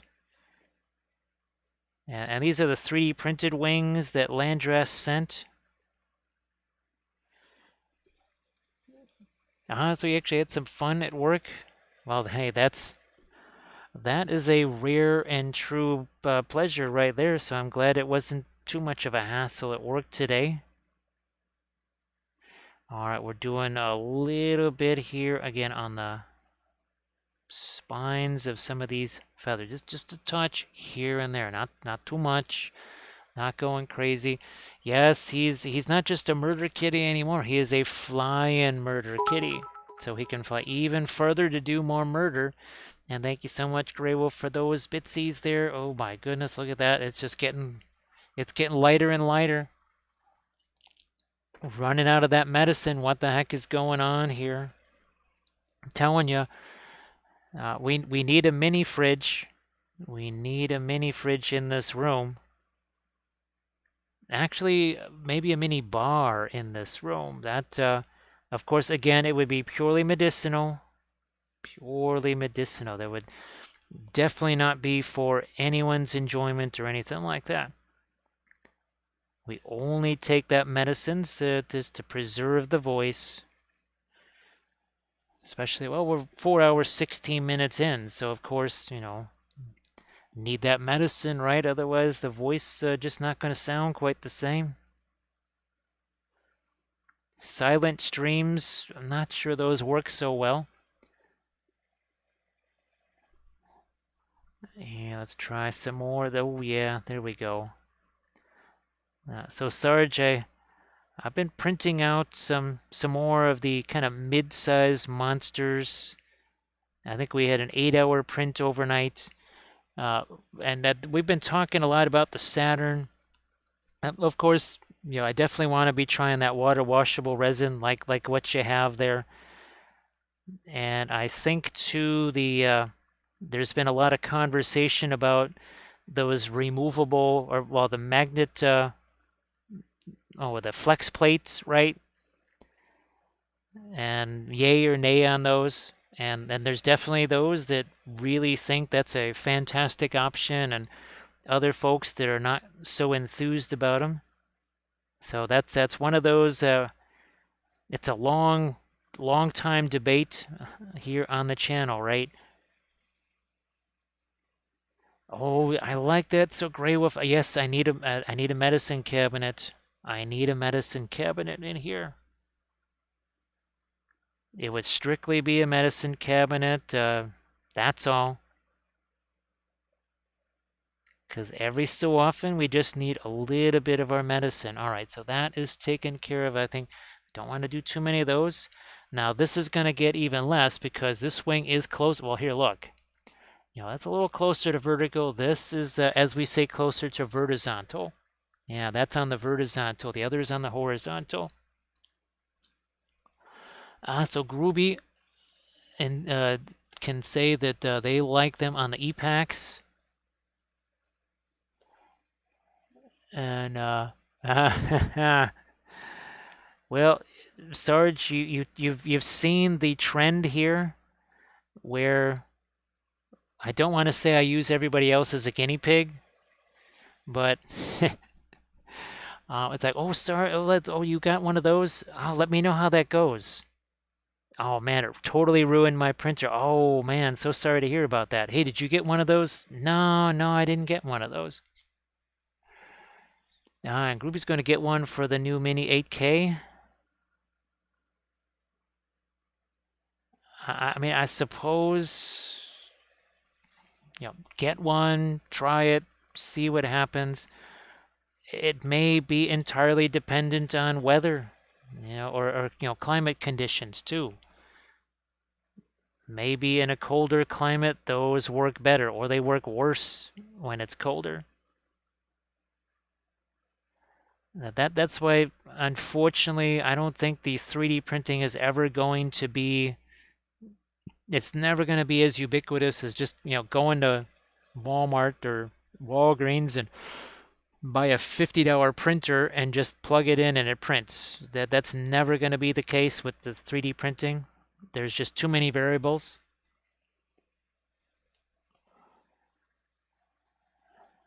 Oh, that's okay. So, well, that's efficiency right there. Yeah, that's one way to get things to happen faster is just like, okay, yeah, here, while I clean this one, oh, look, we have another one over here. Can't look where my hand is on this brush over here. Yeah, Sarge, it's funny, and I understand because I've got the screensaver, and the only reason I haven't put it on is because I had to have something printed. So I had to print it without the screensaver, and it was all leveled really nice, and it's working out well. And just, you thought baseball players were superstitious? There is no person more superstitious than a 3D printer. I'll say that right now. I thought that baseball players were the most superstitious folks on the face of the planet, but not even close.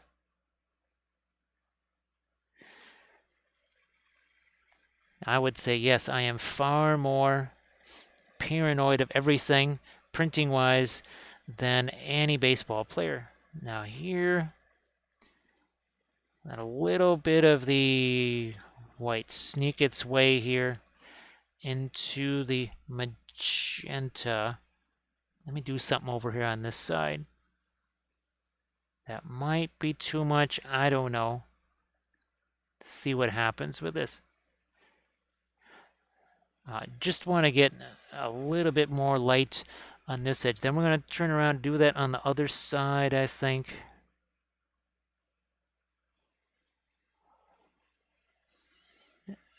Now, Groovy, of course, you heard us talking about the grow tents.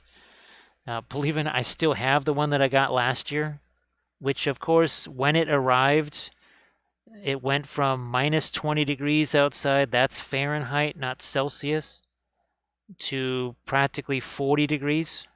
I mean, the temperature shifted almost 50 or 60 degrees as soon as that stupid grow tent showed up.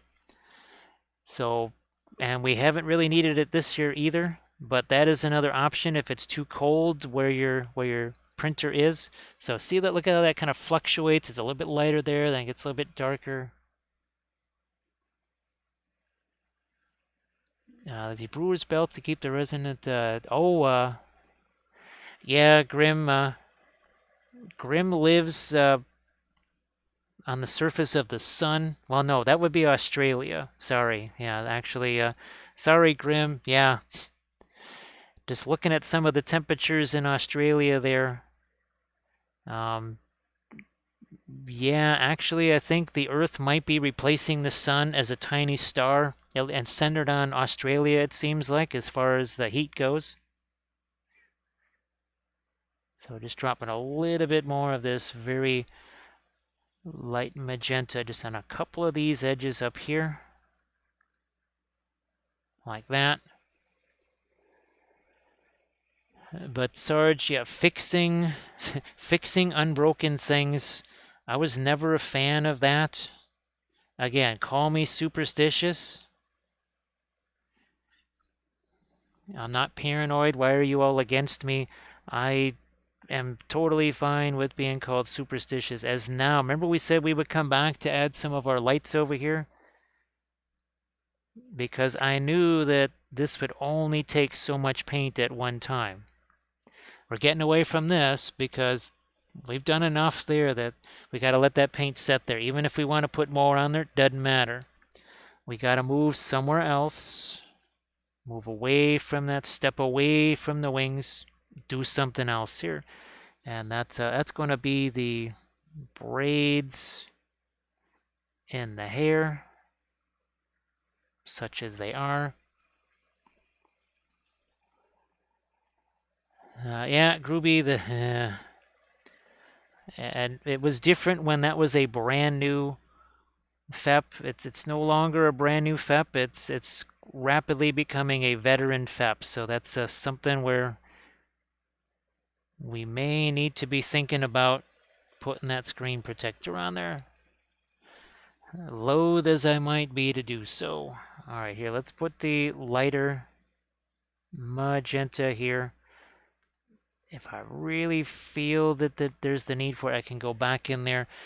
Might even go a little pin line washi or something like that with the Egyptian violet. I was thinking maybe a bit of the indigo, but no, I think the Egyptian violet might be the way to go. Certainly is dark enough. It would do the trick. Again, just get a little bit of the magenta there. Now, moving away from those things, back to the horns again, because we never did get our lightest color there. We'll need to... Okay, I wasn't sure if there was enough of the radiant yellow left, but there is. And look at that, it's still got some orange mixed into it. That's all good. Now, again, this is... We got to get some more of our thinner in there. Not so much I want to thin it down, but we talk about the paint setting. Well, it's been there long enough where the paint has set a bit. And I'm just looking right there. This is kind of like what we did on the wings, right? Where, like up here, we did the lightest light. We're doing that here on the horns. Now, the thing with the Sonic Mini 4K, of course, it doesn't come with the correct Allen wrenches to do anything with the FEP. And those screws, at least now, of course, maybe that was the pre-production junky thing they sent me. I don't know. But those screws seem to be just unbelievably tight. All right, now let's get our light. Again, this is basically radiant lemon with maybe a hint of the orange on it. Just to lighten that up. Let's get some of that down here on the end of these, well, ponytails. Whatever you want to call those. Yeah, and Sarge, it was a simple blue. It was just Prussian blue and a little bit of the radiant turquoise, and that's about it. Now here, there was some more of the Egyptian violet that worked its way in there, but otherwise, pretty much just Prussian blue mixed with a little bit of the radiant turquoise. And now we're going to get some of the lighter lights here on his toes. Maybe not too much over there because, again, the wings, potentially putting that in shadow. We will lighten up this side here, because that's especially not going to be in shadow at all.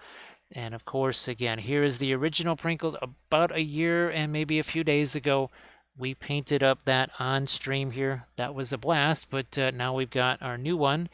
And of course, we will do a quick little film noir once again. And red is gone. The red, the magenta, the gold, it's all disappeared. Now we've got at least a little bit more. Now that we've got our shading in place, you can still see some difference. But here is where our main source of contrast is. Bring back that color, blammo. Reds and blues, right? Warms and cools. That's your contrast. Not so much the light and dark. It's part of it. There is light and dark contrast on here for sure. But I think it was pretty clear when we did that film noir right there what really is driving the contrast on the sky here. Yeah, so of course the Egyptian violet is just, it's an amazing color. And then now I didn't have the radiance last time, and I also didn't have the Indian yellow. So that has made really generating these intense gold colors here so much easier. Oh man, so much easier. No, I'm just gonna do some of this on the tail. It's gonna hit the other foot there, but I said nope, nope, won't do that. Let's hit the tail. Just a tiny bit there. Wings, I think we will not mess with the wings and make those any lighter orange slash red. I don't think we'll do that. There's our, see, just a little bit, little spiciness on the tail right there. That's good enough. Good enough. And I'll spin around. I'm just looking to see, do I need to add some lights along that leading edge of the wing? Gonna try and give him his eyes right now. And oh boy, do I want to go indigo? We'll go with indigo. Why not? Indigo, well, it's not just a dark color, it's easy to apply thinly. All right, let's do this one here. Really is the easiest one to do. These are a little bit tougher because the eyes, they made them pretty darn thin right here. Let's make sure that they're looking in the right direction here. Okay, there's one.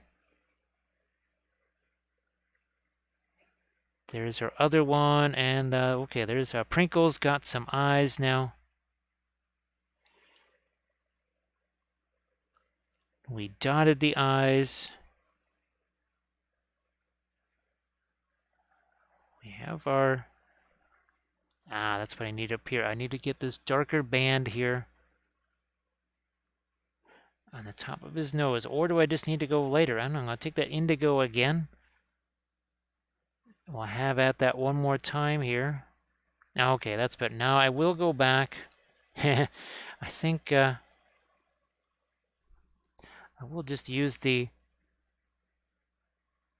light magenta for that, just cause. Oh, thanks, Sammy. Thank you so much. I've been looking forward to this for quite a while. There was a while I couldn't actually find this miniature. I knew where the wings were. Believe it or not, I actually had the miniature in my hand several times, just didn't realize it. I looked at the box and there was 2 other Warcry boxes of that same shape, and I just somehow did not see the Mindstealer Sphere picture on the box. So, yes, I was wondering, where the heck is this thing? I know it's got to be in this room. It was all that while. But it turned out just for the best, because it essentially was the 1-year anniversary of the original painting of Prinkles the War Kitty. So, yay. We're going to get some of our, this is our turquoise here, the radiant turquoise, some of the hair. This is the stuff that we sculpted on right here.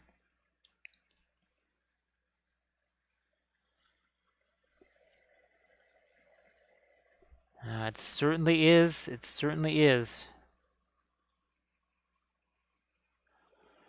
So Arto Michael, the typical camera that I use is it's like a 4 megapixel camera that we got at Costco 17 years ago or something like that, and I just throw it on auto settings and snap pictures, run upstairs, throw it into Photoshop real quick, cut out the whatever excess stuff there is, and it's done. That is the extent of the photography. Since there are hundreds of pictures that get taken on a daily basis, that's pretty much all I have time for, unfortunately. There's no time for photo manipulation.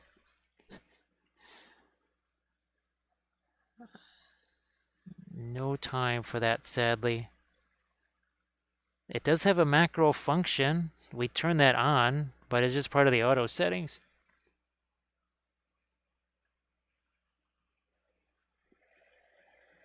Yeah, that thing is so ancient. It's absolutely hilarious. It's barely digital, and that's how old it is.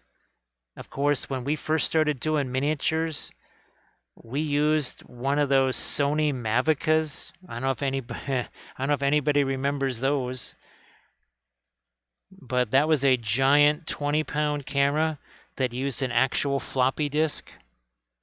Yes, it used an actual floppy disk. See what we're doing here? A little bit of the magenta in here. And we had to use the highest setting for resolution. We could get 4 pictures on one of those floppy disks. And of course, you never knew if that floppy disk was they would get corrupted after 1 or 2 uses. So super lazy. I would stay away from the Optilungs entirely. You would much rather use, and we actually have it sitting here somewheres. There it is. You would want to use the oil brushes. And here's the aluminum. They're metallic. They are very nice. We've used these in some of our tutorial videos, in fact. Actually, the first Necron, well, no, the Necron oil painting series, we tried these guys out. It's nice. I certainly would prefer the just taking the, well, either the mica powders or using the iridescent pearl white and mixing that with my colors, which is why I'm able to do things like this. Again, that is all metallic oils right there, including the base and our horsey. You can see all the color transitions on that. And here's another one of our tutorial videos. This is doing some gold TMM, all entirely with the oils. Now, I have taken some of my lighter magenta. I'm going to try and get a little bit more of the lighter fur colors in here in terms of the magenta, but not as warm as the Fanchon Red. Not quite so warm here. So this might be, I don't know, a little bit different than the other one, where we have some actual fur texture being painted in. Boy, Grey Wolf, yeah, the thing is still actually sitting somewhere in the house. I mean, again, it weighs a ton. It's funny because if you were to just wave that thing around, people would be all impressed by it until they saw you pulling out a floppy drive. One of those 3.5-inch floppy drives. And thank you so much for that new follow, CD. Thank you very much. No. Tell me that those 2 guys didn't show up. He said, yep, they were looking for you. Ooh, I'm out of here, man. Oh boy, poor Gandalf. Now he's got Jeeves. Well, it's really more. It's not so much Jeeves. It's Birdie who is after. He's after that ganja. All right, here's some more of our. We're doing a little bit of a change here. This was not in the first one, but I'd like to do that one. I'll do this here. Again, we didn't have the radiance, so I think I'll try and take advantage of those here. And we're just trying to do a little extra fur texture maybe that we didn't do last time around.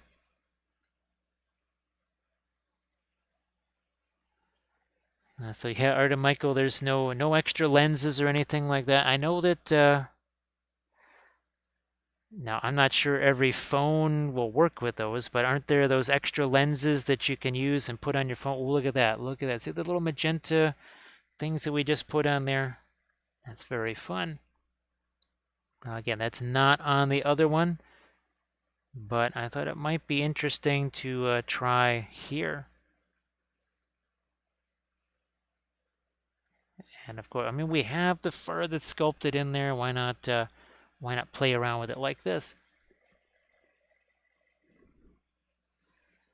I see we still got to get some lights on that strap that aren't necessarily just magenta here. Well, let's do some of our, and we can maybe go a little lighter with that magenta there. I don't know. Let's see what happens here. Yeah, maybe we'll go a little lighter on that magenta, or we take another tack and we use the lighter blue or turquoise or whatever. Might do that. Might just do that instead. Yeah, there's no DSLRs here. No DSLRs here. If we were to magically just gonna be walking down the sidewalk and oh, look, there's like $1,300 laying on the ground, we might treat ourselves to one of those. But right now, yeah, that is not something that's gonna happen.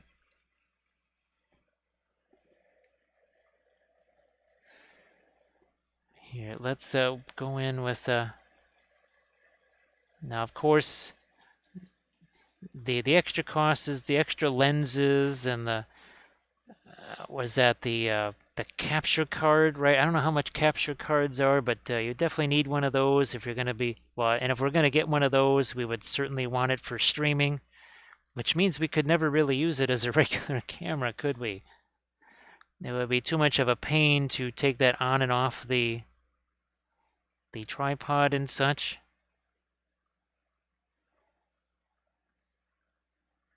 And of course, what we have in terms of that, that's got to go more towards the printers there.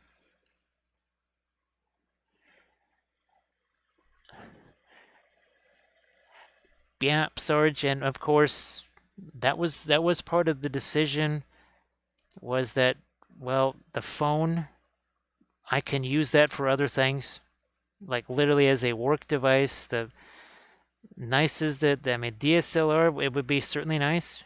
Would really, I'm sure it would do some nice things, but there's just too many things it can't do that a phone can do. I mean, I could potentially, if it was going to be down and dirty, I could take the video on the phone. I know a couple of people that did Lord of the Rings battle reports entirely on their phone. They shot them on their phone, they edited on their phone, they rendered them on their phone somehow. Now, of course, they were only like 20 minutes long, and then they uploaded them from their phone.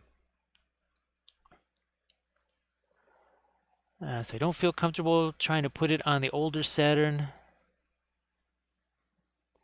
I guess too now. Oh, that's right. There's not quite a million different Saturns anymore. Well, 3 of them anyway. At least that's what I was told by Saturn owners. Like, look, you better make sure which Saturn you got. Again, so here, trying to put a little bit of fur texture there. So Artem Michael was able to avoid the capture card expense / hassle with via the Canon, and able to utilize a little bit of HDMI magic. Wow, I'm glad that you were able to save yourself some expense and hassle. That sounds good.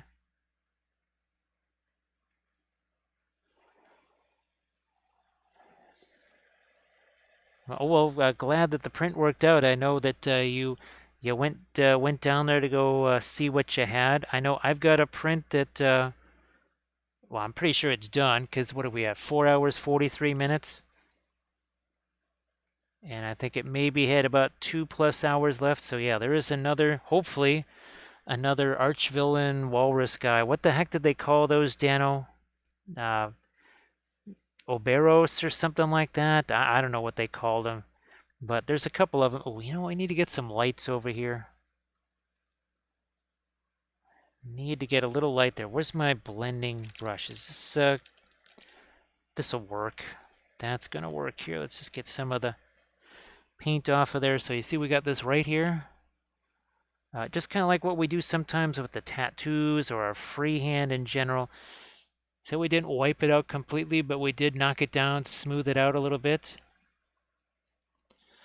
Actually, oh, Laminess, I know Dano and I, we were talking about, and I think you know what I mean when I say the fan style of supports. Like I say, I mean something like this here. Imagine this is a curved blade, and instead of just a couple of points here, it would be like one strut here, and then like a fan that comes out of it. I don't know if that. I have to look at Cheetahbucks and just see where it is where I can maybe try and play around with fan supports like that, because I think that could maybe be handy. Actually, Sarge, have you ever put supports like that on a miniature? Meant to ask you that. Well, meant to kind of ask like in general with the chat. Have you ever put those fan style supports? And I know that printing goes ever on. I think it's RM Printable Terrain. Those are the first guys that I saw employ those. I'm pretty sure that Archvillain uses those as well. Ah, look at that. See, didn't even have to worry about filling that stupid little gap right in there, or just little. It was a little bit rugged there, a little rough. So I said the heck with it, and I just put some fur texture there.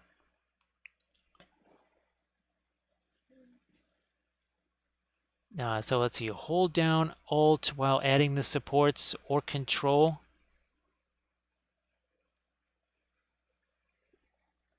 So Serge, you haven't done the fan style yet.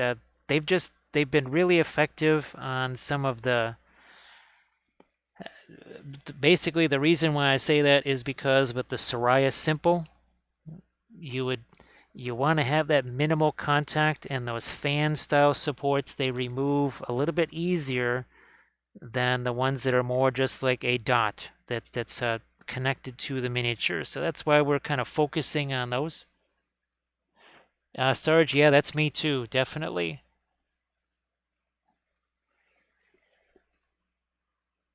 So you place one center support, and then while holding down Alt or Control, you add additional supports next to it. I know that I'm not necessarily using the right name for things. Like, remember in the early days when I was trying to just, people would say, well, what's happening? I'd say, well, I'm getting what looks like a shelf error. And, I didn't know what to call the type of error that I was getting. And it looked like a shelf. It's like it stopped printing and all of a sudden kind of created a little bit of a shelf right there. And it's called it the shelf error. And people had no idea what the heck I was talking about. All right, here, let's get some lights in here. Maybe not the blue, maybe magenta. Let's see what happens here with this magenta. Now, of course, we're talking Chidu box here. I know everybody else is probably talking Liche. Yeah, oh yeah. Oh, so Dano, the guy from Kobe. Actually, apparently I've been pronouncing his name right. The guy with the Easterlings. Now, I guess he watched a couple of the one session that I did where I was talking about the supports and the forest of supports. He said that he's cutting down on those because he's actually very new to the whole sculpting thing.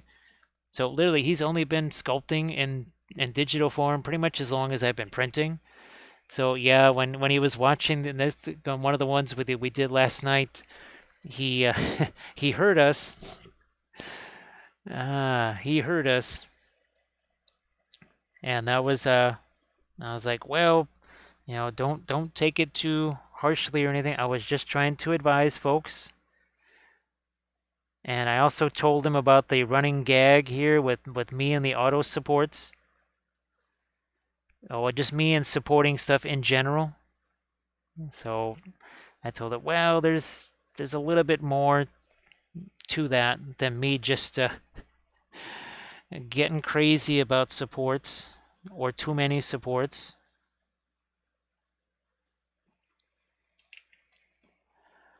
Do we need any more of our light? I'm not going to mess with any more lighter highlights there. I am going to put some lighter magenta up here on the top of his head. So see, look at this. I got my thumb. My knuckle was on the table.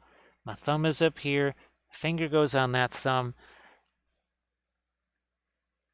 And there we go. Right? Nice and easy. Now, oh, so Persa for the supports and Chidu for the slicing. Okay. Again, there will probably be a time where we're maybe using something else that just right now I'm just gonna stick with the Chidu box. Of course, I know there was also too the possibility of the legal side of things, right? Thanks so much, Grey Wolf Studio. Thanks so much for the look at that. Oof, that's a sad sight indeed. So Grey Wolf Studio, yeah, I guess eventually we'll have to have a medicine cabinet, right, so that we don't run out. So Lamines, it's the resin that Soraya. One of the reasons why it's kind of an all-weather resin is because it hangs onto stuff. It's greedy. It hangs on to things. It doesn't want to share. It does not want to share the print with you.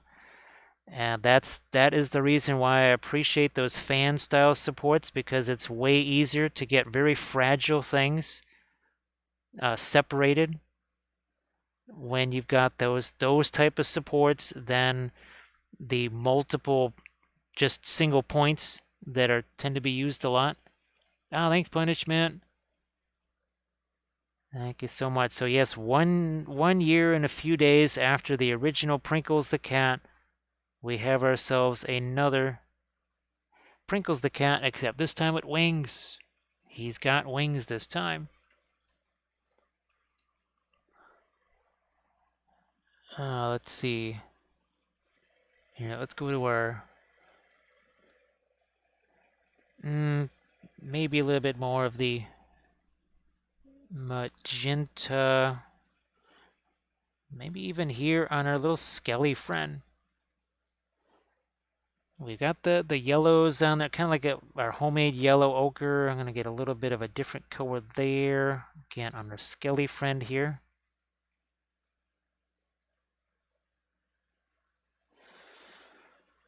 On the underside of that stone, maybe not. I don't know, I'm going to throw a little bit of light here. Take my blending brush and just soften that up.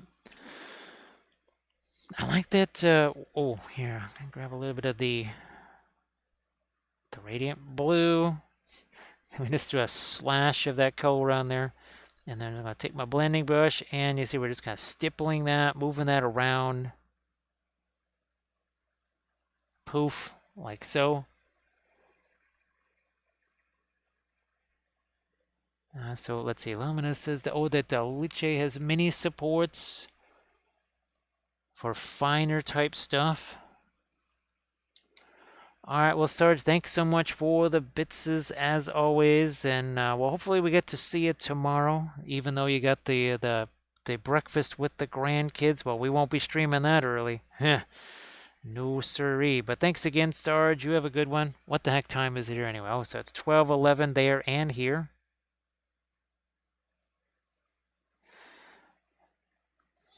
I wasn't quite sure. All of a sudden, I don't remember what time it is. Ooh, here, let's use some of our...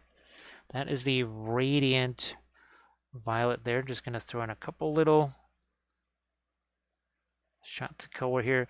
Now, if you look at, again, the one that we did last time around, there will be some foliage on this, just like there is on this one right here. Now, I'm going to try and do some staining on this, like we did on the other one, and that might do it with... Oh, what's on this brush here? I don't know. Let's just do something like that. That's some of the asphaltum there. And since that really should sort of be in a shadow anyway, no, maybe more of the Van Dyke brown. Yeah, I don't want that to get too red. Ah, there we go. That's a little better.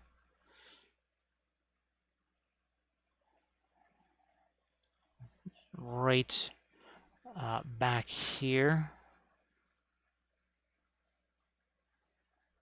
Again, just thinking about some staining on the stone floor here. Again, that's mostly Van Dyke brown, and that is just a very much a dry brush. That's all it takes.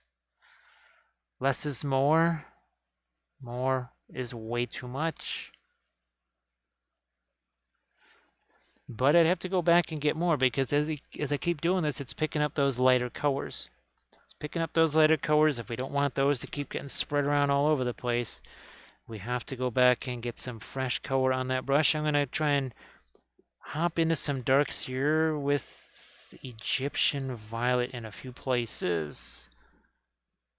Might even do that inside those braids. We've been pondering that for a while. Been thinking about it. I think we might see if we can almost do that in pin line wash fashion. I don't know. Let's see if it might work. I might actually zoom in a little bit here. Oh, where are we at here? Let's zoom in just a bit. Poof. Now you can see that a little bit more. So super lazy, we have tons of those. This is the most recent one right here. That is the one of our color theory and oils videos, doing some skin tones. We have a bunch of those, and then of course we also have the, I think a couple of army painting series, even the one where we were painting the Artisan Guild elves, there was a lot of skin tone on them too. Actually, Art of Michael, I could see that, well, yeah, with the Lord of the Rings stuff, that measuring feature there in Liche could be very helpful, for sure. There's been a lot of times where it's just, well, here, look, I know that this file is the right size. I'll bring that into Chirubox and just have it next to the other one. But then that's kind of how I measure most things anyways. So yeah, super lazy. We've got tons of those. We have tons of that. Again, there's 1,000 hours worth of videos. There's pretty much going to be something. Now, of course, that's on the Patreon page, but there is a lot of stuff on the YouTube channel, and of course, there's tons of stuff here. You just got to go back and look for it. I cannot turn it. I don't have any ability to make playlists or anything here on the Twitch channel. You just kind of have to look back chronologically through each of the past episodes, but it should be there. We've definitely done our share of barbarian painting. I'm going to actually more darks right here, just to sharpen that up. Not so much to, it's not about light and dark, it's just to sharpen up an edge right there.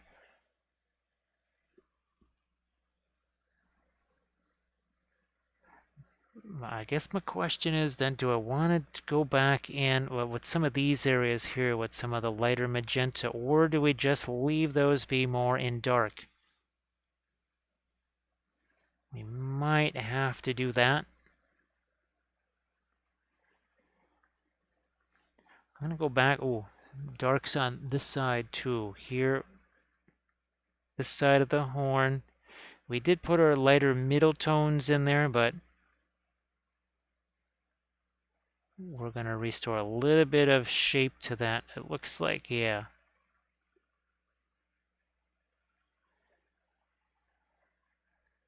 Maybe here, let's see if I can't get a little more separation between the gold and the blue. We're just, again, this is the, ironically enough, Egyptian violet being used as a bit of a shadow there for our blues on his face. Let's see if we have this. Yep, that is turned all the way down. Now, of course, with the oils, and there's some shininess going on there with the oil paints. That certain colors do that. Certain colors do that. So that's the one thing when you're trying to film or do stuff with the oils, especially certain colors, you're going to get the shiny stuff happening. And we've been able to mitigate that a lot with some of the lighting that we use and a couple of other things, but it can't get rid of it necessarily completely, especially with something like this where it's much bigger, and in some cases will end up a little bit closer to the camera than maybe normally a miniature would end up. When you're painting with the oils, I mean, again, if you're not like you'd be doing it on camera or whatever for your own stuff, but don't necessarily worry if it does looking a little bit on the shiny side as you're painting it, because you would be amazed at how when it dries, all that shininess that's all gone away. So again, doing a little bit of my dark there. That's using the Egyptian violet in a couple of places here. That is one deep, rich, dark color. It's not opaque though. As dark as it is. Same thing with indigo. They're really dark. Perlene black the same way. They are not opaque. You're not going to just be able to necessarily paint over things the way you could with a cadmium. You can still get them to cover things completely. It's going to require a little different type of brush stroke. So Luminous, there's no way to do like a intro to oils. It's really more of an all-encompassing thing. I would suggest watching the episodes where I'm mixing the oil brushers, for lack of a better term, because that talks about the consistency of the paint. And then I would most definitely watch the color theory and oil episodes where we're doing this stuff. So before you start messing around with the oils, I would definitely check out the color theory and oils episodes, and then where we're doing a lot of the mixing. Now, some of these also do involve painting of miniatures too, that's even better. But that's where you want to get started with those. Is you want to check out where we're mixing the oils and the high quality thinner together, and where we're also doing those color charts, because that's really going to tell you an awful lot about the consistency of paint. Because unlike acrylics, oil colors will have very different consistencies. A cadmium yellow is not going to act like an Indian yellow, which is not going to act like a radiant yellow. Those are three very different colors. They're not just going to look different, they're going to act really, really differently.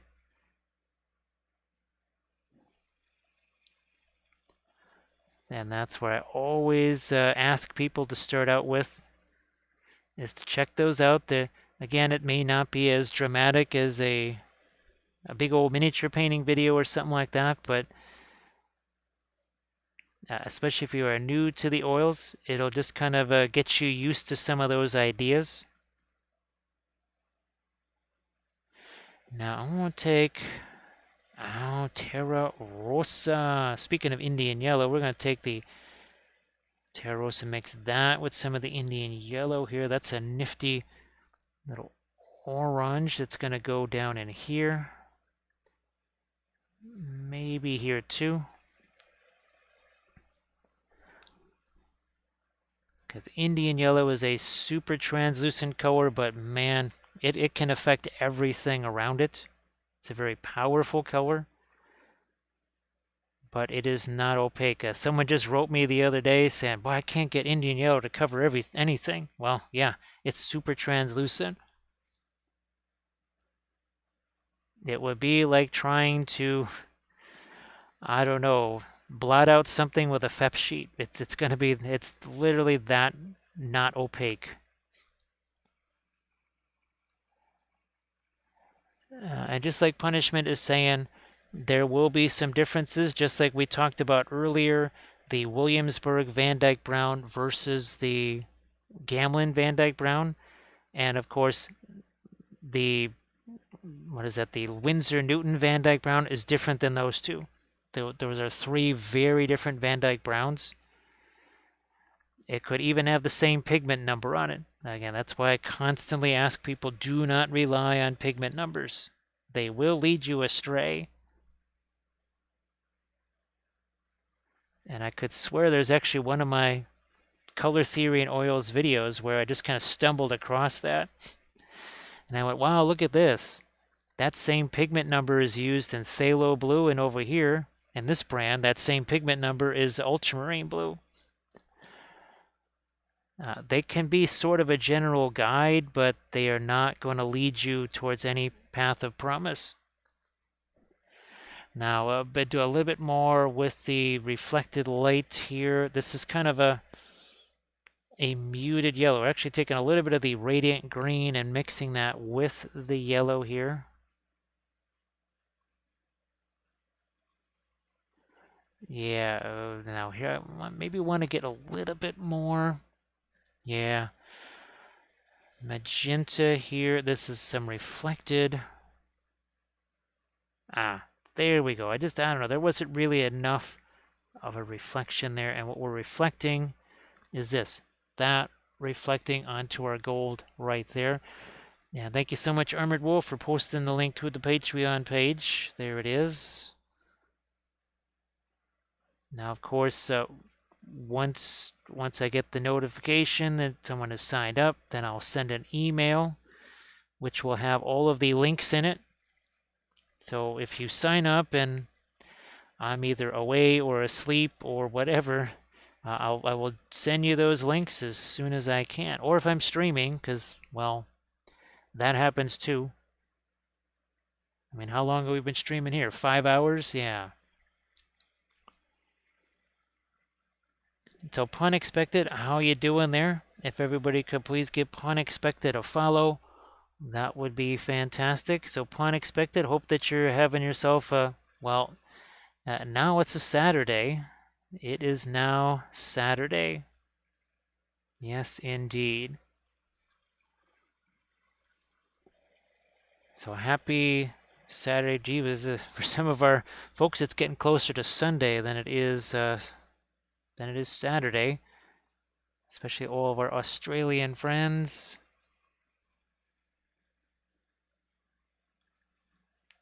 A little bit more of our magenta there. And then down here, I'm just going to throw a little bit of something. Don't know.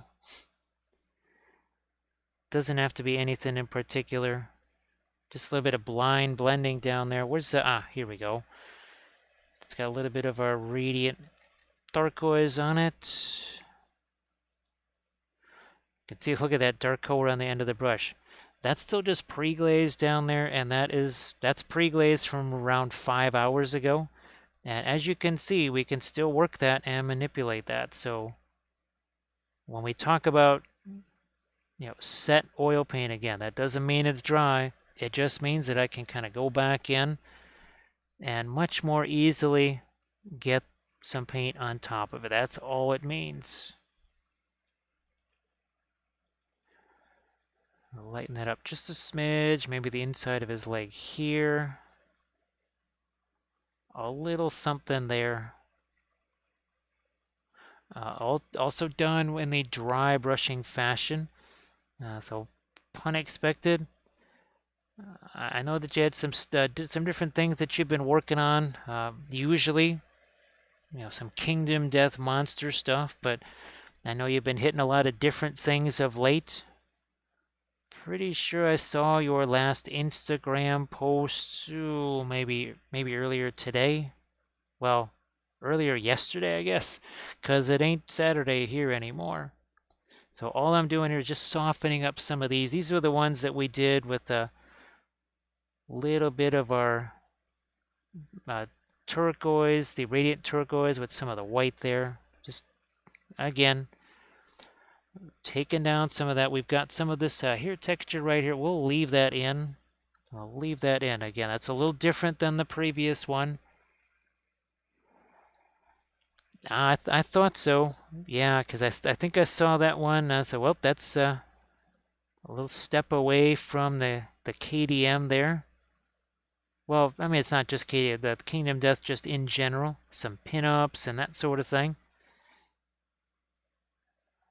I know that Steep T's got another one of the Kingdom Death pinup figures going. Gonna just take my blending brush to some of that, just a little bit of that here. Now,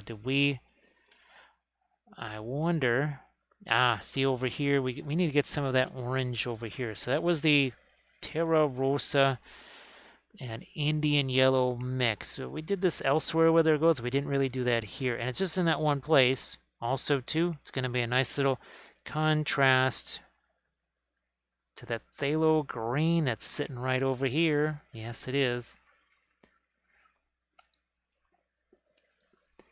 And there's the Discord link to Pun's miniature there. Here, back to our phthalo green. Get something dark on the top of that stone there, and I think we're good on that side. Now let's get to our lighter highlight across the top of that. On this one, I think you can see it. Poof. Catch a little extra light on here. And we'll do the same over there. Catch a bit of our light right there and there.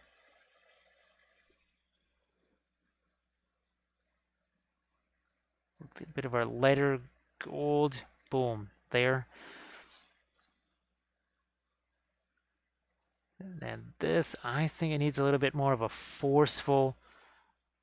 Yeah, we don't have, the other side has more forceful light, so let's lighten up some of this just a bit more here. So I'm going to take my blending brush to that once again. Yeah, we'll use this one here. And all we're doing is a little bit of a stippling / scumble type thing there. And look, that nice. Look at, see how it looks like a few different little light sources in there, but it's kind of diffused. That's just a huge thing that you can do with the oil paints that you just cannot do. Can't do that with the acrylics. Ain't gonna work like that.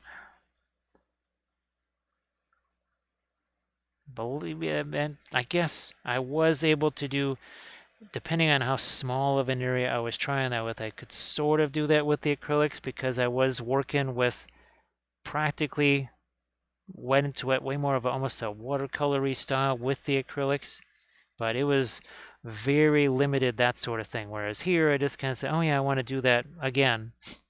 All right, I can do it whenever I want, pretty much.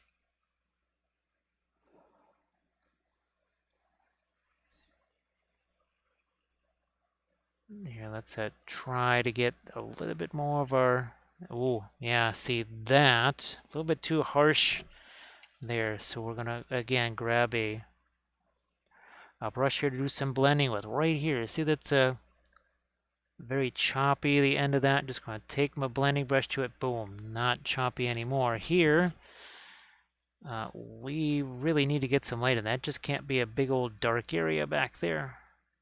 All right, that helped. That works. Think of it as brushstroke management time, right? You get to that certain point there as you're painting along the miniature, and you just say, you know what, I see a little bit too much of a brushstroke here. I'm just going to go in there and kind of take that down a little bit. All it needs is a blending brush. Poof, that's it. And so we have 5 hours, 13 minutes in. As you can see, from primer to this, 5 hours, 13 minutes, just like our motto writers, between 5 and 5.5 hours from nothing but primer to that. And there's nothing added to this. I mean, it's dried. I will be putting, actually I'm going to be filming a short video on doing the basing of that, the final basing of that, putting on some jungle flock and some other ground cover type stuff from Luke's APS. It'll be a short one, and I'm just doing that on the Motto Writers. Yeah, let's get some more of our, a little bit this lighter magenta here. Boom, like so.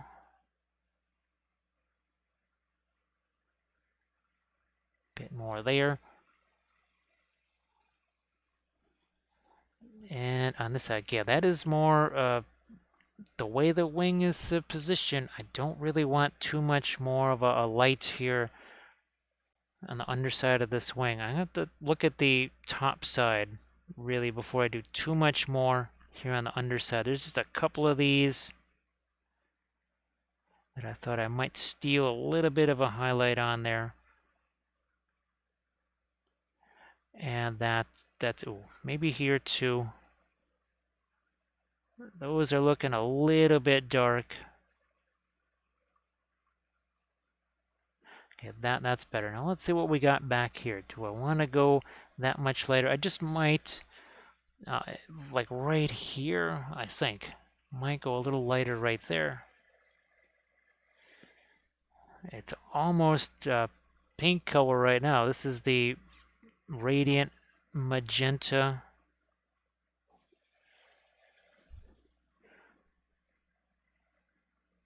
Just trying to pick up a couple of these ends of the feathers here, that's all.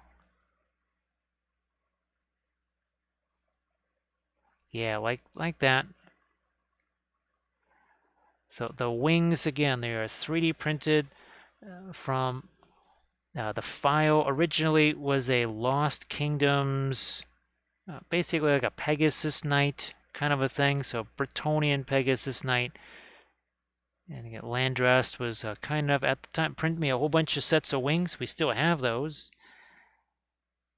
And any one of them would have actually looked really neat with this, but this was the best for doing a stream because I could paint the wings and you could still see his face. And I did like the more regal pose of this because, you know, he's the War Kitty, right? He has to be somewhat regal looking there.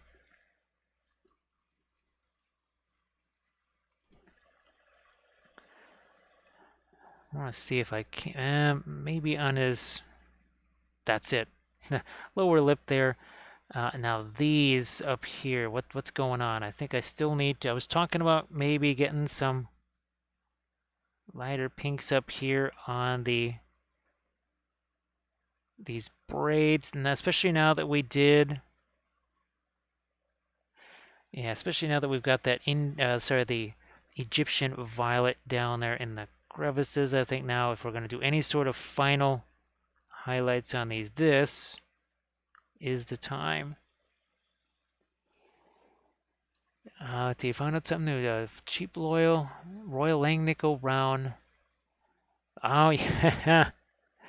I think pun expected. I might have somehow accidentally done something like that with maybe one of the One True brushes or something. I don't know how it happened, but yeah, you smush the ferrule down, right? You get yourself a filbert because the edges are automatically round. Wait a minute, do I have a?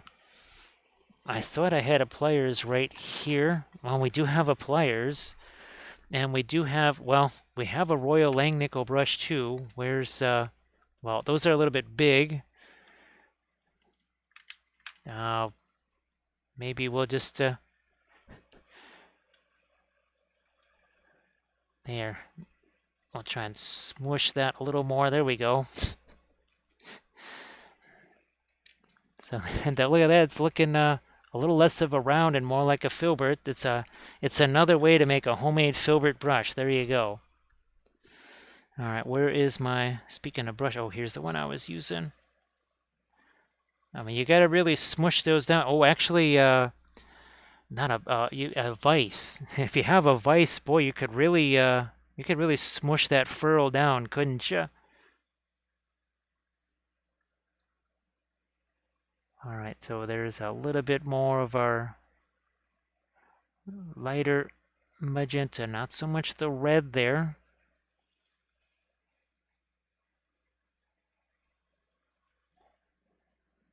So yeah, I know that Armored Wolf was able to find the filbert versions of the Royal Langnickels. Well, the flats, sorry, which we turn into filberts by just chopping off the corners, right? Turning them into filberts. The size 6 goes into vise and comes out as a filbert brush. That's it's like a metal stamping factory. Now what's happening here? I'm gonna take Egyptian violet and our Indian yellow. That's always a really nifty sort of an amber color right there. And let's see what we can do. I'm gonna just clean up these things just a smidge here. This one too. And what are we missing on here? What have we not done with this? We haven't taken something like the Radiant Green. Look at that, it's Radiant Green. It's mixing with a little bit of Fanchon Red. That's going to make an interesting sort of a grayish color. And maybe that's going to go over here on this side of these, well, whatever they are. Whatever this decor is. I don't know what you would call those. They are sort of like crazy Tinker Toys.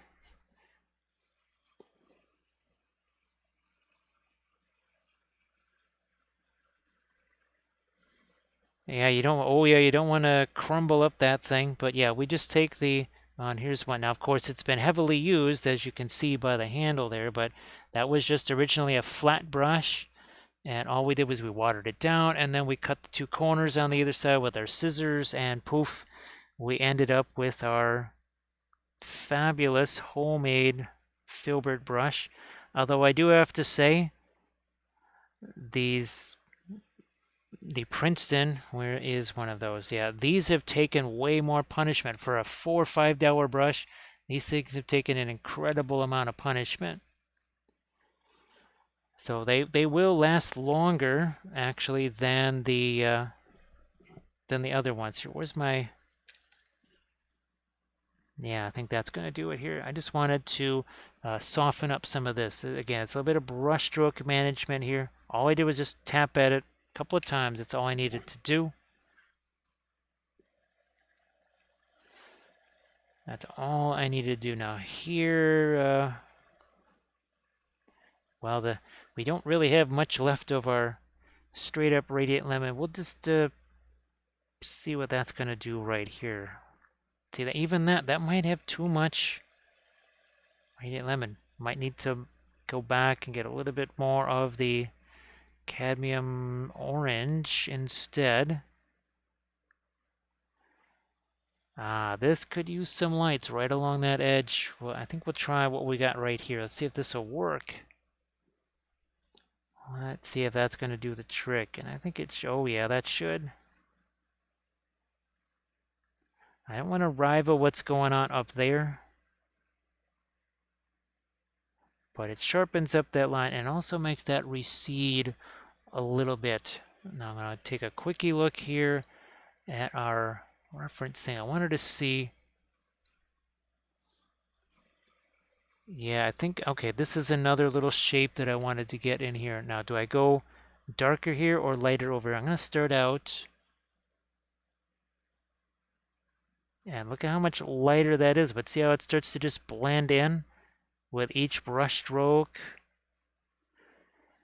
The miniature is your palette. There's no sense in me going over the palette and trying to mix a color and then just put it on here like it's an acrylic layer. It's kind of a waste of time. Don't need to do that. When I just take the same old light color, slap that over here. And as that mixes together, it just becomes a little bit lighter. Doing the same thing here. So we have like an extra little facet right there. Now, if I wanted to really have that show up some more, I could probably put some dark on that other side there if I really needed to. Now, of course, you do have to remember, as you do that each time, with each brush stroke, you're picking up some of the paint that's already on that miniature. I mean, because you're blending, right? You're creating a new color there. It means you're doing the same thing on your brush. Now here, there's a little bit of paint piled up on that brush there. What am I going to do? I'm going to go to another area, sort of dump some of that off there. All right, I think, yeah, there we go. See, that was, I was looking like that's a little bit plain right there. That needs to be a bit heavier. Yeah, let's not also have all of that yellow right here. That's a little too much. I'll just grab some of my Fanchon red. Bring that back to what we had. Do the same over here. Let's see. Oh yeah, we still got some of our cadmium orange over here. Actually, that really needs to be more of a magenta. More magenta. Let's just do that over here.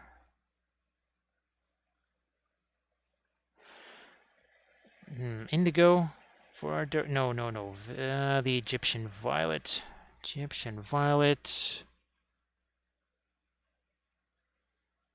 Good enough. What about right where the hair meets? I'm just again looking at my reference there.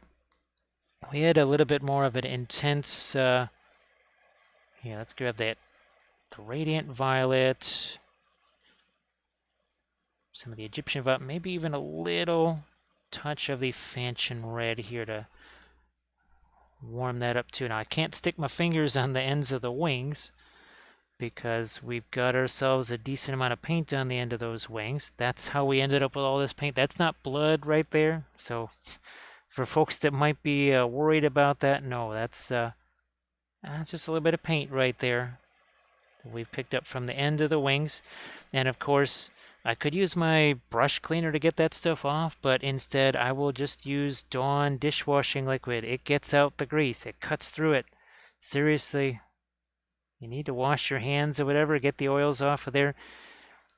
You don't need any kind of harsh cleaner. You use the same stuff you use to wash the things you eat on, and you'll be just fine.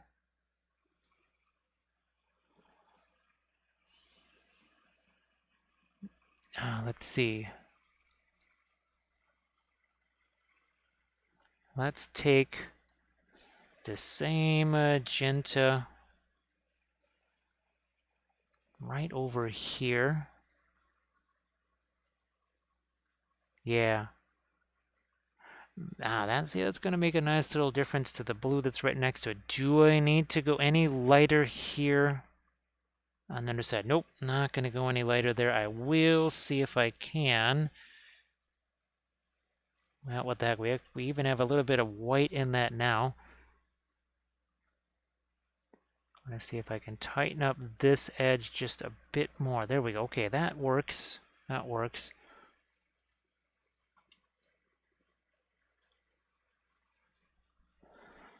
Again, we got a little bit of white. There's still some of the cadmium orange that kind of gets mixed in there. I mean, no big deal. We don't mind that. Now on this side, do I want to? I don't know how much lighter I want that to be. Actually, I almost prefer to darken this side. So actually, I need to reverse this. Check that. We're going to make this side lighter. As I look at this, I say, yeah, we have the lights where we want the darks to be. So we threw the lights over there. I'll just take Fanchon red, Egyptian violet. We'll make something that's a little darker here. And then that's going to go on the other side where the dark should be, like here. Yes, there we go. Okay, that makes a little more sense. I was wondering what was happening there. Bam. Much better. Okay. Something just wasn't, as I looked at my other one from last year, I said, why is that horn so different?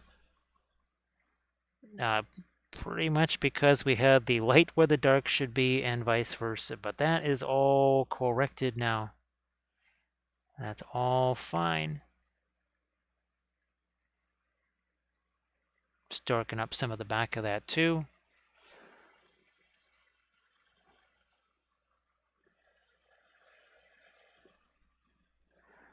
I'm looking at that boy. I see the one eye.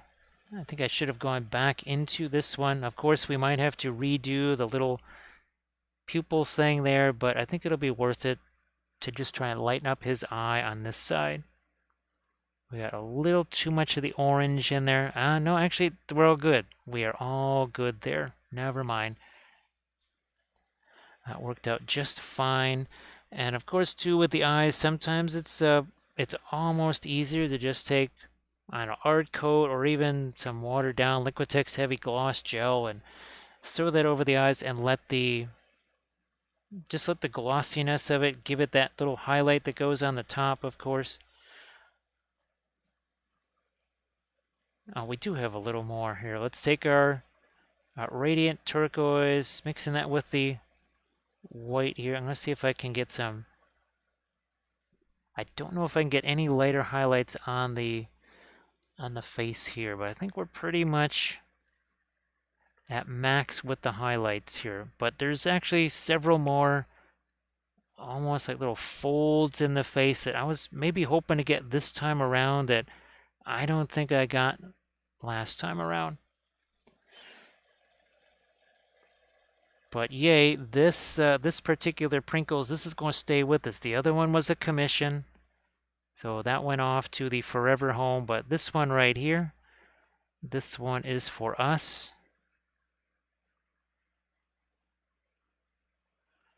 And this will be the new beloved version of Prinkles, the Imperial War Kitty. I will maybe let the lighter turquoise color here on his muzzle come down here. I think it could maybe use just a little bit more of that. And of course, I think I have to go thinner because all that was doing was pretty much just moving around the paint that was there. Look at that. We thin it down and now it sticks. Sometimes you just have to change the consistency of the paint that you're working with.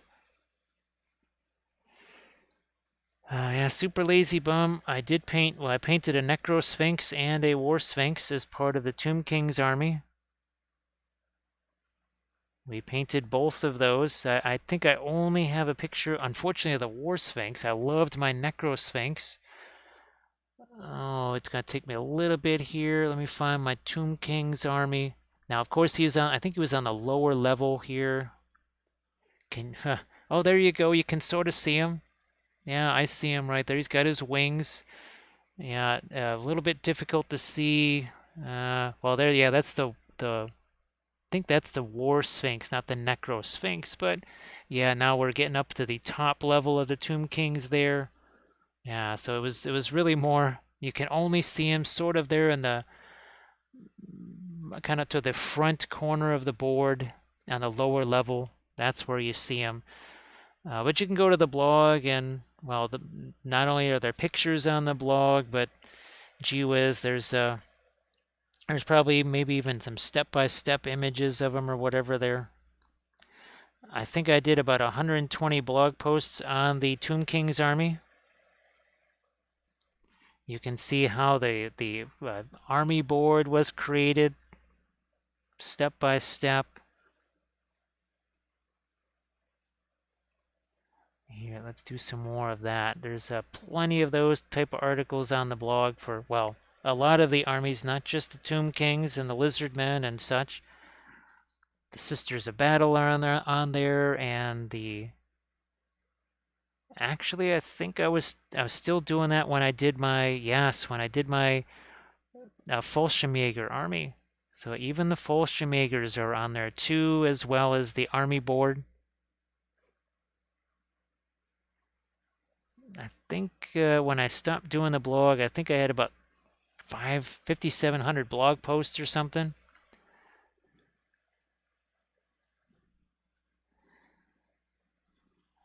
Um,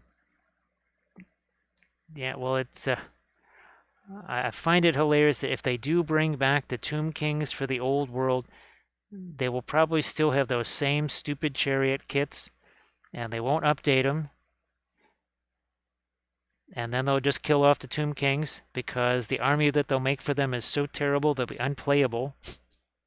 Much like the last Tomb King's army was. Oh my goodness, that was not a fun experience whatsoever. Yeah, that was no bueno on that. Didn't enjoy those one-turn games. I would like to play a game that lasts a little longer than maybe 15 to 30 minutes. We're putting a little bit of the darker Egyptian violet in here. I think I could use it between some of these feathers. I don't really want to go the highlight route anymore. Surface tension, how you doing? So surface tension, yes, we have, look at this, the return of Prinkles. You will worship me as a god, of course. After I lick myself, go change my litter box. So Prinkles has spoken. He also wants your Pringles. And he also, well, he wants your sprinkles. Yeah, so all of your sprinkles and all of your Pringles, they belong now to Prinkles the Imperial War Kitty. So say goodbye to all of your Pringles.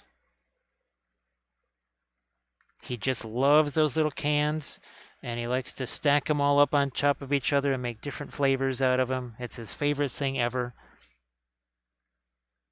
Well, that and of course world domination. But when he's not trying to dominate the world, he's making new flavors of Pringles. Again, just do it a little bit of maintenance back here.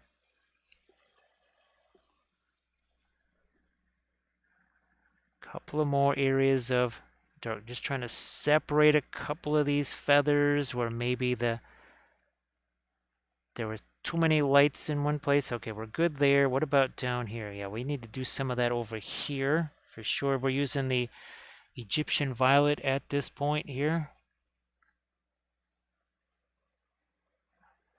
There was a bunch of stuff that I did like painting for the Tomb Kings. Now, of course, I did all kinds of changes to the chariot horses and even just the regular cavalry stuff. We converted the snakes, the little sneaky snakes. Of course, well, those weren't very good either.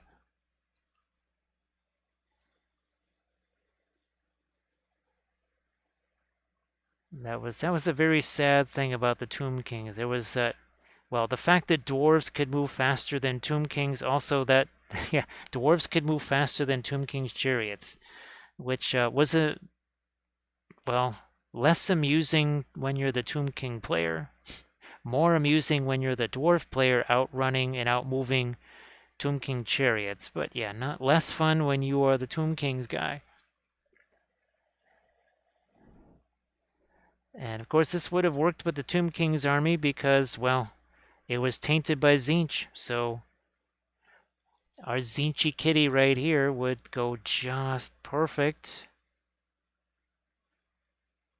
I think it was it Lost Kingdoms or Titan Forge that did something that was really very much like a Tomb King's army. I got to go back and look at the old, really old files there from either Titan Forge or Lost Kingdoms or both.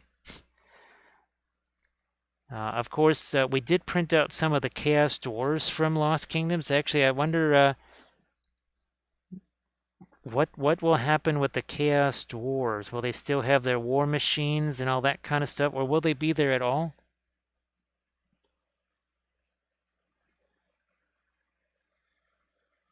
Well, surface tension, it might leave a present in your flower beds because that's the kind of thing that Prinkles does. And of course, again, Prinkles very much accustomed to being worshipped as a god, so I think he might just assume that those flower beds are also for him. It's very possible. Just getting a couple little darks there to the spines on those feathers.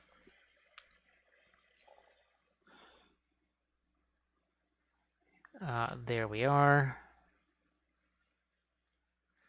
What's happening back here? Prussian blue. Well, there's a little bit of Egyptian violet on the brush, but it's a Prussian blue here. We'll try and get some darker hairs here on him. We did a lot with the lighter hairs. Let's see what we can do for some darker hairs here. That's a little bit, that's a bit on the darker side. I don't want to do too much of it here. But what it hopefully does is can carry some of that fur texture out here. We didn't really, or maybe we did do it on the other one. Just don't remember. I don't think so. But I remember one of our horses, I think we did that, and it was kind of neat seeing that on the horse. So here we're going to do some of this dark around. Looks like the rib cage there.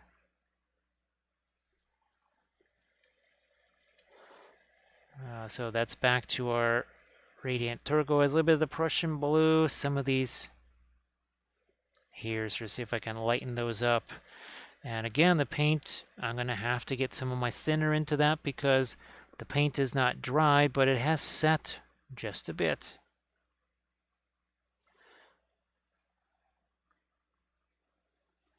And now, of course, where we've got the cadmiums, it will take longer to dry. But in the areas where we don't have those, it could be as little as, 8, 10, 12 hours or so for things to dry. Oh, thank you so much, Surface Tension. Yeah, we're talking about we would need a medicine cabinet here, so we don't have this. Look at this. That's a sad sight right there. That is so sad. So thank you so much. Now, of course, somewhere we have a chapter in the Book of Wappel. I don't remember which one it is. It might be in the late 30s or more than like in the 40s or something. But there is a chapter that says respect the sprinkles. There was a chapter in the Book of Wappel. Well, not was, there is. It does say respect the sprinkles. I still have not had a chance to just kind of get that list in more of a cheat sheet form where I can actually see it and then go kind of directly to the one that I want. Here, let's do this.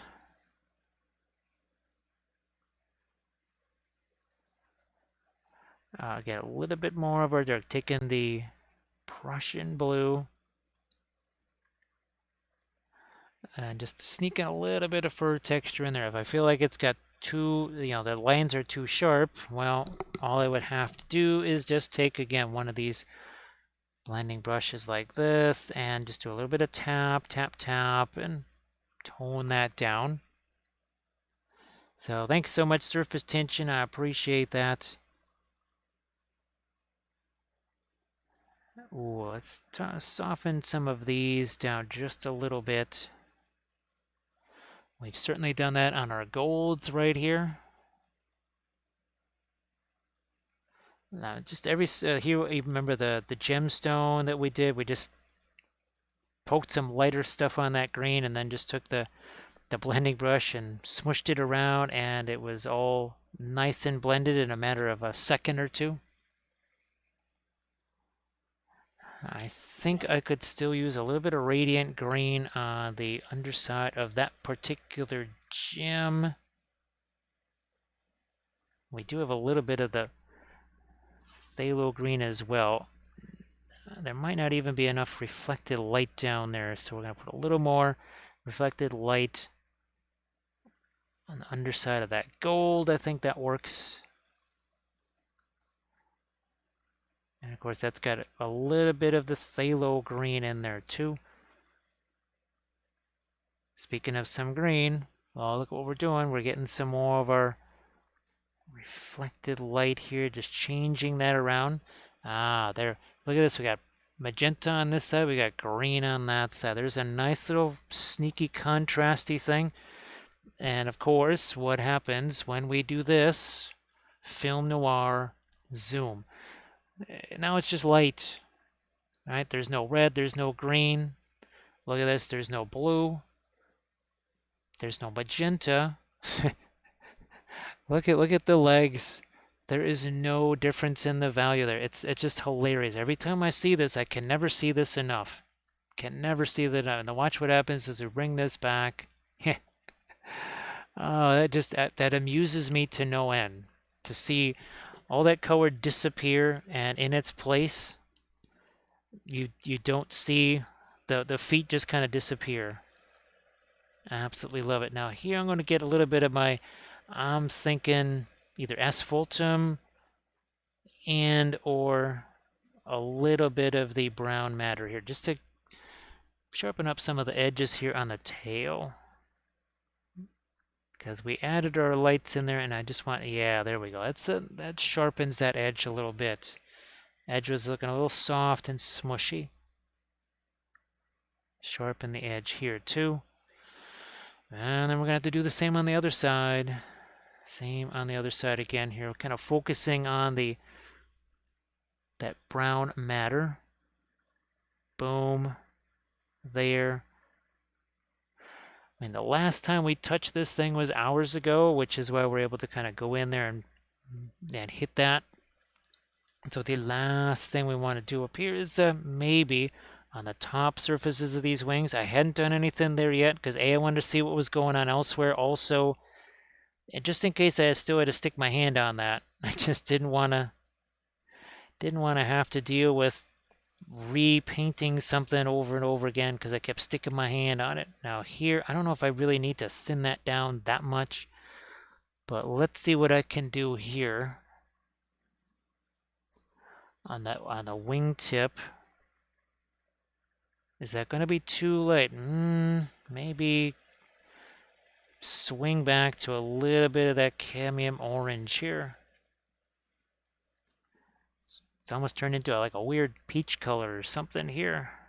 Ah, that's better. Yeah, that was a little too much before.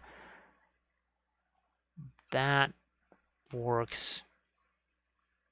And I'm thinking just on these top couple of wingtips here, that's it.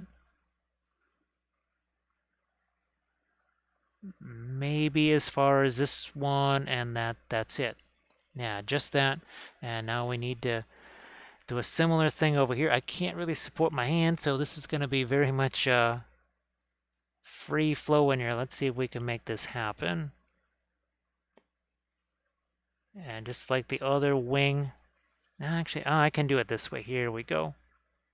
Now I got a little more support on my hand. Can get a better idea of what it is that I'm doing here. This wing is in a little different position though than the other one, so it might require a little different approach here. Oh, thanks, Dano. Ah, look at this. There's Armored Wolf. Look at that. Look at all those Prinkles right there. Look at all those Prinkles. That is Prinkles the War Kitty. For our moderator, Armored Wolf, Champion Bit Cheer. Champion Bits Cheer there. Look at that. That's a level 5 or whatever the top level is for cheering. That would be Armored Wolf, our moderator. Boom, there it is. Okay, so yeah, and I really enjoy when it's got these rounded things like this, and I can do that kind of diffused, soft, like a little highlight or something, like there's a series of lights there, whatever, shining down on them. So much fun. Oh, geez, say, almost was thinking of this as another part of the gold here, but I do need to get maybe just some fanchon red right there. Let's see what happens if I can just put a little bit there. Okay, there. Just a smidge over there, and maybe a couple of shots of fanchon red over here. So this will be really fun. And well, now once he dries and we get this flock and such on there, now can you imagine Jack and Prinkles? Oh gosh, talk about the hijinks and mayhem that Jack and Prinkles are going to get up to. It is so it's so cool to think that Prinkles has returned. Yes, the return of Prinkles permanently here. Just doing some brushstroke maintenance down here. Just saw some brushstrokes a little bit heavy. Just taking some of that away. That's all we're doing. So super lazy. We did try other reds, especially in the early days. I've got a lot of money worth of red paints here. We got cadmium red deep from Gamlin. We've got Perline red from Gamlin. We have all these different reds.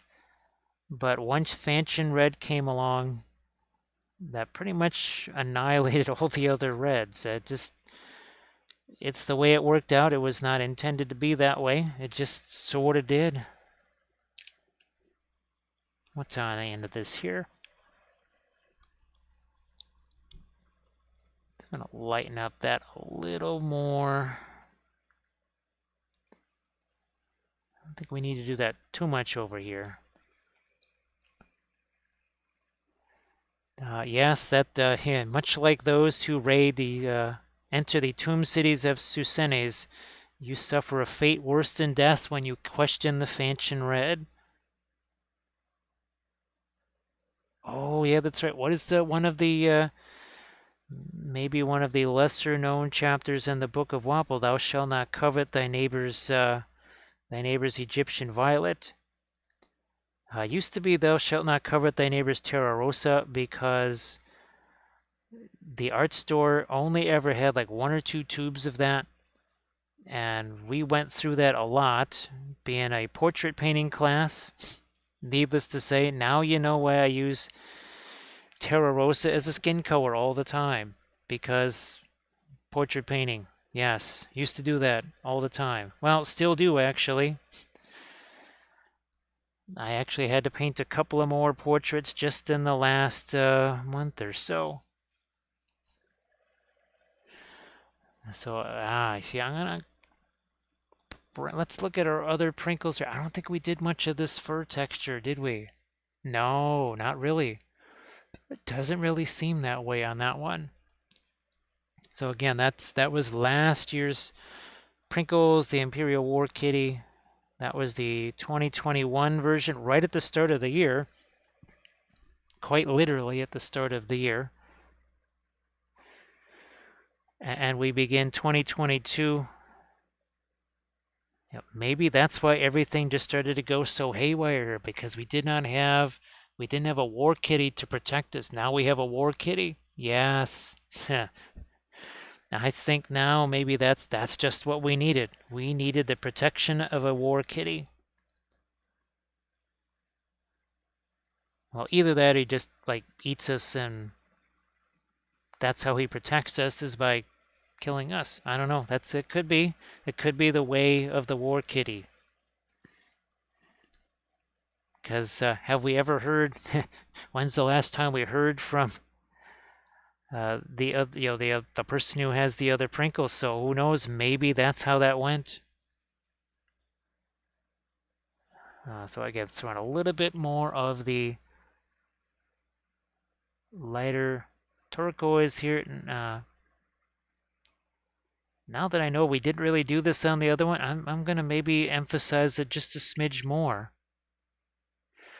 because it's kind of make it a little different element here, especially since we have the extra fur sculpted here.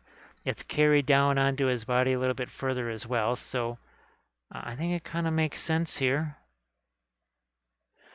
And again, start to finish, 5 hours, 53 minutes. Yeah. Not too bad for 5 hours, 53 minutes from primer to this. There's 1 or 2 things going on, right? The base, the golds, everything, all of this. None of it was painted before, about 7:20-ish tonight, I think. Something along those lines. I might go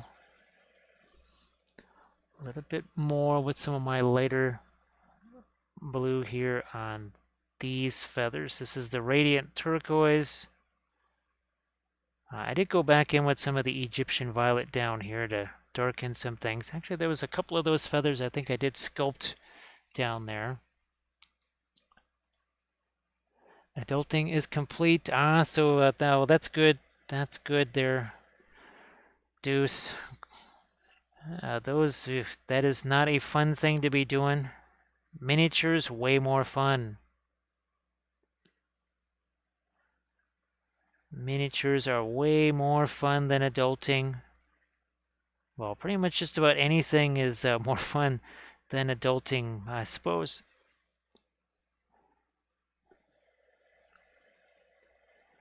So again, this is relatively thin too, I gotta say. Some of these colors they've been placed here a while ago, so they're set well enough that I can go into something like this with the lighter, more thinned down color and have pretty good success with it sticking.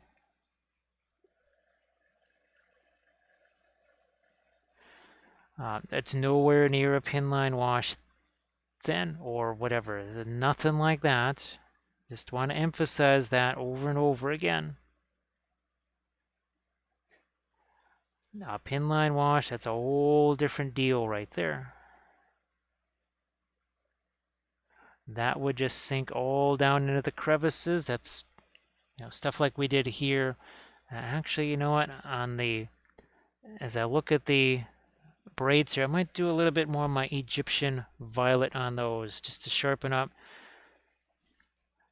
these things right here. So or scratch that. I'll just use the indigo here. Let me get a different grip on this.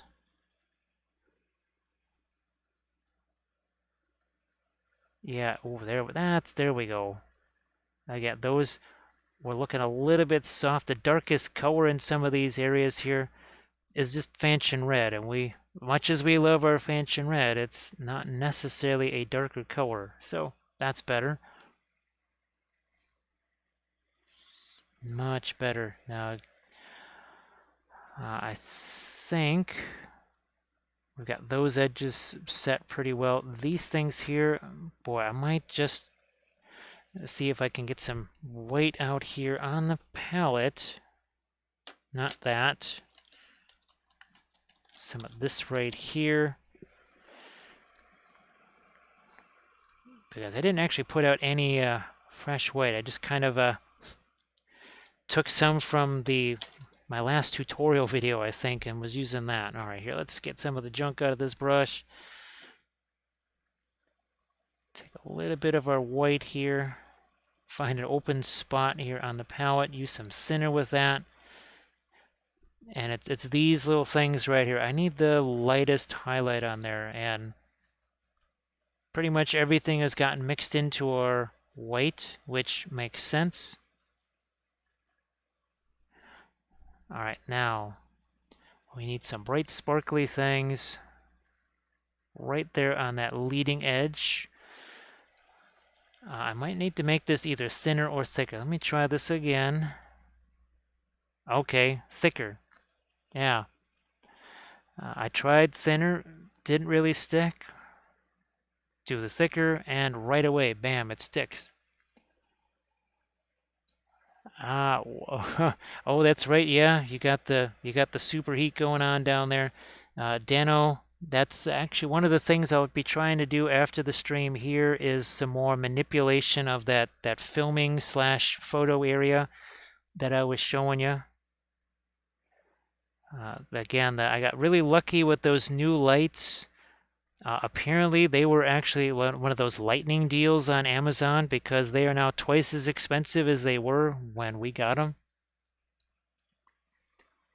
And well, actually, it was an Amazon gift card that my sister had given me, and we got those a couple of weeks ago, I think.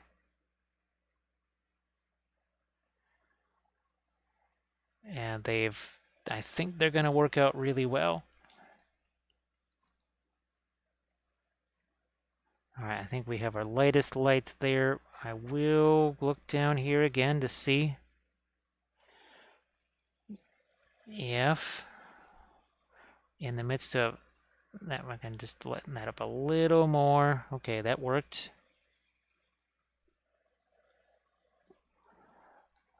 That worked just fine. I think I'll throw a couple more of these lighter highlights up here on the chest armor, I guess. Some of the filigree here. I think that's good right there.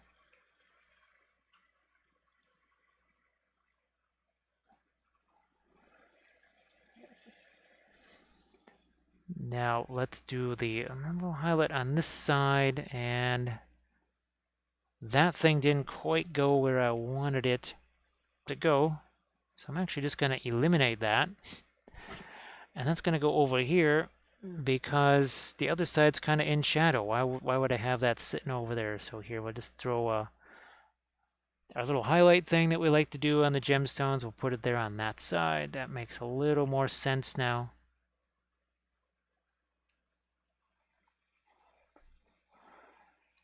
Let me see. Also, a shelf to the cupboard and get all the printers in it. Oh, Dano, yeah, that adjustable desk thing.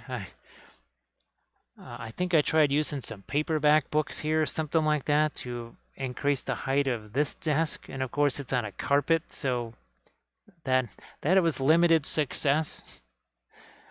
If it was a hardwood floor, of course, if it was a hardwood floor, I'd have to be dealing with sound tiles, so the carpet giveth and taketh away, I suppose.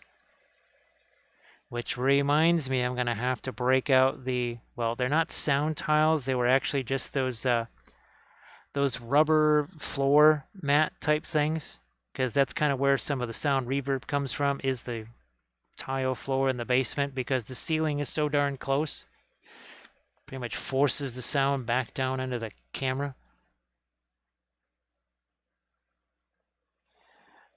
Okay, there we have it. Also thinking about a little bit of a light right in there to break that up. That was too much of a solid. This whole thing here is a little too solid color-wise. We need to break that up. See, this was broken up here by that red working its way there. Yeah, oh, here, let's do this.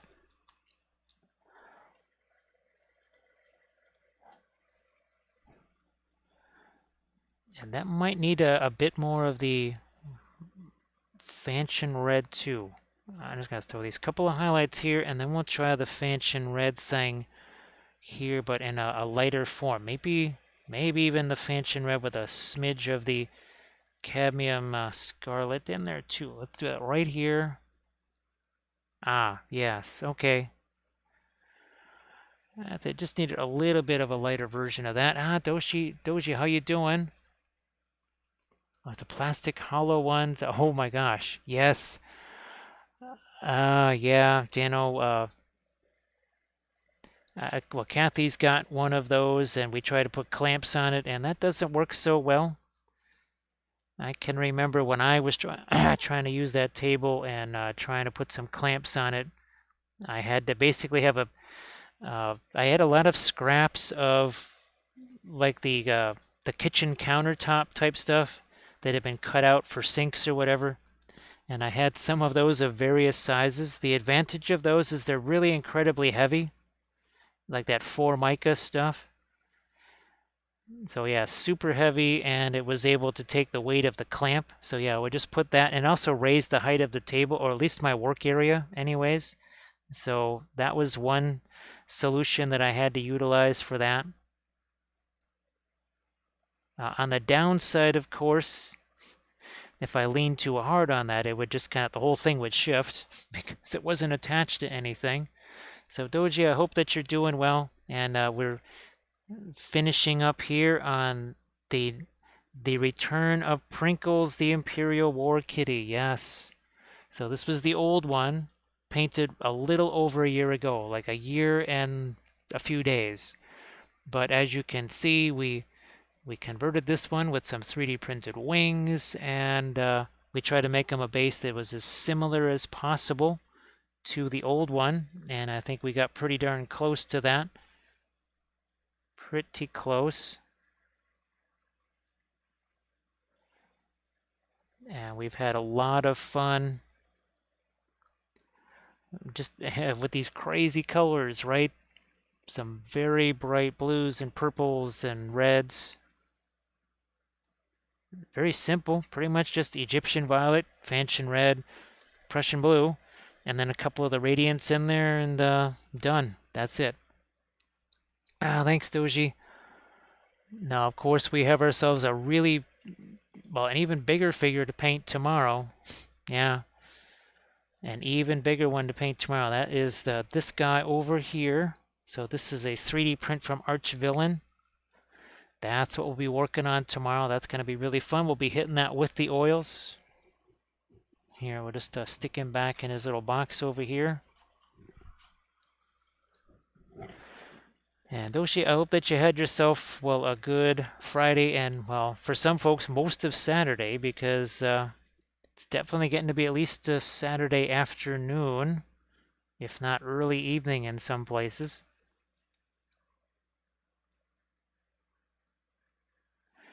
So a couple of darks there. We're going to sharpen up the darks right on the other side of this. See that, what we just did there? A dark there, then the light, sharpen up that edge, then we have our darks and lights over there. This thing needs to be a little, I'll just try the Indian yellow right now, because it can't quite be all that same. There we go, that's better. Yeah, that was looking a little bit too, with the metal, right? We can't have one long extended thing of the same color. Oh boy, I could see that, Dano. Yes, indeed. There's furniture items, like some of the little shelving unit things that I've got here and the moving shelves. They're almost double now what they were when I first started to get them back in, say, 2018-ish, maybe even 2017. And it's the same cheap plastic thing, only now it costs twice as much. Hey, Valendar, nice to see you again.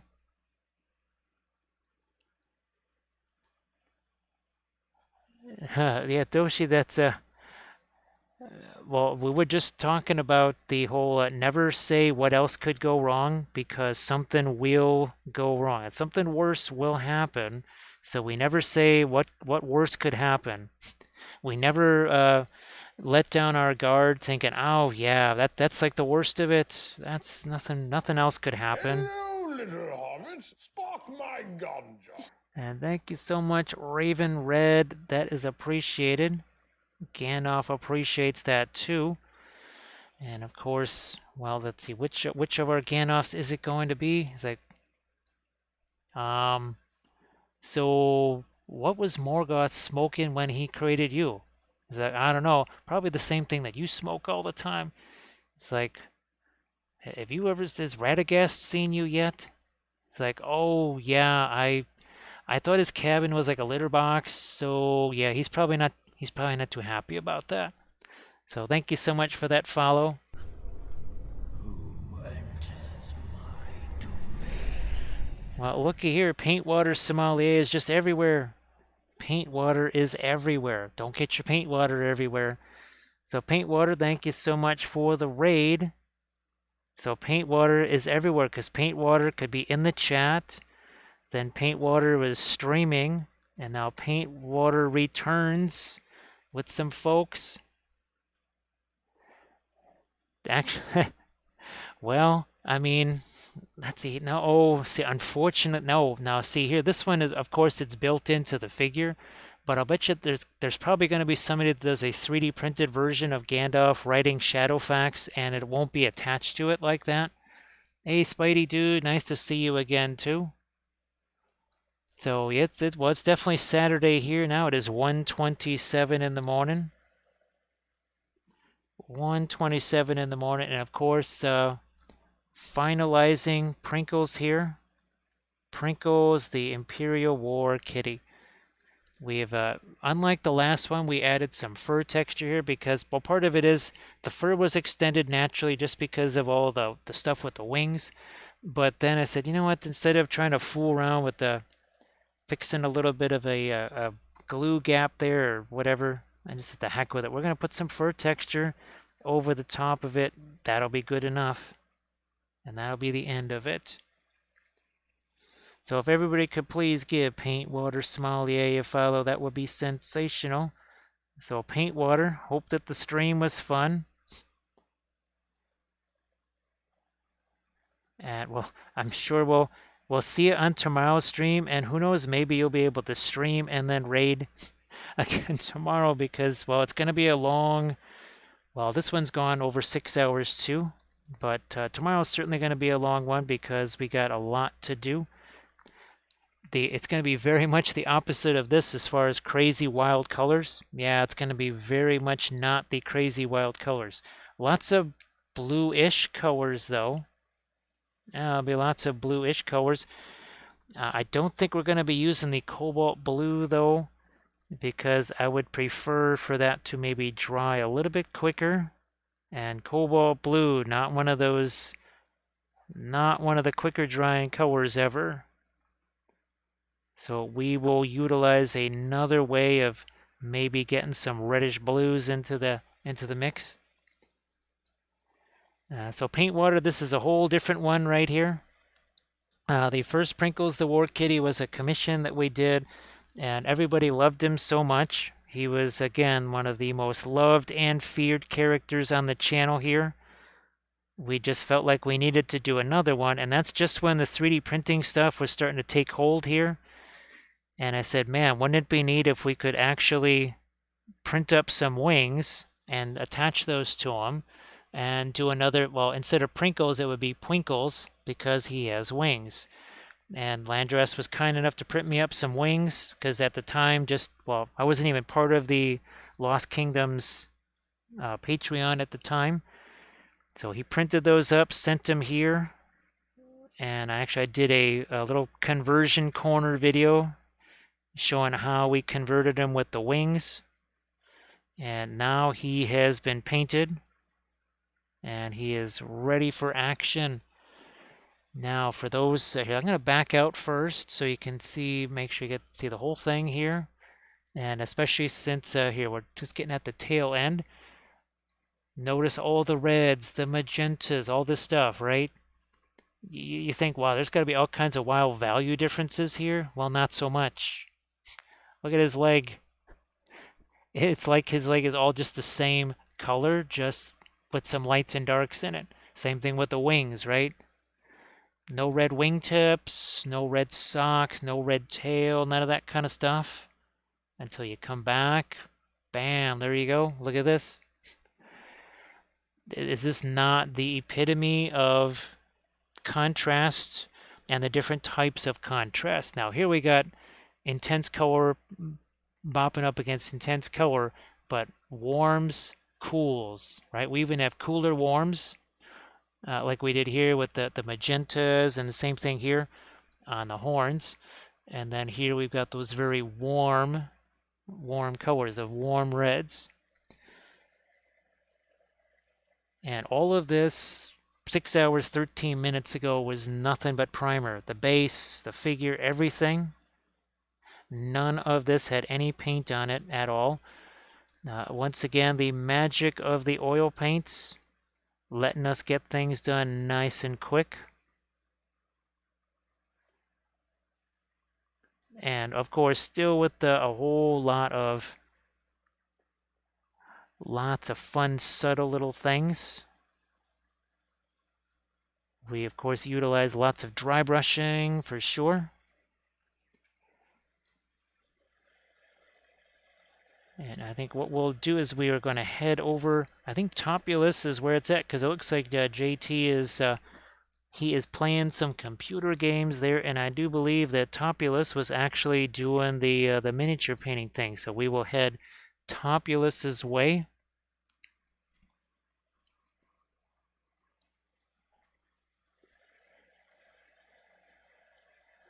So yes, we used a super fast drying oil paint.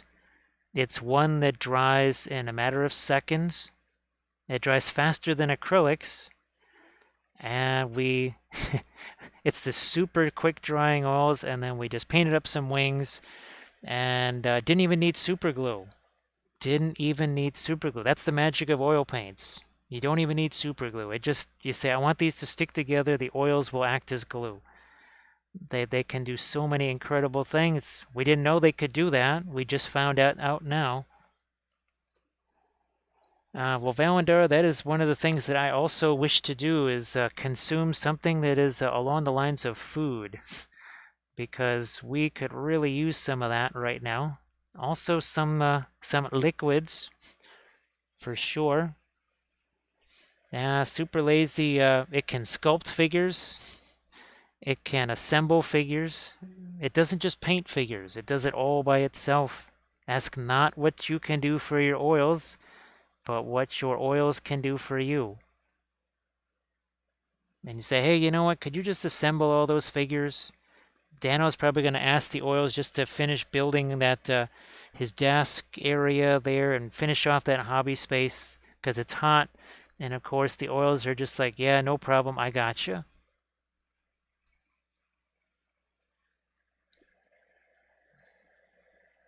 Well, paint is everything.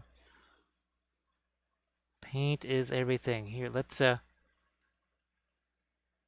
a little bit more of our light right there, and here, let's set up some Topulus action here. So he's definitely painting. Hey, Tom. Hey, Tom. Well, now we'll be heading out here in a few minutes. But again, we've got ourselves a nice big old figure that we're going to be painting tomorrow.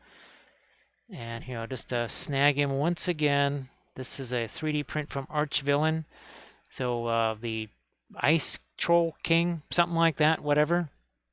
Maybe I guess we'll do some gold armor on him, but we have lots of ice beings here. Yeah, lots of ice people. And we'll do that one tomorrow. That should be very, very fun. Hey, Bithron. So yeah, we're going to be, we will be rating Topulus now because we're at 6 hours, 15 minutes, and I do actually kind of need to save the voice for tomorrow because we got ourselves a long stream coming. But there it is. There's Prinkles, the Imperial War Kitty. Bam. Blammo. There he is. So thank you so much for all the bitses and cheers, everybody. Appreciate that. And thanks, of course, to Armored Wolf for doing the moderation thing. We really appreciate that. And, of course, be sure to follow Armored Wolf on Instagram and also, too, on Etsy. We're going to get our raid countdown started. Yeah, sorry, Bithron. Well, hopefully we'll see it tomorrow. Little hobbits, spark my gun. Well, one last follow from Pinball Dork. Pinball Dork is like, hey, yeah, those two dudes are looking for you. Oh, good grief. One of them's not named Birdie, is he? He's like, yeah, I think that's what he said. Oh, I'm out of here. See that? Look, even Gandalf has to bail out there. Sorry there, Space Toy. Yeah, we are 6 hours, 17 minutes in, and we definitely need to save what's left of us here for tomorrow's stream. So hopefully, Space Toy, you can maybe join us tomorrow too. Trying to maybe get a little bit of an earlier start. And I'll see you later there, Tom. Sorry about that. Here, let's get our raid going. Oh yeah, well, Space Toy, that's another reason why we're raiding, because our new Prinkles is all done, ready to go. So taking the place of original Prinkles with no wings, now with wings. So thanks again, everybody, and I'll catch you tomorrow.